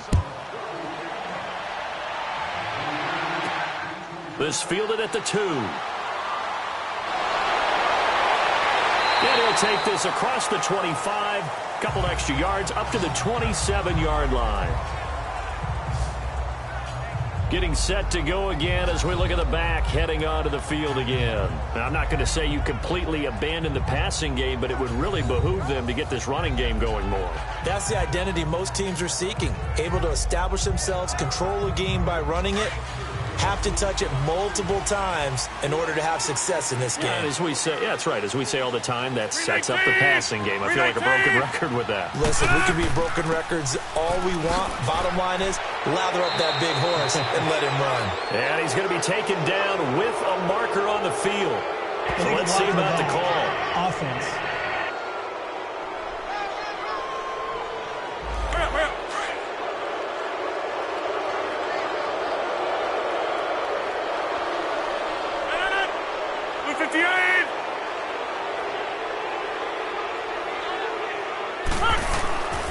After the penalty, it's Jones. And not much there. Maybe a yard up to the 24. They'd love to just strike back with a touchdown right here, and if it's a long play, so be it. But the main goal, get a couple of first downs, run some plays, run some clock, allow their defense to get a chance to catch their breath, settle down, and relax a little bit after they just gave up a score. That catch good for 5. It's 3rd down. I always laugh when people say, what's the toughest route to defend? And I'm like, any of them, especially if it's a good receiver. That makes things very difficult. But when you're running a drag route, Something short, shallow, going through defenders, using guys almost as screens in order to get open. That makes things tough for guys trying to get to the football. Rodgers to Cobb, good for a Green Bay first. He's such a good route runner. Shows it there on third down. Very proficient and a good pass. And you know what I've observed over the years in the NFL? The better a route runner you are, the more confidence your guy's going to have in you to go to you in important times because he can trust you being in the right spot, and they connected there and picked up a first down. To throw, it's Rodgers. This is Cobb with a catch right side. And he'll work it across midfield inside the 45. Another nice gain, 13 yards that time, and another first down. An ex-teammate used to tell me all the time, I hate experienced quarterbacks because no matter what, you really can't hide what you're doing. And I think that right there, he knew right away where the blitz was coming from, where his primary guy was going to be, and he ended up going to a secondary target for a nice game. I was just going to ask you, that wasn't the primary target. He's so good at that, isn't he? I think he knew right away that he wasn't going to get to his primary guy. I think he read that as soon as he got to the line of scrimmage, knew where the pressure was going. Look at this, middle of the field, a breakaway. Touchdown, Packers. Brian Quick, his first touchdown on the year. And the Packers are able to cash in for 6. And correct me if I'm wrong, that was just a simple fly route, wasn't it? No, there's nothing to correct at all. You've got it down pat. And I just remember as a player, when I'd be in practice sessions, and I'd hear 9 from the receivers, that meant fly route, go, look out. That was the 9, and he just kept going all the way into the end zone for the touchdown. Forbath able to convert the extra point, and that'll make this a 6-point game. So that drive spanned 5 plays, and it ends with a Packers touchdown. Forbath out to kick this one away. That'll be taken in the end zone. And no run back here. This will be a touchback, and it comes out to the 25-yard line. Kirk Cousins now gearing up to lead this offense back out there. He's had a solid start to this game, but bottom line is they're losing, so he doesn't care about his stats. He just wants to right the ship on the scoreboard. He wants to actually increase his stats because he feels like if he does, that means things will get better for his team, maybe get him back into the ball game or into the lead. In these situations, I remember playing with a quarterback once where he actually ran out onto the field first ahead of everyone else. Just said, guys, let's go. Try and create that energy, create that spark. Well, so far he has 1 touchdown, 1 interception. He'll be looking for that 2nd touchdown now. So that flag will cost him 15. Automatic first down. And it doesn't matter anymore how you get the face mask. Any part of it, that's going to be 15 yards. So the yellow flag came out, and that leads to a new set of downs for this offense. 1st and 10.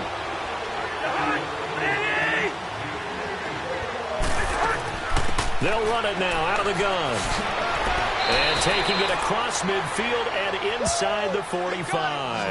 Solid way to start the drive. 13 yards, picking up the first. Tremendous blocking by the interior of the offensive line. They didn't just gash him there. They blasted a gaping hole for him to gallop through. I think if he comes back to the huddle, he better be giving them a whole lot of credit and thanking them for that much space to rumble.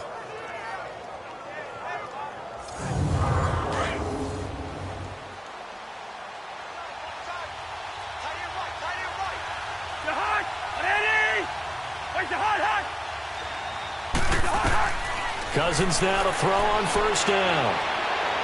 And that'll be incomplete.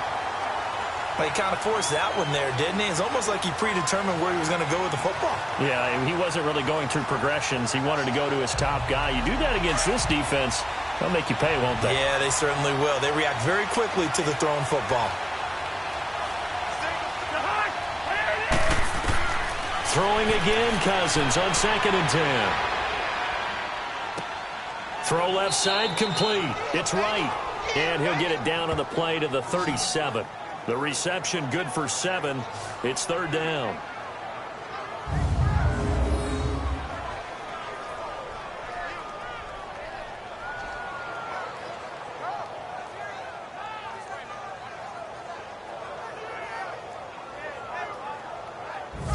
The Vikings on 3rd down. They've been near perfect. 4 for 5 to this point. This time it's 3rd and 3. Now let's go. 3-19. 3-19.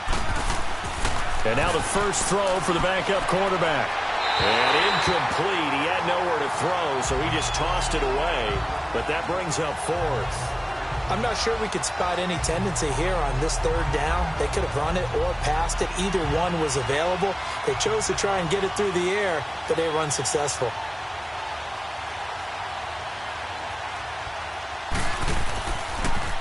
Oh, they get to the football. It's blocked. It's picked up. A live ball here, remember. Those really long field goals, when they are made, they are things of beauty, but there is a danger to getting them started, isn't there? Yeah, with that low drive, you've got to really keep it low to the ground, don't you, to get that distance. Yeah, hard to just pop it up in the air because otherwise it's not going to get there. So he's got to drive it low in order to have the distance, and that usually puts it in jeopardy, gives him a chance to block it, and everyone knows it on the other side. That's when you get your best jumpers on the other side of the field and try and get up and get it. So now a chance for points in the opposite direction after the blocked field goal. Now a play fake. Rodgers. He rifles one that's intercepted. He's picked off at his own 46. And he's going to score. It's a Viking touchdown. Every now and then, those guys can get lost in coverage. Quarterback didn't see him, perhaps. But, boy, what a pick. And how about the run back?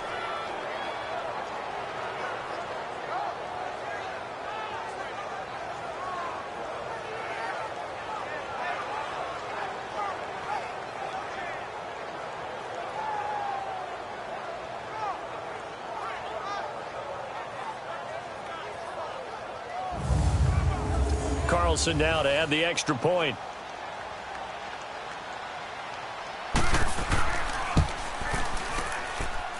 Extra point by Carlson, up and good. And the decision to just kick the extra point winds up successful. A heck of a play there defensively, getting the interception, navigating his way into the end zone for the touchdown. This is fielded at the goal line. And he'll take this one near the 25, call it the 26-yard line. Aaron Rodgers, he's getting ready to go again here on offense. You know, normally he's probably pretty happy with his performance at this point. He's played pretty well. Bottom line, they're down on the scoreboard, so I'm guessing he's not that happy. No, the fantasy owners who have him for this week, oh, they're happy with what's going on. But for him leading a team, trying to win a ball game, I agree with you. Not happy at all. Trying to figure out how to up his game and inspire his teammates to do the same. That's a true leader. 5 yards on the carry. Good pickup on first down. And that's exactly what you want on a first down run. Pick up 5 yards, bring up 2nd and 5. The defensive line, though, they've got to figure out a way to out-leverage the guys up front because the offensive line is winning at the point of attack. On second down, it's Jones. And this time not as successful as he'll get back to the line of scrimmage and no more. Ben Gideon in on the stop. As usual, the hallmark of a good run defense, linebackers making plays near the line of scrimmage. Absolutely nowhere to run there. 319. From the gun on third down, Rodgers. He's got Adams on the hookup. He's exceeded his receiving yards from a week ago, and we're still in the first half. It's a first down. Fired that one in there, able to make connection on a nice in route. With those faster passes when they're going that fast, any hesitation as a quarterback that the deflection, if you miss, might be bigger and lead you an interception? Yeah, and the deflection works both ways. Maybe a defender gets a hand in the way and it pops in the air. And sometimes you throw it so hard your receiver can't handle it, and he pops it up in the air for the defenders to grab as well. But a moot point there as they were able to connect. Oh, the ball comes out on the hit, but they'll say it's incomplete. I think he had to unload that one before he wanted to. He was right up in his grill. I think he was a dentist there without a license, don't you? Just not enough time for the play to develop. Just lucky it wasn't a fumble, really. So line of scrimmage, still the 39 on 2nd and 10. Rodgers again here on 2nd and 10. Wide open receiver complete. And he'll be taken down, but not before he gets into enemy territory. His first catch, good for 14 there and a first down. Now a play fake here on first down.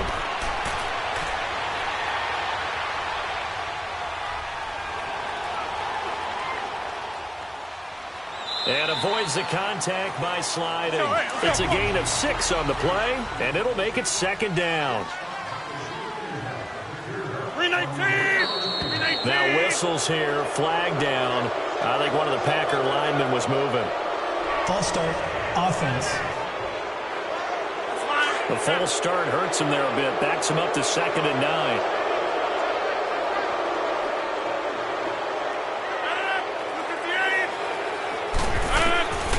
Working from the gun. Rodgers.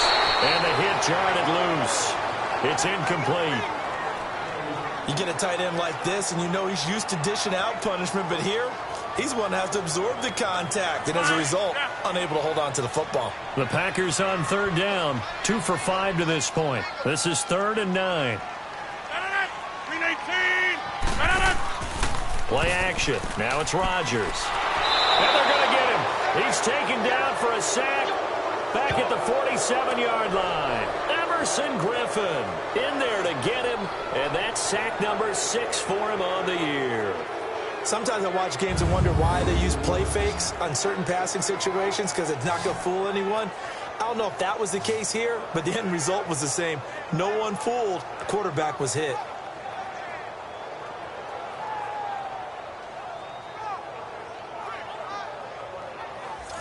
Here's J.K. Scott now as he'll punt it away for the 2nd time.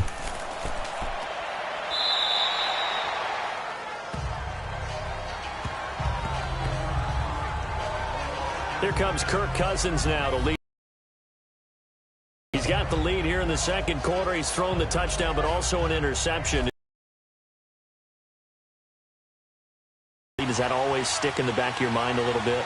For the best ones, it just upsets them that they did that because they don't think there should be any blemishes on their record. They think that they're way better than that. So your confidence gets tested a little bit.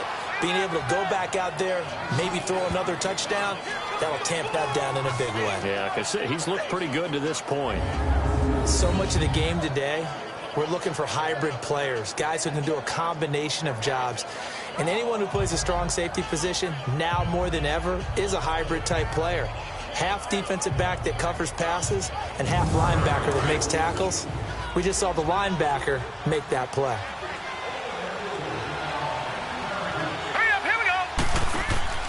Back to the ground. This time Cook. And nothing doing. He's immediately taken down at the line of scrimmage. No gain on the play, and now they're faced with a 3rd and 1. You know that 3rd down is not a gimme if you're on the offensive team. So what are you going to do? Run it again? Or maybe you go play action and try and throw the ball and pick up the necessary yardage. They'll set up a throw. Got his man complete over the middle. That's Morgan. And he brings this up to the 46. Good enough for the 1st.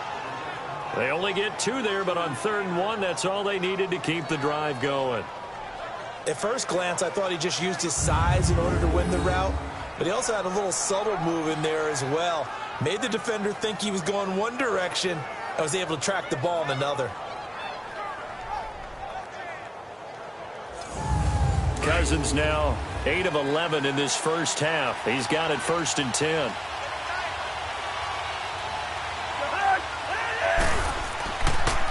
They pitch it out to Cook. And they went the wrong way there. Losing yardage back at the 43-yard line.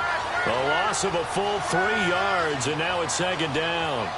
An interesting and intriguing decision there defensively because they kept extra DBs on the field despite seeing the multiple tight end look that came out for the offense. I thought they were going to switch out of it. I didn't know if they felt they didn't have time or what the case was. Well, in any event, the extra speed allowed for great penetration as they stuffed that one behind the line of scrimmage. It's a loss of 4. Now 3rd down. Anytime you call an inside running play, you just know there should be a lot of congestion there. You're counting on your offensive line to take control of the line of scrimmage.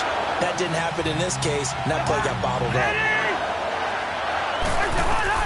3rd and long for Cousins. And a big loss here as he's taken down. Well, certainly some teams are not intimidated by down and distance on defense, are they? 3rd and very long? Let's go get this guy again. Big time pressure.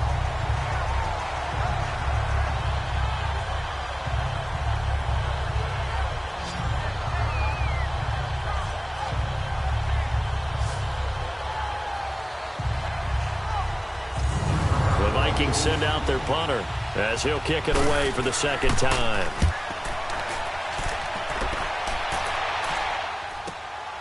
This is brought in at the 21. So a change of possession here on the punt. And it'll be Packer football here. First down and 10.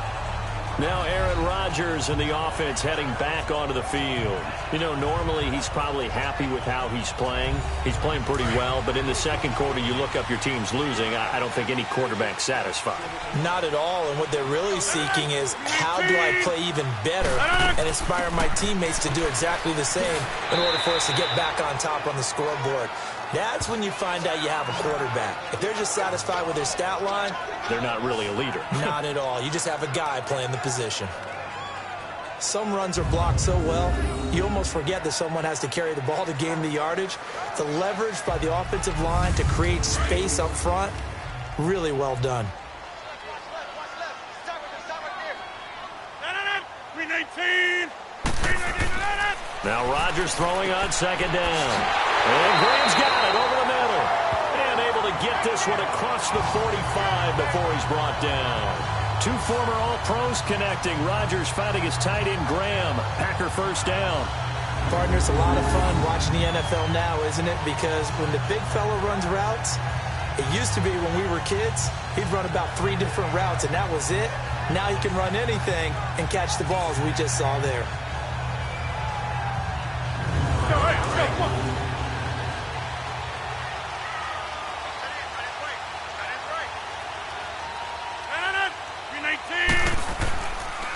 A give to Jones. He'll get 3 up to midfield. They tried a quick hitter inside, but that one was swallowed up because what they're hoping, those big defensive linemen will take the bait and move laterally and open up a crease that they can run through. Didn't happen on that play. 319. 319. From midfield, here's Rodgers. And he will find the open man as Jamon Moore. And he'll be taken down at the 44-yard line. The reception good for 7. It's third down. He decided to run a hitch route. It really helps to have a guy who can turn it loose. And, boy, he rifled one in there on that one. Not much run after catch, but it worked really well.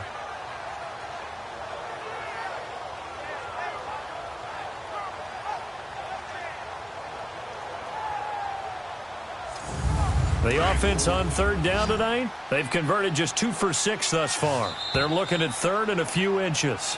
2 minutes to go here in the first half. We're back to Lambeau following these words.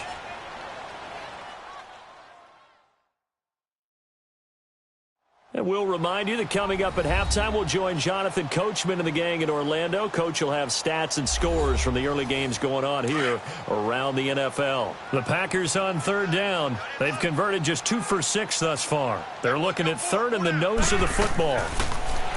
Throwing now is Rodgers. And he can't hang on to it. Nearly picked. He's known for his hands defensively. But instead it just brings up fourth down. Perhaps they overthought this one a little bit. They've been running it real well on this drive, and it was third and short, okay? They decided to throw the football incomplete. Yeah, they might have thought just a little bit too hard about that play selection. Here's J.K. Scott now as he's on to punt for Green Bay. He's been a busy man here in this first half as he gets it away.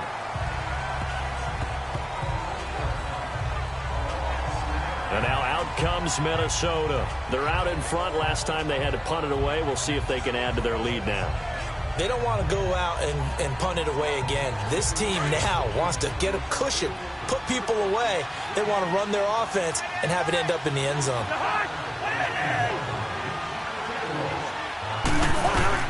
Cousins on first down. And it pops free. The collision there jarred the ball loose and brings up second down. That would have been a great catch, but it's real difficult to hold on to it because it was contested all the way. Would have been a great play if he'd been able to haul that one in. So after the incompletion on first, now second and 10.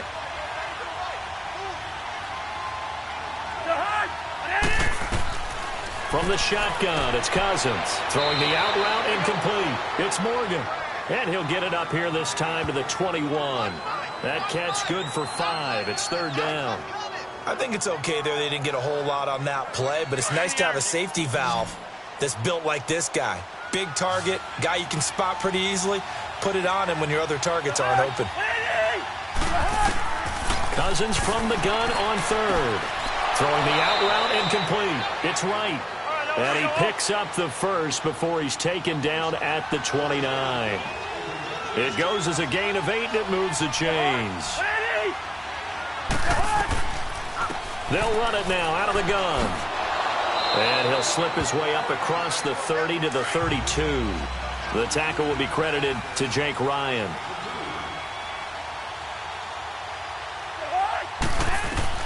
Cousins now on second down. And he's just going to get rid of this thing. To no one here. He throws it away. And now it's third.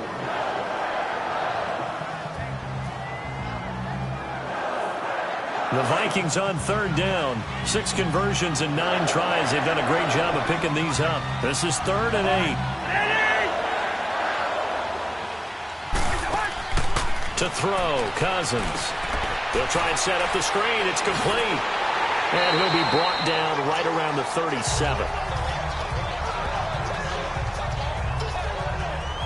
Dialed up the screen pass on third down, and for a second it looked like it was all going to come together, and they had a chance to pick up a first down, but the defense got there and finished it off.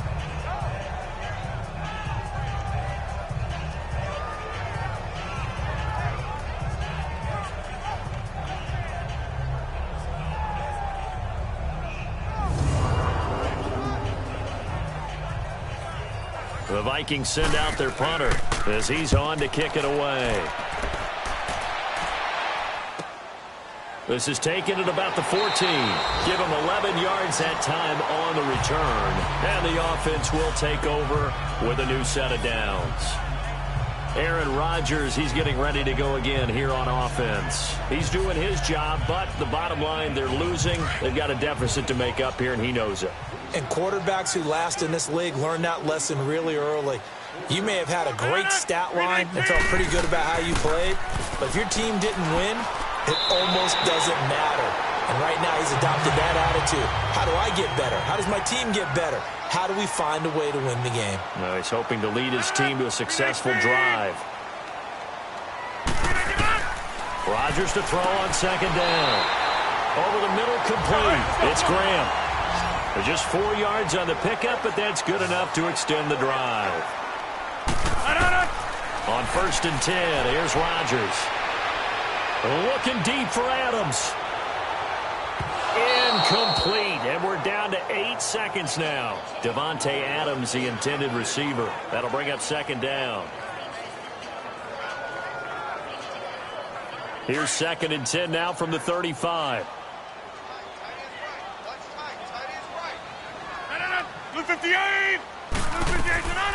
They'll run it now out of the gun. Now Jones is hit. He lost the football. And the Vikings pick up the football. And they'll start with great field position at the 41-yard line.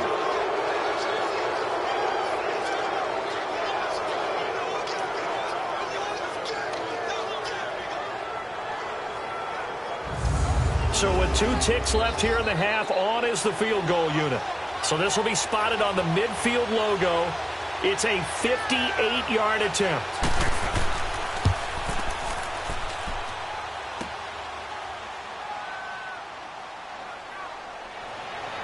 Oh, a nice spin. So we hit halftime with our visitors, the Vikings, taking the lead to the locker room. As we send you down to Orlando, where Jonathan Coachman has our EA Sports halftime report. Coach. All right, Brandon, thank you very much. More from you two in a minute, but first, let's take a spin around the NFL and see what's going on here in week number 10. We'll begin out in the windy city of Chicago. And as they come towards halftime, it's the Eagles who have the lead in that one. Eric Decker, a touchdown reception.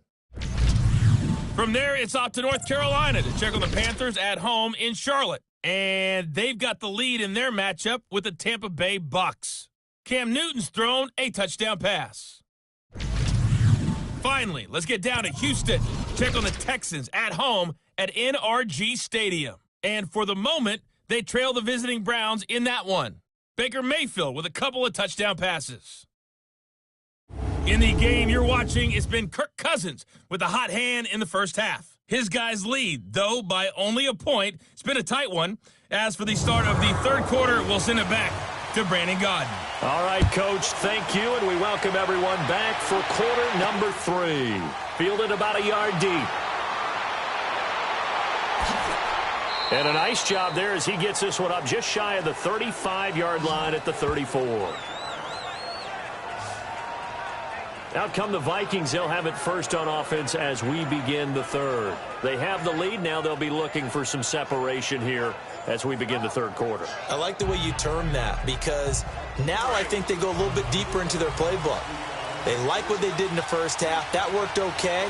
But in order to get the separation that you just talked about, change things up a little bit. Change your tendencies. Try and hit them a little bit more with some things they didn't see in the first half. We'll see if they do just that. First play of the drive going for 14 and also going for a first down. Partner, if you want more carries, I think we saw how you get him. Show that he's got the fresh legs, and he picked up the first down on that run. Don't just ask for him. Show him that you're supposed to get the football.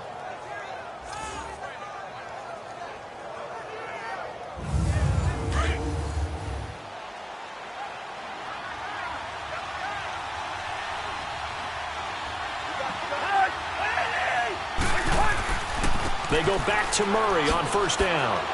And this will be taken across midfield and into Green Bay territory. It's a 6-yard gain on the ground, and that'll make it 2nd and 4. Getting had a ton of success here so far, but you get the feeling that he might be on the verge of popping one. Yeah, even on that one, there was a little bit of a hole, but it closed there quickly at the end. Play fake. Cousins. Got his man complete over the middle. That's right. Now a loose football. The ball comes out, and the Packers pick it up. And his guys are going to get the football at the 28-yard line. We have seen this before, and we know coaches preach about this and work on it all the time. Catch the ball. You know there's going to be some traffic somewhere. They've got to put it away and secure it as they try and get downfield. Here's the Packers offense now getting set to start off this third quarter. And both of these defenses have been stifling these last few drives offensively. Just not able to get anything going, so what needs to change? I think a lot of the guys will go back and review, so to speak, because everyone has someone assigned to how did each play work. Okay, what do we use that kind of worked for us during this game? Try and get back to some of those plays, as well as the possibility of showing something you haven't shown already in this game and trying to change things up. We'll see if they take the advice of Mr. Davis. Great way to start the drive. 20 big ones and a first down. Right after the turnover, they come out throwing. And that means it's a sudden change situation. We used to practice it on defense. Sudden change, get out there, stop the offense. But you typically run out there a little bit unsettled. I think that's why he came right out throwing the football, hoping to catch him off balance. Yeah, he did. So one play, and they're already just shy of midfield. 319. They go play action here on first down. He couldn't quite hold it. Got hit. Ball pops out, incomplete. We've seen good cover skills on display throughout this game, really from both teams. And there's another nice example there of them making it difficult to complete a pass. After the incomplete pass, here now is 2nd and 10. 319. The give is to Jones. Some extra space following the display of power. Down just inside the 45. A nice job to get 8 there after the incompletion, and now they'll look at a 3rd and 2 coming up. The Packers on 3rd down, lacking much success, just 2 for 7 to this point. Here it's 3rd and 2. They'll try and run for it with Jones. And he's got the first before he's brought down at the 39-yard line. A gain of 4 that time as the drive continues. Well, partner, what do you think? Might have been 4-down territory if they didn't pick it up, but... Yeah, it's a moot point now. I was curious, though, if they didn't get it there, would they have gone for it? I guess we'll never know. Yeah, we didn't have to make that call, but I have a feeling both of us would have said, go for it.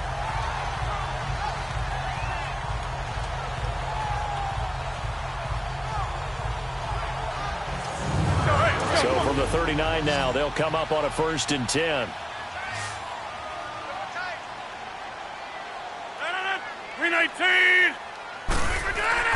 Rodgers now on 1st down. Caught on the right side by Adams. And he's going to get it down to the 33-yard line here.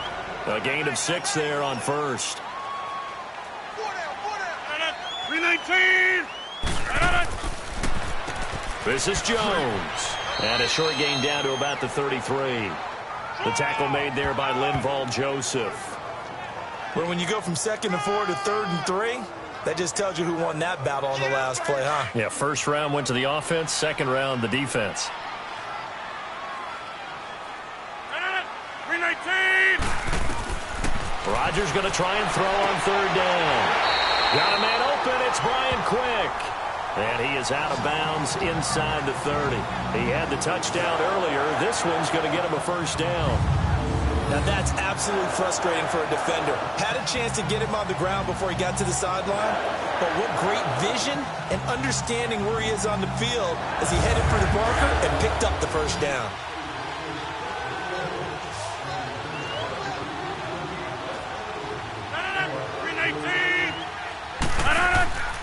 On play action, it's Rodgers.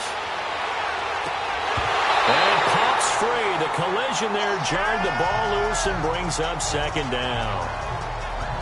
So he can't hang on, and as I watch that unfold, I remembered an expression that I've heard, maybe from you, I don't know, but you're going to get hit anyways, might as well hold on to the ball. Well, you know a coach said that, right? Yeah. Not an actual player. Not a chance at all. Way easier said than done. 2nd and 10 now from the 27.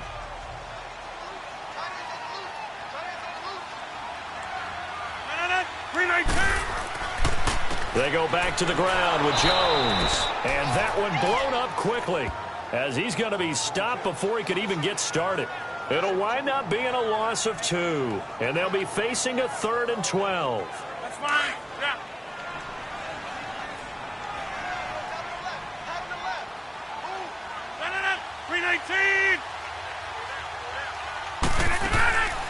Shotgun now for Rodgers.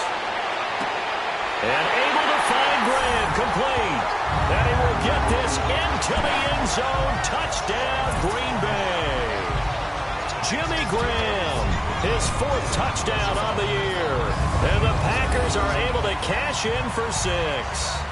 And nowadays in NFL football, you have to account for all the receivers, sure, but the tight end's such a weapon, and they prove it right there. Oh, without a doubt. And we're seeing now the golden age of tight ends catching the football. I go back to Kellen Winslow. To me, he was a prototype of what we're seeing today. We're seeing it each and every week now. Here's Rodgers. And oh, it'll be intercepted. Able to get there and pick it. Well, as most teams do in their 2-point attempt, they pass the ball. Instead, it gets intercepted. And remember, if you pick it off, you got a chance to take it all the way back, get 2 points yourself, right? Yeah, not the case here, but that's why you got to be really careful with those throws, especially to the outside.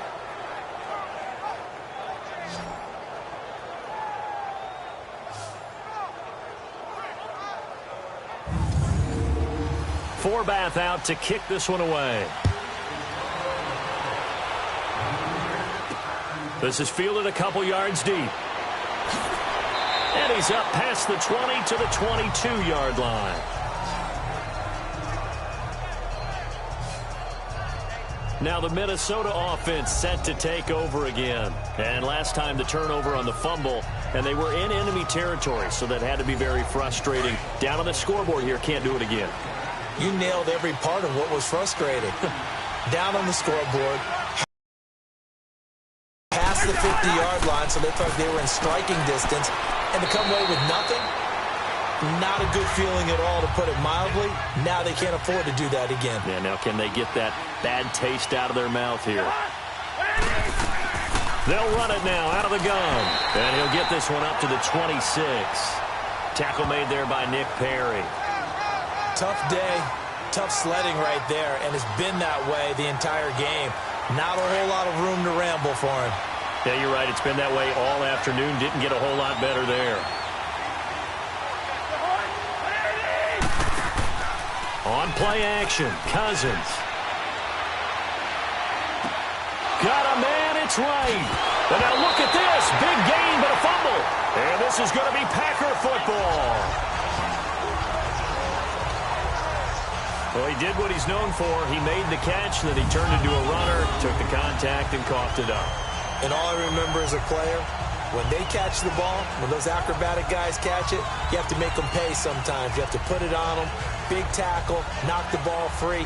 Anything you can do to slow them down. There again is the running back as he trots onto the field. And there are the numbers. Got off to that torrid hot start. We thought he was in for maybe a career day. Not the case. No doubt about it. It almost looks like a misprint after what we saw in the first half. But let's give a little bit of credit to the guys on our side of the ball. They went in at halftime, made a few adjustments. And you know what else? They didn't lose their confidence in their ability to play.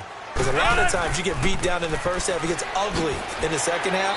They've come out with a new resolve and a renewed determination. He'll get a nice chunk there on the first down run, and it's 2nd and 4.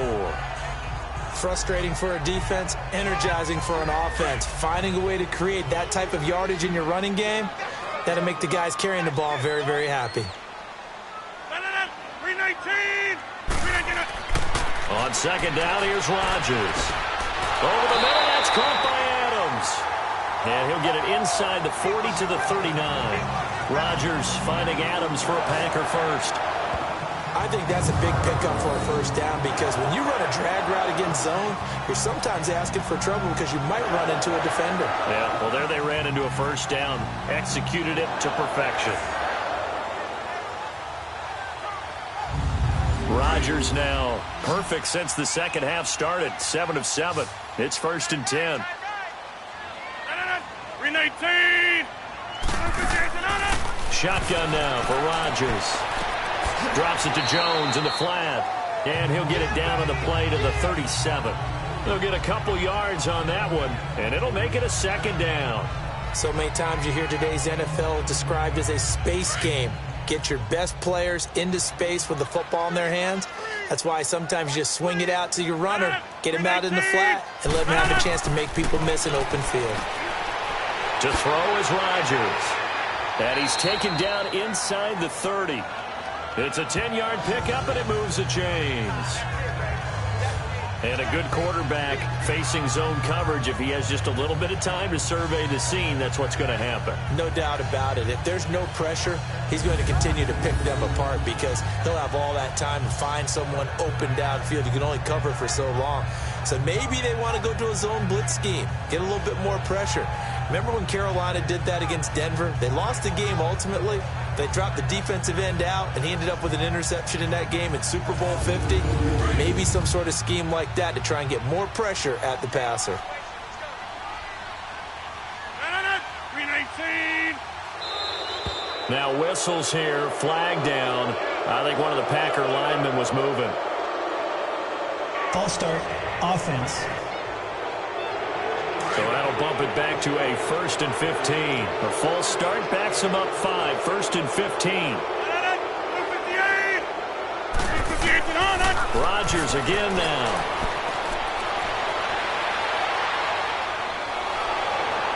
And he was hit as he threw it there, and it forces it incomplete.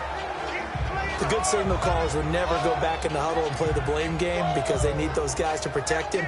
But on that last one, his offensive line, they lost their leverage very quickly, and that's why they were able to get to him and hit him as he tried to throw the football and force an incompletion. So they'll come up after the incompletion for 2nd down.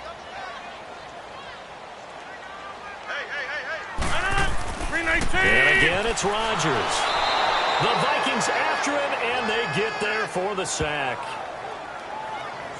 Well, this is what happens when you get behind the chains, as people like to say. When you have obvious passing situations, hard to vary it up and fool a defense. And you hate those situations if you're an O-lineman, right? Oh, without a doubt, because you just know they're coming, and you never know exactly how. They can be exotic in their blitzes, or their athletic ability just takes over.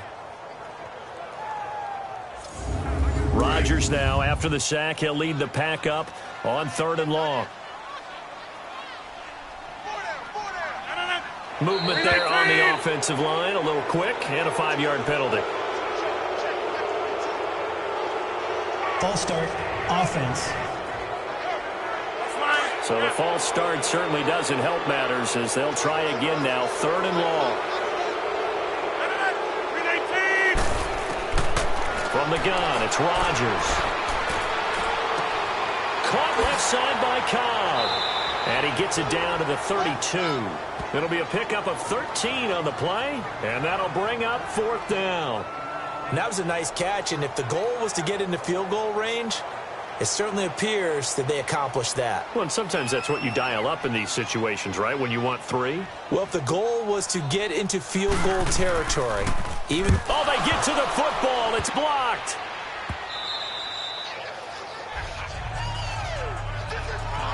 Partner, I think they saw something there. I mean, they came from the right side deliberately, and you know there's always a designated guy who goes and blocks it, but it's the rest of his teammates that get him free. Kendall right now gearing up to help lead this offense again. He's been a load for them to handle defensively, I know that much.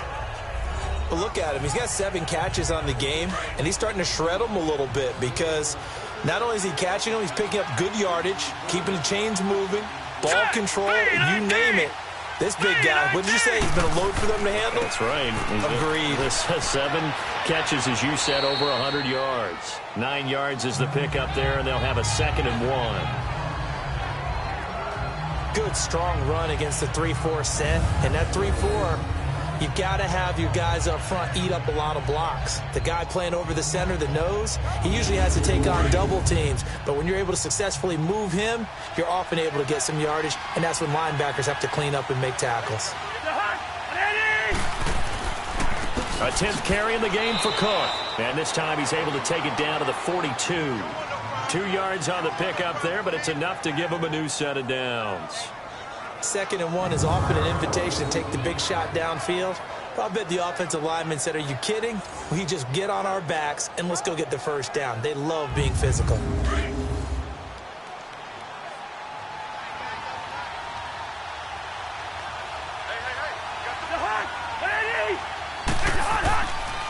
They'll run the counter with Murray. And he got blown up. Losing yardage on the play back at the 44. It's a loss of a yard there, and now 2nd down. Moving backwards on 1st down, never a good thing. What does that do for the mindset on 2nd down? Well, it changes your play call, definitely, because as a play call, you're advancing yourself thinking, okay, we're going to get a gain here. Now you've got to go back in reverse, come up with something to pick up not just the yardage lost, but gain a few extra.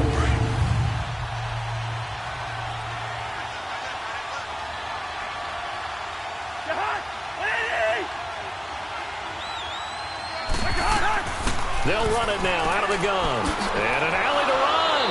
And past the 35, he'll be dropped a yard or 2 shy of the 30.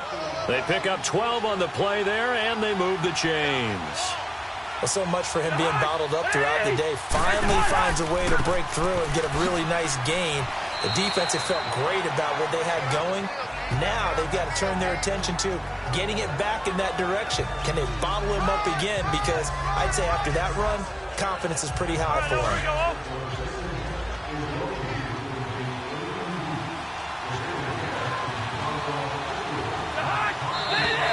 Now we've got movement up front, and I think this is going to be on Minnesota. False start, offense. And that false start penalty is certainly not helping their cause here. 2nd down and long. Here we go. They're going to look to throw. He's got the connection to Cole Beasley. And he'll be a little shy of the 25 here at the 26-yard line. Personal foul. Face mask.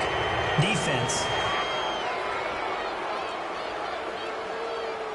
Officials so cognizant of that call nowadays, but that would look pretty easy. Yeah, you're right. They took out of their hands having to wonder whether it's a 5-yard or a 15-yard inadvertent or not. Now it's a lot easier. You see it, you call it. And now it's 1st and 10. A big mistake, especially when you factor in the personal foul yardage.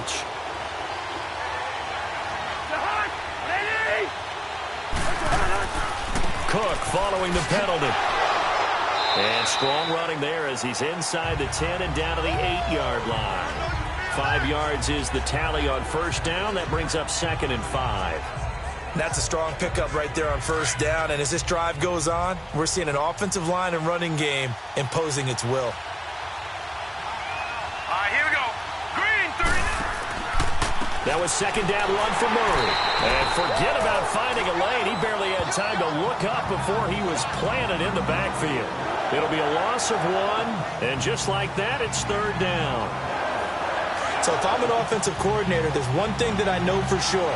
This is one of the top 5 teams in the NFL against the run. So when I look at my playlist, I'm probably thinking about throwing it. On third down, Cousins.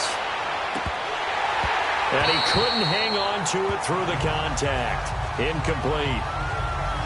You can tell they were hoping for a flag there offensively. Several on the sideline motioning, hey, why not a penalty? Why not a penalty? What did you see? Yeah, I think you've got to let them play, and the officials are instructed.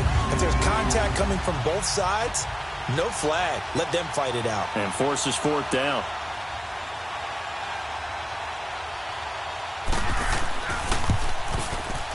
Carlson able to put this one through. And high fives for that one as that drive ends in 3. So this time the protection holds up for him just fine, and he's able to bang it through. I think their special teams coach got the point across. He gave him a pretty good earful after the block earlier. This time, there's no penetration, so they're able to pick up 3. That'll be taken in the end zone. And no run back here. This will be a touchback, and it comes out to the 25-yard line. And Green Bay getting ready to go as they take the field.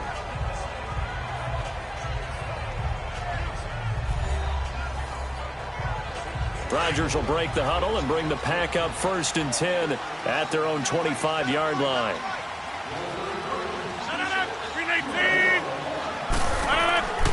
They'll start the drive with a carry by Jones. And he'll take this up near the 35, maybe the 34. A nice run there, 9 yards, and it'll be second down. And that last carry puts him right at 100 yards for the game. So how has he done it? Because he's been patient, followed his blocks, let everything develop, and then burst through for big gains. Maybe a good spot to take a shot. Here's 2nd and a yard from the 34. On play action, Rodgers. Looking left side, and he's got a man. It's Cobb. The 20, 10, touchdown, Packers. Randall Cobb, his 3rd touchdown now on the year. And the Packers add on to their lead. As a former DB, you might not like to see that, but from a wide receiver's perspective, those are the plays they dream of. Correct on both counts, all right? Because once he took off, I mean, let's face it, that should have been done in Big Sky Country. Aren't any speed limits out there? And off he went. Glad I wasn't the one trying to chase him.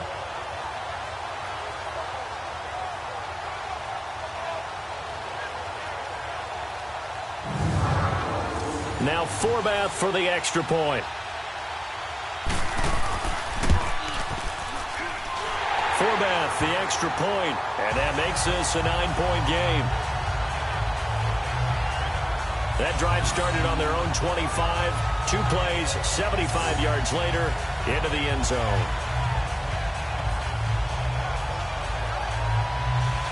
Forbath out to kick this one away. Fielded about a yard deep. And the decision to bring it out will cost him about 5 yards as he'll get this only back to the 20. Kirk Cousins now gearing up to lead this offense back out there. He's played well. Good first half. He's continued that here in the 3rd quarter. But my question, when you're a head coach, what do you look at stat line-wise for your coach? Do you go right to turnovers? You really do. As much as coaches don't want to talk about that, that's where it starts. When I played in college, our first rule for every game, the team making the fewest mistakes will win. And that's kind of how they judge you. Do you take care of the ball, not turn it over, keep it in the proper hands, and give your team a chance to win? Well, that's what he's done here in this one so far. Matthews as a player, it's just one that they're going to end up writing books about. He didn't even start until his senior year at USC. He didn't start in high school. And now he's at all-pro level in the NFL. How about the play he just made there? Yeah, he has certainly made a name for himself. William Clay Matthews III. They'll run it now out of the gun. And they'll push forward for about 4 up to the 23. On any running play that's called, they're always hoping that it's going to break big and go the distance. But when you get a nice game like that, you're able to do so many things anyway. You can come back and run essentially the same play again, continue to move the ball on the ground, or you can decide to throw the ball now because usually you have the defense back on its heels. Cousins to throw it. Hard throw, incomplete. I would dare say that these guys would have liked to have given their defense a little bit more rest since they gave up a touchdown their last time out. But alas, my man, that's not going to happen. Yep, they're going to have to grab those helmets, get right back out there.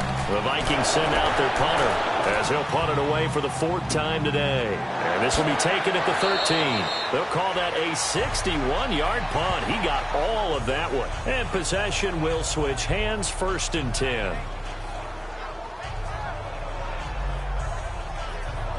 Rodgers will bring the pack up with a 1st and 10 at their own 21. 319! Working from the gun. Rodgers over the middle, complete. It's Adams. And he'll get this up to the 34-yard line. 3 quarters have come and gone. We'll return with more after this break. You're watching the NFL on EA Sports. Back now at Lambeau. It's Packer football here as they've got the lead as well to begin the 4th quarter. From the 34 now, here's 1st and 10. 319! Throwing on 1st down is Rodgers. Pressure coming from the Vikings, and they get there and bring him down. Now, we talk about players blitzing all the time. I often laugh and sometimes call it just straight-ahead pursuit. What a running start right back to the backfield for him. Yeah, it really didn't give anybody a chance to get up there and stop him. No, I mean, that's really, really difficult. You're asking a whole lot anyway, but when he gets that kind of a start and comes through clean, oftentimes the advantage definitely goes to the defensive player. After the sack, it's 2nd and 19, and the road gets a bit tougher from here. 319! Operating from the gun, Rodgers. A dump underneath to Jones. And they'll take him down at the 31-yard line. Call it a gain of 5, and that'll force upon him a 3rd and 14. 319! On 3rd and long, it's Rodgers. He's got his target, it's Cobb. And he'll have it past midfield almost to the 40 before being taken down. They give him 27 yards on the 3rd down conversion. He's played a great game. It continues right there, even with this lead, confident to throw the pass and have the reception made. There's no doubt who the leader of their team is there? There's no doubt who they want to ride all the way to the finish, because strategy would tell you run the football, run the clock down. Instead, they're letting him throw it because they feel that confident in what he's getting done. And the tip there altered the ball flight, and it falls incomplete. It'll be 2nd down. Anytime a ball's thrown in the middle of the field that's popped up in the air, I expect someone to catch it. Doesn't matter whether it's offense or defense, because there's usually a great amount of bodies in that part of the field. In this case, no one came up with it. 319! Now Jones. And for one of the few times here today, this run's not going to go anywhere. No gain on that one as it brings up a 3rd and 10. He's fumbled already once, Charles. I'm not going to say that that was in his mind there, but I'm sure that during some of these plays he is mindful of it. And once you fumble the ball, you know what your team tells you and your coaching staff? Take care of it, rest of the game. And it does get in your mind a little bit. And sometimes that slows down your effort in trying to get free from tacklers. And the defenders know it too. They sniff that out, don't they? Everybody wants to swarm the football. You know what the rule is. First guy hold up the runner. Everyone else try and get there and strip the ball free. Okay, let's decide here. He was open, right? Not extraordinarily open, but open enough that if you're an NFL quarterback, you've got to make that throw, right? Yeah. That's got to be complete. 9 times out of 10, that's a completed pass. Yeah, he missed that one and missed it in a big way.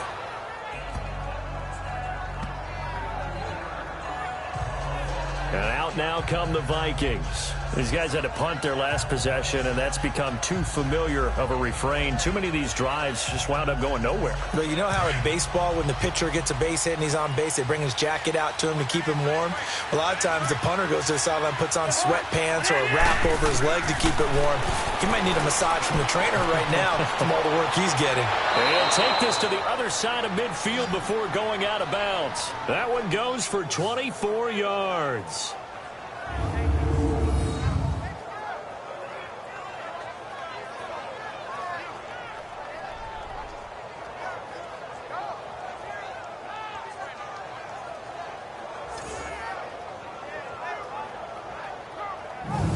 Cousins now 6 for 6 since coming back out of the locker room. It's 1st and 10.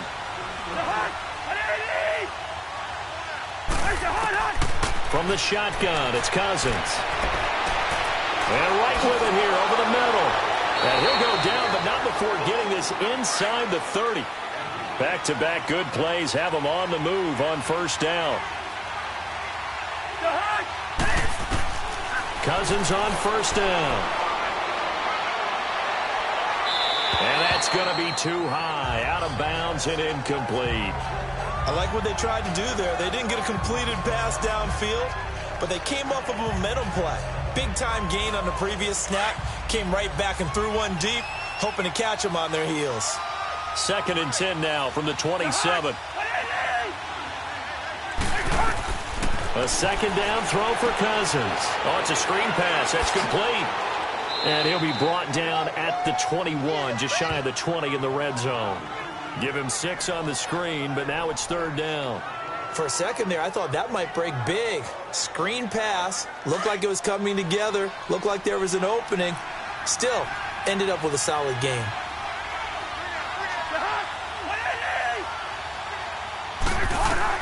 Cousins again. Open man is Thielen. It's complete. And he'll have the 1st down, getting this one to the 14-yard line. 7 yards there, good enough to move the sticks. And Brandon, from our time in college football, where receivers weren't running the traditional NFL route tree, one thing they did learn, find open areas, find soft spots, and set up and catch the ball. And I think we just saw that there. Yeah, we saw that indeed, picking up the 1st.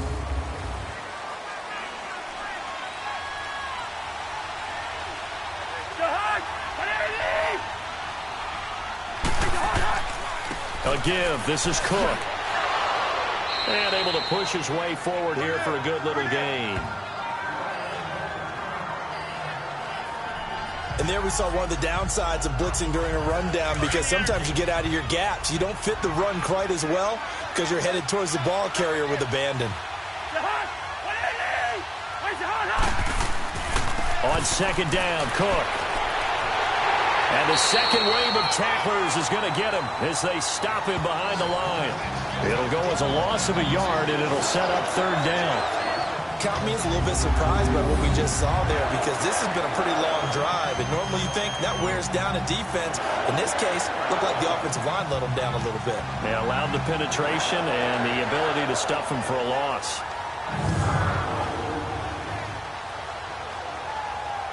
Seventh play of the drive upcoming here on 3rd and 6.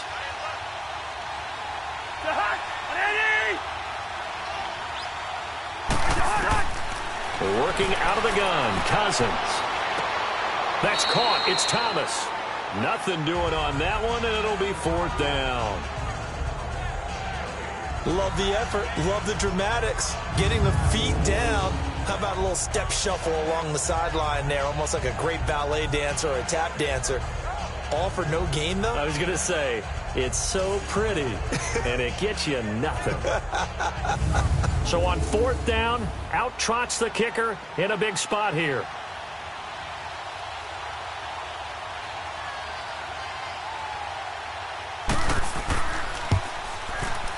The kick by Carlson is good.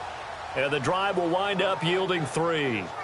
All right, so they needed 2 scores to get back in the game. The field goal there, maybe not exactly what they wanted, but the necessary first step. There's still time remaining, and there's enough time to get it done. They've got to get at the least a 3 and out here to get the ball back. preferably a takeaway. This is taken at his 4. And it's a pretty good return here as he'll get it up to the 29-yard line. And Green Bay getting ready to go as they take the field. And a tight game after punting last time. See if they can get something going on this drive. As they head to the field now, with the game this close, you've got to feel there's a sense of urgency for them going on offense right now. But they have to do it without letting panic creep in and affect their play. And able to stay on his feet past the 30 to about the 33-yard line. The tackle made there by Harrison Smith. I like a guy who understands the situation. I also like a guy who you look at him and you say, that looks like a guy who knows the coach is going to say, guess what? You drop this one, you'll be carrying around the training facility for an entire week. Maybe flashback to high school or college, carrying it around campus, right? The old gauntlet drill, right? Anyone get the ball out while he's sitting in class and bring it back to the coach? He's in big trouble. It'll be a 2-yard gain, and that'll lead here to a 3rd down.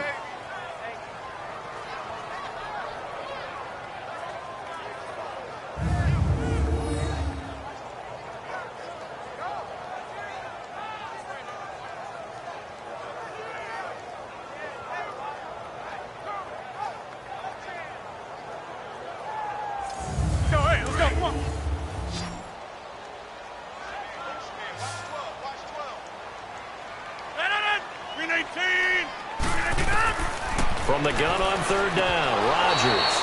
And incomplete. The contact made the ball roam free and brings up 4th down.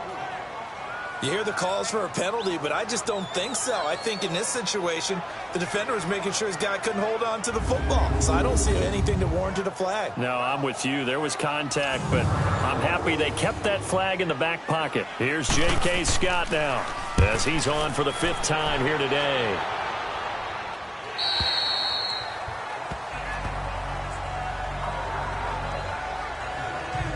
Now the Vikings offense works their way back onto the field.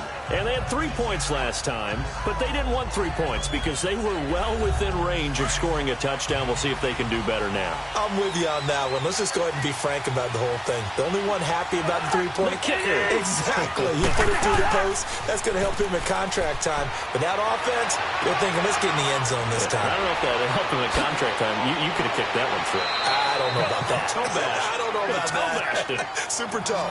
A big play there. Cousins to Thielen. 45 yards.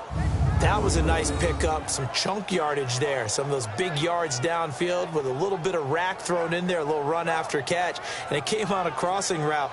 I could just hear one of my friends who won 4 Super Bowls as a quarterback always said the same thing. What route does the defense hate?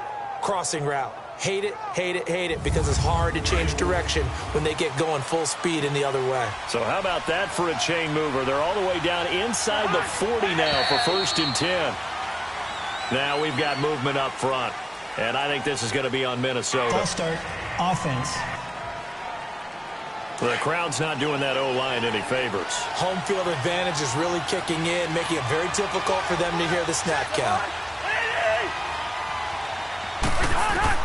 From the gun, here's Cousins. Got his man complete over the middle. It's Morgan. And he goes down, but not before getting this inside the 25. A good pickup there of 20 yards. Tell you what, he's been able to put the ball in some tight spots all game long. That throw, no different. Yeah, a lot of people would call it a gutsy type of a throw. I think he looks at it as, I can do it, so it's not that big of a deal to me, and I'm going to keep firing.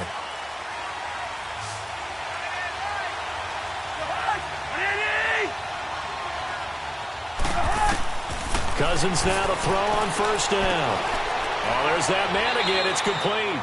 And he'll take it down here just shy of the 15 at the 16-yard line. A good pickup there. 8 yards on the 1st down completion.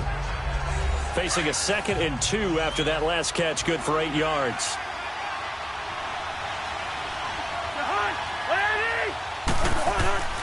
Another tote for the workhorse this afternoon. It's Cook. And he's brought down just outside of the 10 at the 11. 5 yards is the pickup there as that extends this drive. Well, think of it like you would a typical boxing match. The person that's on his heels and absorbing blows is having a tough time. And that's what's happening to the defense right now because the offense is on his toes and punching. And there was another first down run right there. Now we've got movement up front. And I think this is going to be on Minnesota. False start, offense.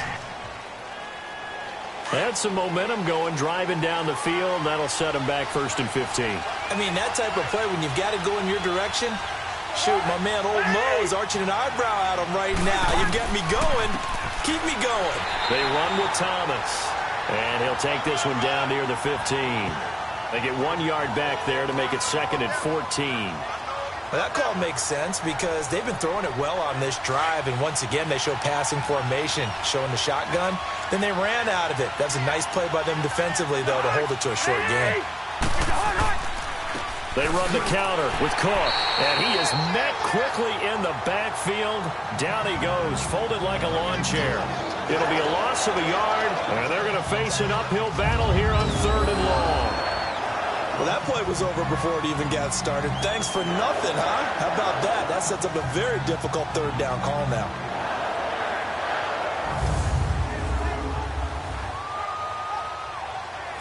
And on 3rd and 15, we see the dime look, 6 DBs on the field. Playing pass all the way. They run it again with Cook. Call it no gain there, and it leads to a 4th down. One of the things I love about this game is there's a match of wits throughout the game. Who's going to get the advantage? Who's going to catch someone off guard? I feel like the offense thought they might catch the defense off balance with that play call, but unfortunately, that didn't work for them. So on 4th down, out trots the kicker in a big spot here. And remember, he had one blocked earlier.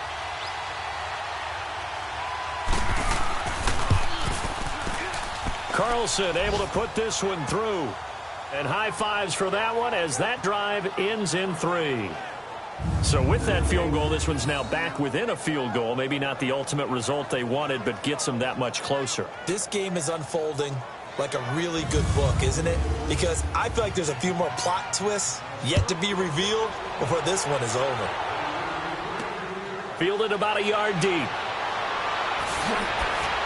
And he'll be brought down at the 23, make it the 24-yard line. And Green Bay getting ready to go as they take the field. They're holding on right now to that slim advantage in a one-score game. And you hear a lot about 2-minute offense and 4-minute offense. Obviously, the 4-minute offense applies here. How do they run that effectively? Yeah, really what the 4-minute offense is you're just trying to grind the clock. So you want consistent gains, steady gains. Doesn't have to be big plays, but it has to be plays that gets first downs and keeps the ball away from your opponent. But certainly throwing the ball is in the mix here. It certainly is. Just make sure that you're careful with it. And again, get those first downs, keep possession of the football. It's vitally important to wrap him up immediately because if you let that big guy get ahead of steam up, boy, then you've got real trouble trying to get him down. But they're able to hold him to a short gain on first down.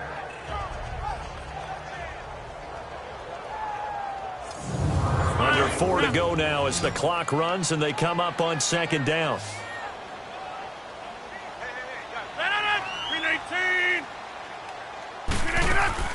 Rodgers to throw on second down. Throw left side complete. That's Cobb. And he will lose yardage and be backed up to the 24. This will be a 2-yard loss on the play. And that's going to make it 3rd down and 10. Now, that was well defended, and as a cornerback, what you're taught when you see a wide receiver screen, either you get underneath the play before the blocking forms, or you're going to have to fight your way through it by getting through some blocking. That was a really nice play there. Possibly a turning point. Big play coming. This is 3rd and long.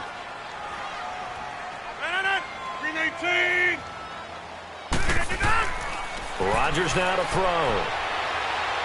Lets it fly deep for Cobb. Oh, incomplete. Nearly the pick they needed. They would have loved one there, but at least it does get them to 4th down. I think he's taking an awful chance with the football right there. You've got to lead, you've got to protect it, and he's taking chances putting it out there in a little bit of jeopardy. Especially in a spot like this, fourth quarter, as you said, trying to cling to that advantage. Yeah, that one probably should have been picked, huh? A big boot that time. 57 yards the official distance. And the Vikings will take over here 1st and 10. And now out comes Minnesota. And last time able to get 3. It's not what they wanted. They wanted 6, but they got at least something. They mustered something out of the drive. They'll take it. I like the way you've described it. Not ideal, but they'll take it. Anything to put some points on the board. But this time on offense, they don't even want to see the field goal kicker trot on the field. They want that ball in the end zone. Yeah, they'll be going for 6. And the first play of the drive there is incomplete.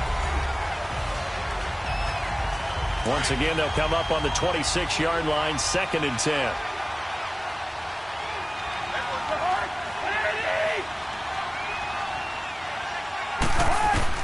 On 2nd down, Cousins again. He'll find Thielen work in the middle. And he'll be brought down. Oh, that's a face mask. Certainly looked like it. Indeed, here come the flags. Personal foul. Face mask. Defense. So they'll take the yardage and tack on 15 more for the face mask. Talk about a play that absolutely costs you in the end. Just trying to do your job, right? Trying to get him on the ground. Next thing you know, they'll march off another 15 against your squad. So the face mask, quite a blessing there as they'll start out of harm's way with a 1st and 10. Cousins. And Beasley with it over the middle. And he'll go down here right around the 23-yard line. A good pickup there. 8 yards on the first down completion.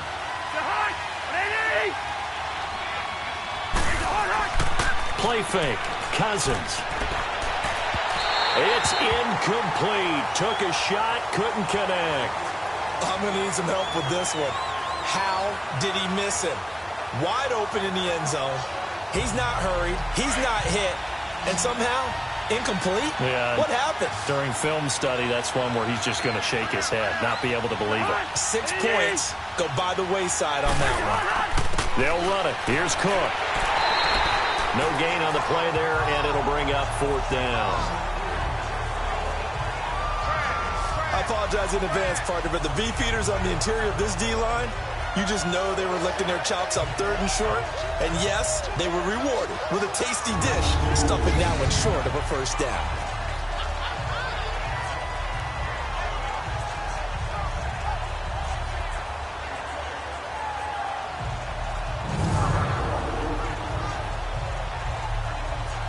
So on 4th down, out trots the kicker in a big spot here. And remember, he had one blocked earlier.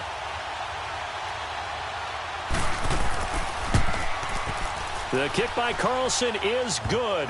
And in the 4th quarter, this game is tied. Well, you talk about clutch. That one was right down Broadway, and this game's all even here in the 4th. Yeah, he didn't leave any doubt, did he? Good snap, good hold, dead center. Almost like a big-time golfer in a major, firing at a pin from the fairway, trying to win the tournament going down the stretch. This will be taken in at the 1.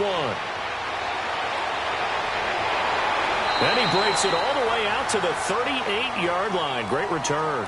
Time for a break. We'll come back and see how it all shakes out after this.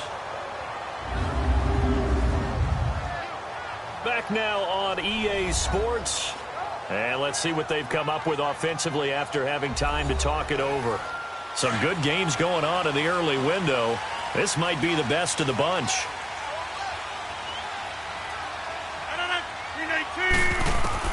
Now Rodgers.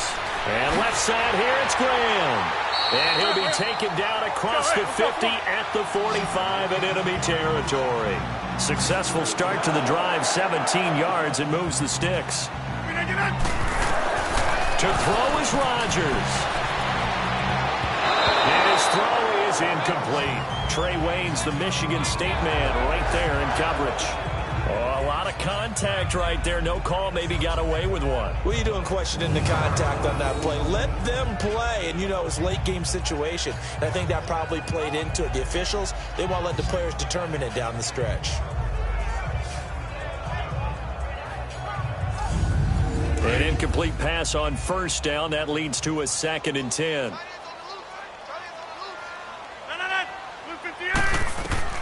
Back to throw, Rodgers.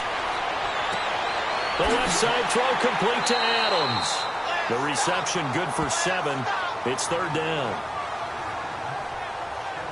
Didn't they tell us in our meetings that they needed to account for him on each and every play? You think? A guy of his caliber? So how does a guy like him get that wide open? That usually means there's a entire breakdown on what the coverage was. That everyone thought they were doing something, and they were supposed to be doing something else. But bottom line is, no matter what, you have to know where he is and cover him on every play. A 2nd down completion got him 7. Now here's 3rd and 3.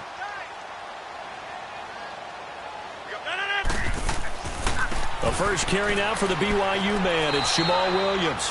And now the Vikings are going to stop it here on defense with a timeout, as they'll get it with just under 90 seconds remaining.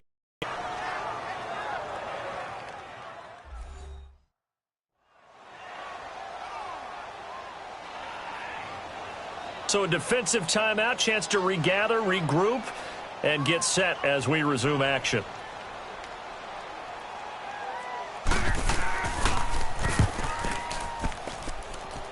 He's got the leg, but it's no good. He missed it right, and a costly one there as this game remains tied here in the 4th. So it was a golden chance to go ahead here in the final moments, but he misses for a 2nd time in this game. Brandon, either one of those go, and they might be on their way to a victory. Instead, they're going to have to hold on here defensively just to force overtime. The Vikings offense now, they get ready to head back on the field. They need to get this around the 40 to have a chance to win it in regulation. From the 40, it's a 57-yard field goal, so that gives you a gauge. And all they're trying to do now is pick up yardage in good chunks and get out of bounds to stop the clock. If they end up running a play and get tackled in bounds, they're worried the clock may run out on them and finish the game. And they'll have to be careful how they handle this. Oh, he got position on him, and he pulls it in. The Packers going to use one of their timeouts, and they'll be disappointed to have to burn one there after giving up the first down.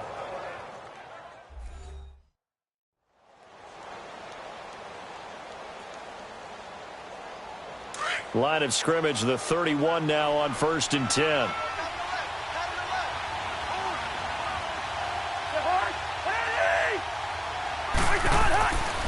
Handoff comes to Cook, and he'll lose yardage. Brought down at the 32.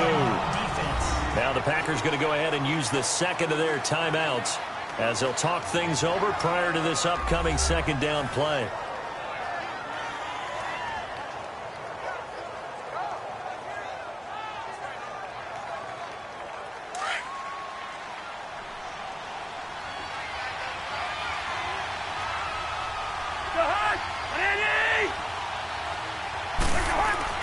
They keep it on the ground, but this time it's Murray. So he got free of one tackle, but couldn't do a whole lot else. Now the Packers going to burn their 3rd and final timeout as the clock will stop with 1:06 left to go in the game.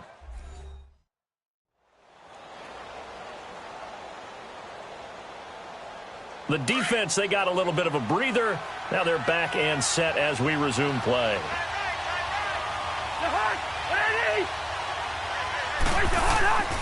Third down, Dalvin Cook. And he went backwards. He'll be down at the 30. A loss of a yard, and it brings up 4th. Wow, that play got shut down in a hurry. As soon as the snap came, you could see defensively they were just closing in. That was going nowhere. Yeah, you count on your offensive line to give you a little bit of space, a little bit of time so you can make a move. There was none there for him. And off the crossbar, and it kicks back out. Needed maybe a foot or two, but it's no good as it stands. And a costly one there as this game remains tied here in the 4th. That close to taking a 4th quarter lead, but the goalposts, they had other plans. I thought it was on target. It looked good off his foot, but then doink, off the metal and out.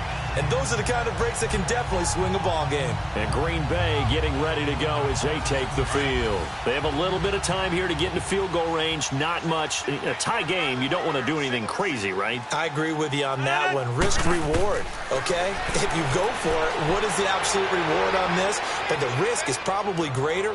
Run the clock out, get to overtime, and try and win it there. All right, we'll see if they do just that. Now a throw to the end zone on first down, but it winds up incomplete.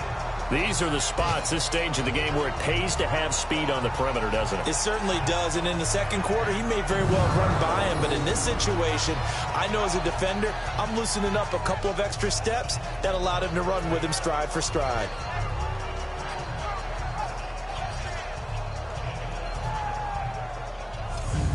Line of scrimmage, again the 37 as they line up 2nd and 10.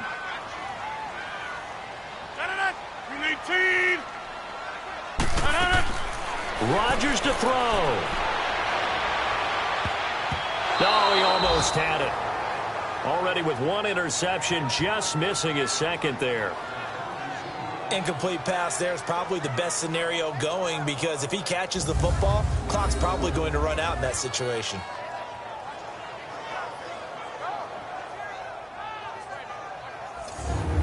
Now they face a 3rd and 10 after back-to-back incompletions.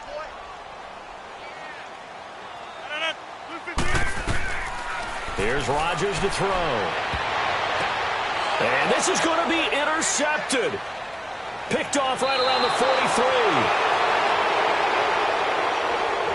43. 4 quarters not enough. We're all even, and to overtime we go. How much fun is this for everyone who's watching the game? How much fun is it for us to see this one get an extra period to get settled?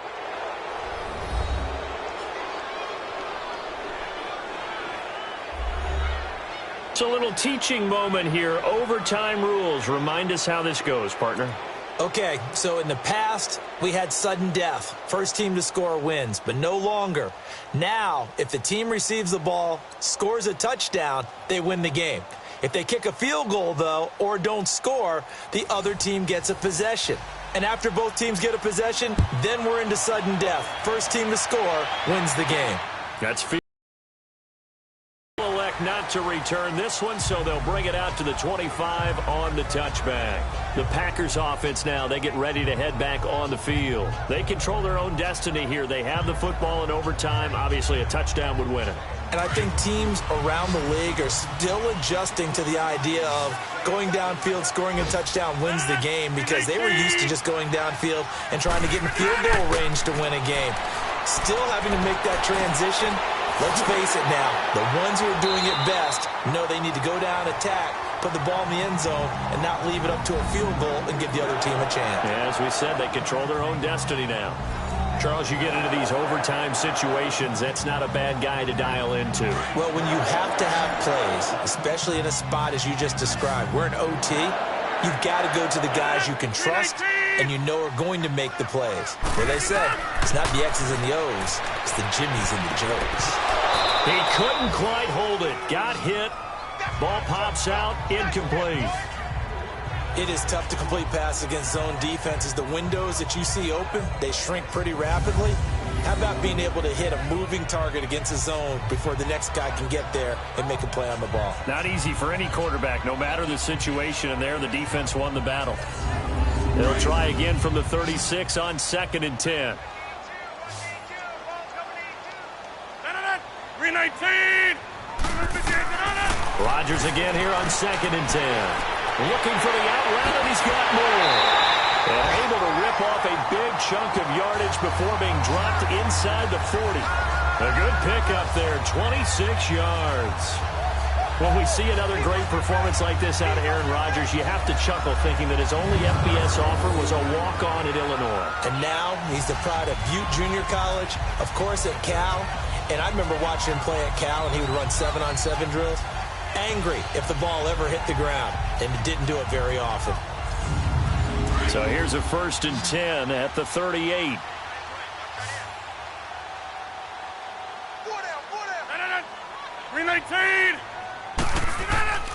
Now a 1st down carry by Jones.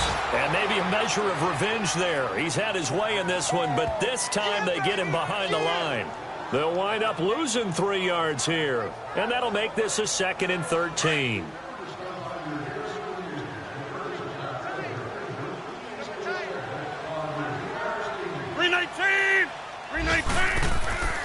They'll go again to Jones. Jones breaking from the contact. He'll wind up getting 11 on that one, and that'll make it 3rd and 1.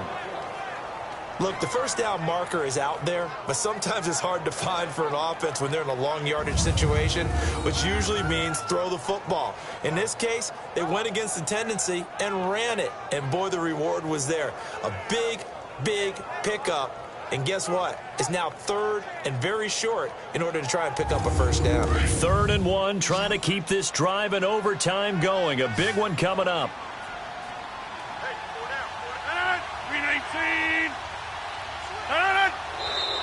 Now whistles here, flag down. I think one of the Packer linemen was moving. False start, offense. 3rd and 1, you had the run-pass option. Now, not so much. Yeah, it changes the play call, doesn't it? And that's probably a big reason why those offensive coordinators laminate their play sheets. You can't just rip them and tear them up when you're angry about something like that.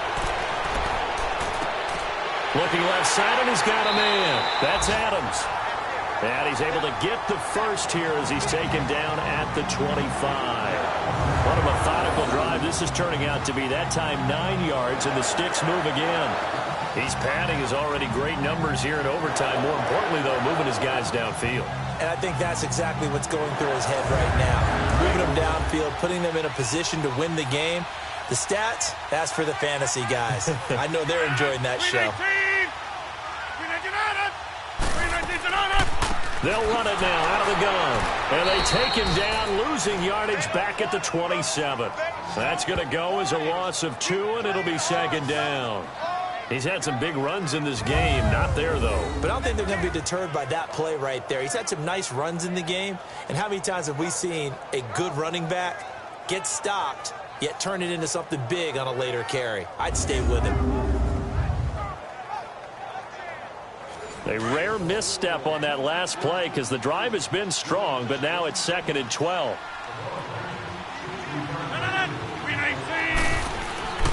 Again, it's Jones. And he is met in his tracks behind the line of scrimmage. That'll be a loss of a yard, and it leads to a 3rd down. I don't know about you, partner, but I'm rubbing my eyes after that play. Did we just see that runner not get yardage? A big-time play by the defense. It does happen occasionally, even against the best running backs who are having big days. Now whistles here, flag down. I think one of the Packer linemen was moving. Offense. And that'll set them back 5. So the false start certainly doesn't help matters as they'll try again now, 3rd and long. From the gun, it's Rodgers. The Vikings after him, and they get there for the sack. The amount of sacks that they've absorbed in this game is absolutely extraordinary. Let's just face it.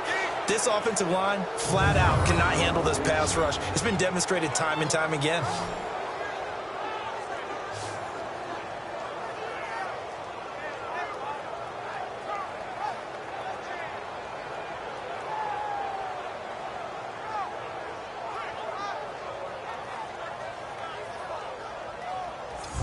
Here's J.K. Scott now, on for a very important punt here in overtime.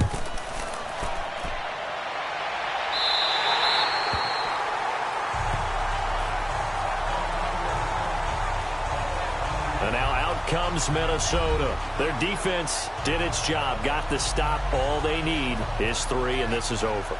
Couldn't have done much else other than score themselves and end it. But they turned it back over to them, and now all they need is a field goal to win the game.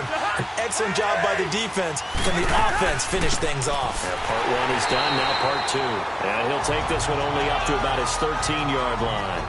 2 yards on the pickup there. It'll be 2nd and 8. Well, they held him to a short gain on that one, and it almost felt like on that first run, they were trying to just throw the jab at him. So how do you stop a jab? Get closer and smother it, just as they did on that last play. Back to throw. And his throw's going to be incomplete. That one doesn't find its target, but all in all, he's been much sharper this week. He was under 50% a week ago, and now he's up over 70%. Well, you know it's standard for quarterbacks and receivers getting together for a little extra time each and every day in practice. I get the sense that... Oh, and it's intercepted! Kevin King with a pick. And to the 43. So down inside the 45 to the 43-yard line. That's where they'll take over. So we will see yet another drive in this overtime. For whatever reason, neither team able to finish this game off. I know that the first thought is, does anyone really want to win it? But I think that they both desperately want to win it, and sometimes you force things, and that leads to errors. Well, it's out there for the taking. We'll see who can do it. Now the Packers get set to go. And they had a long drive going last time, but it stalled out. But still, maybe something positive to carry forward from that last drive. Well, a few different things that you carry forward. Number one, as you noted, they were moving it pretty well, so that gives them a lot of confidence. The second part is, keeps your defense off the field, gives them a chance to rest up a little bit.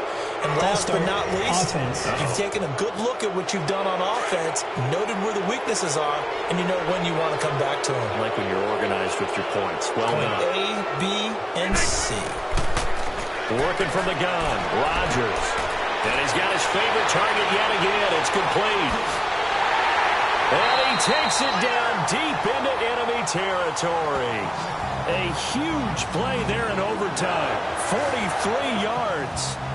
Coaches really don't care from what position they get this, but run after the catch ability, rack ability, is often the difference between winning and losing and changing field position.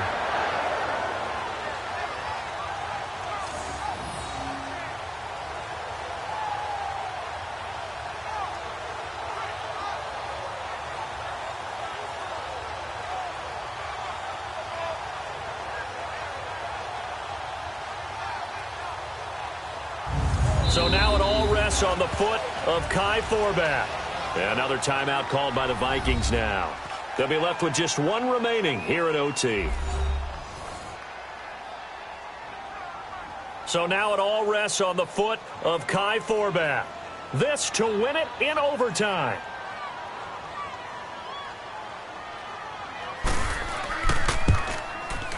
And he got it!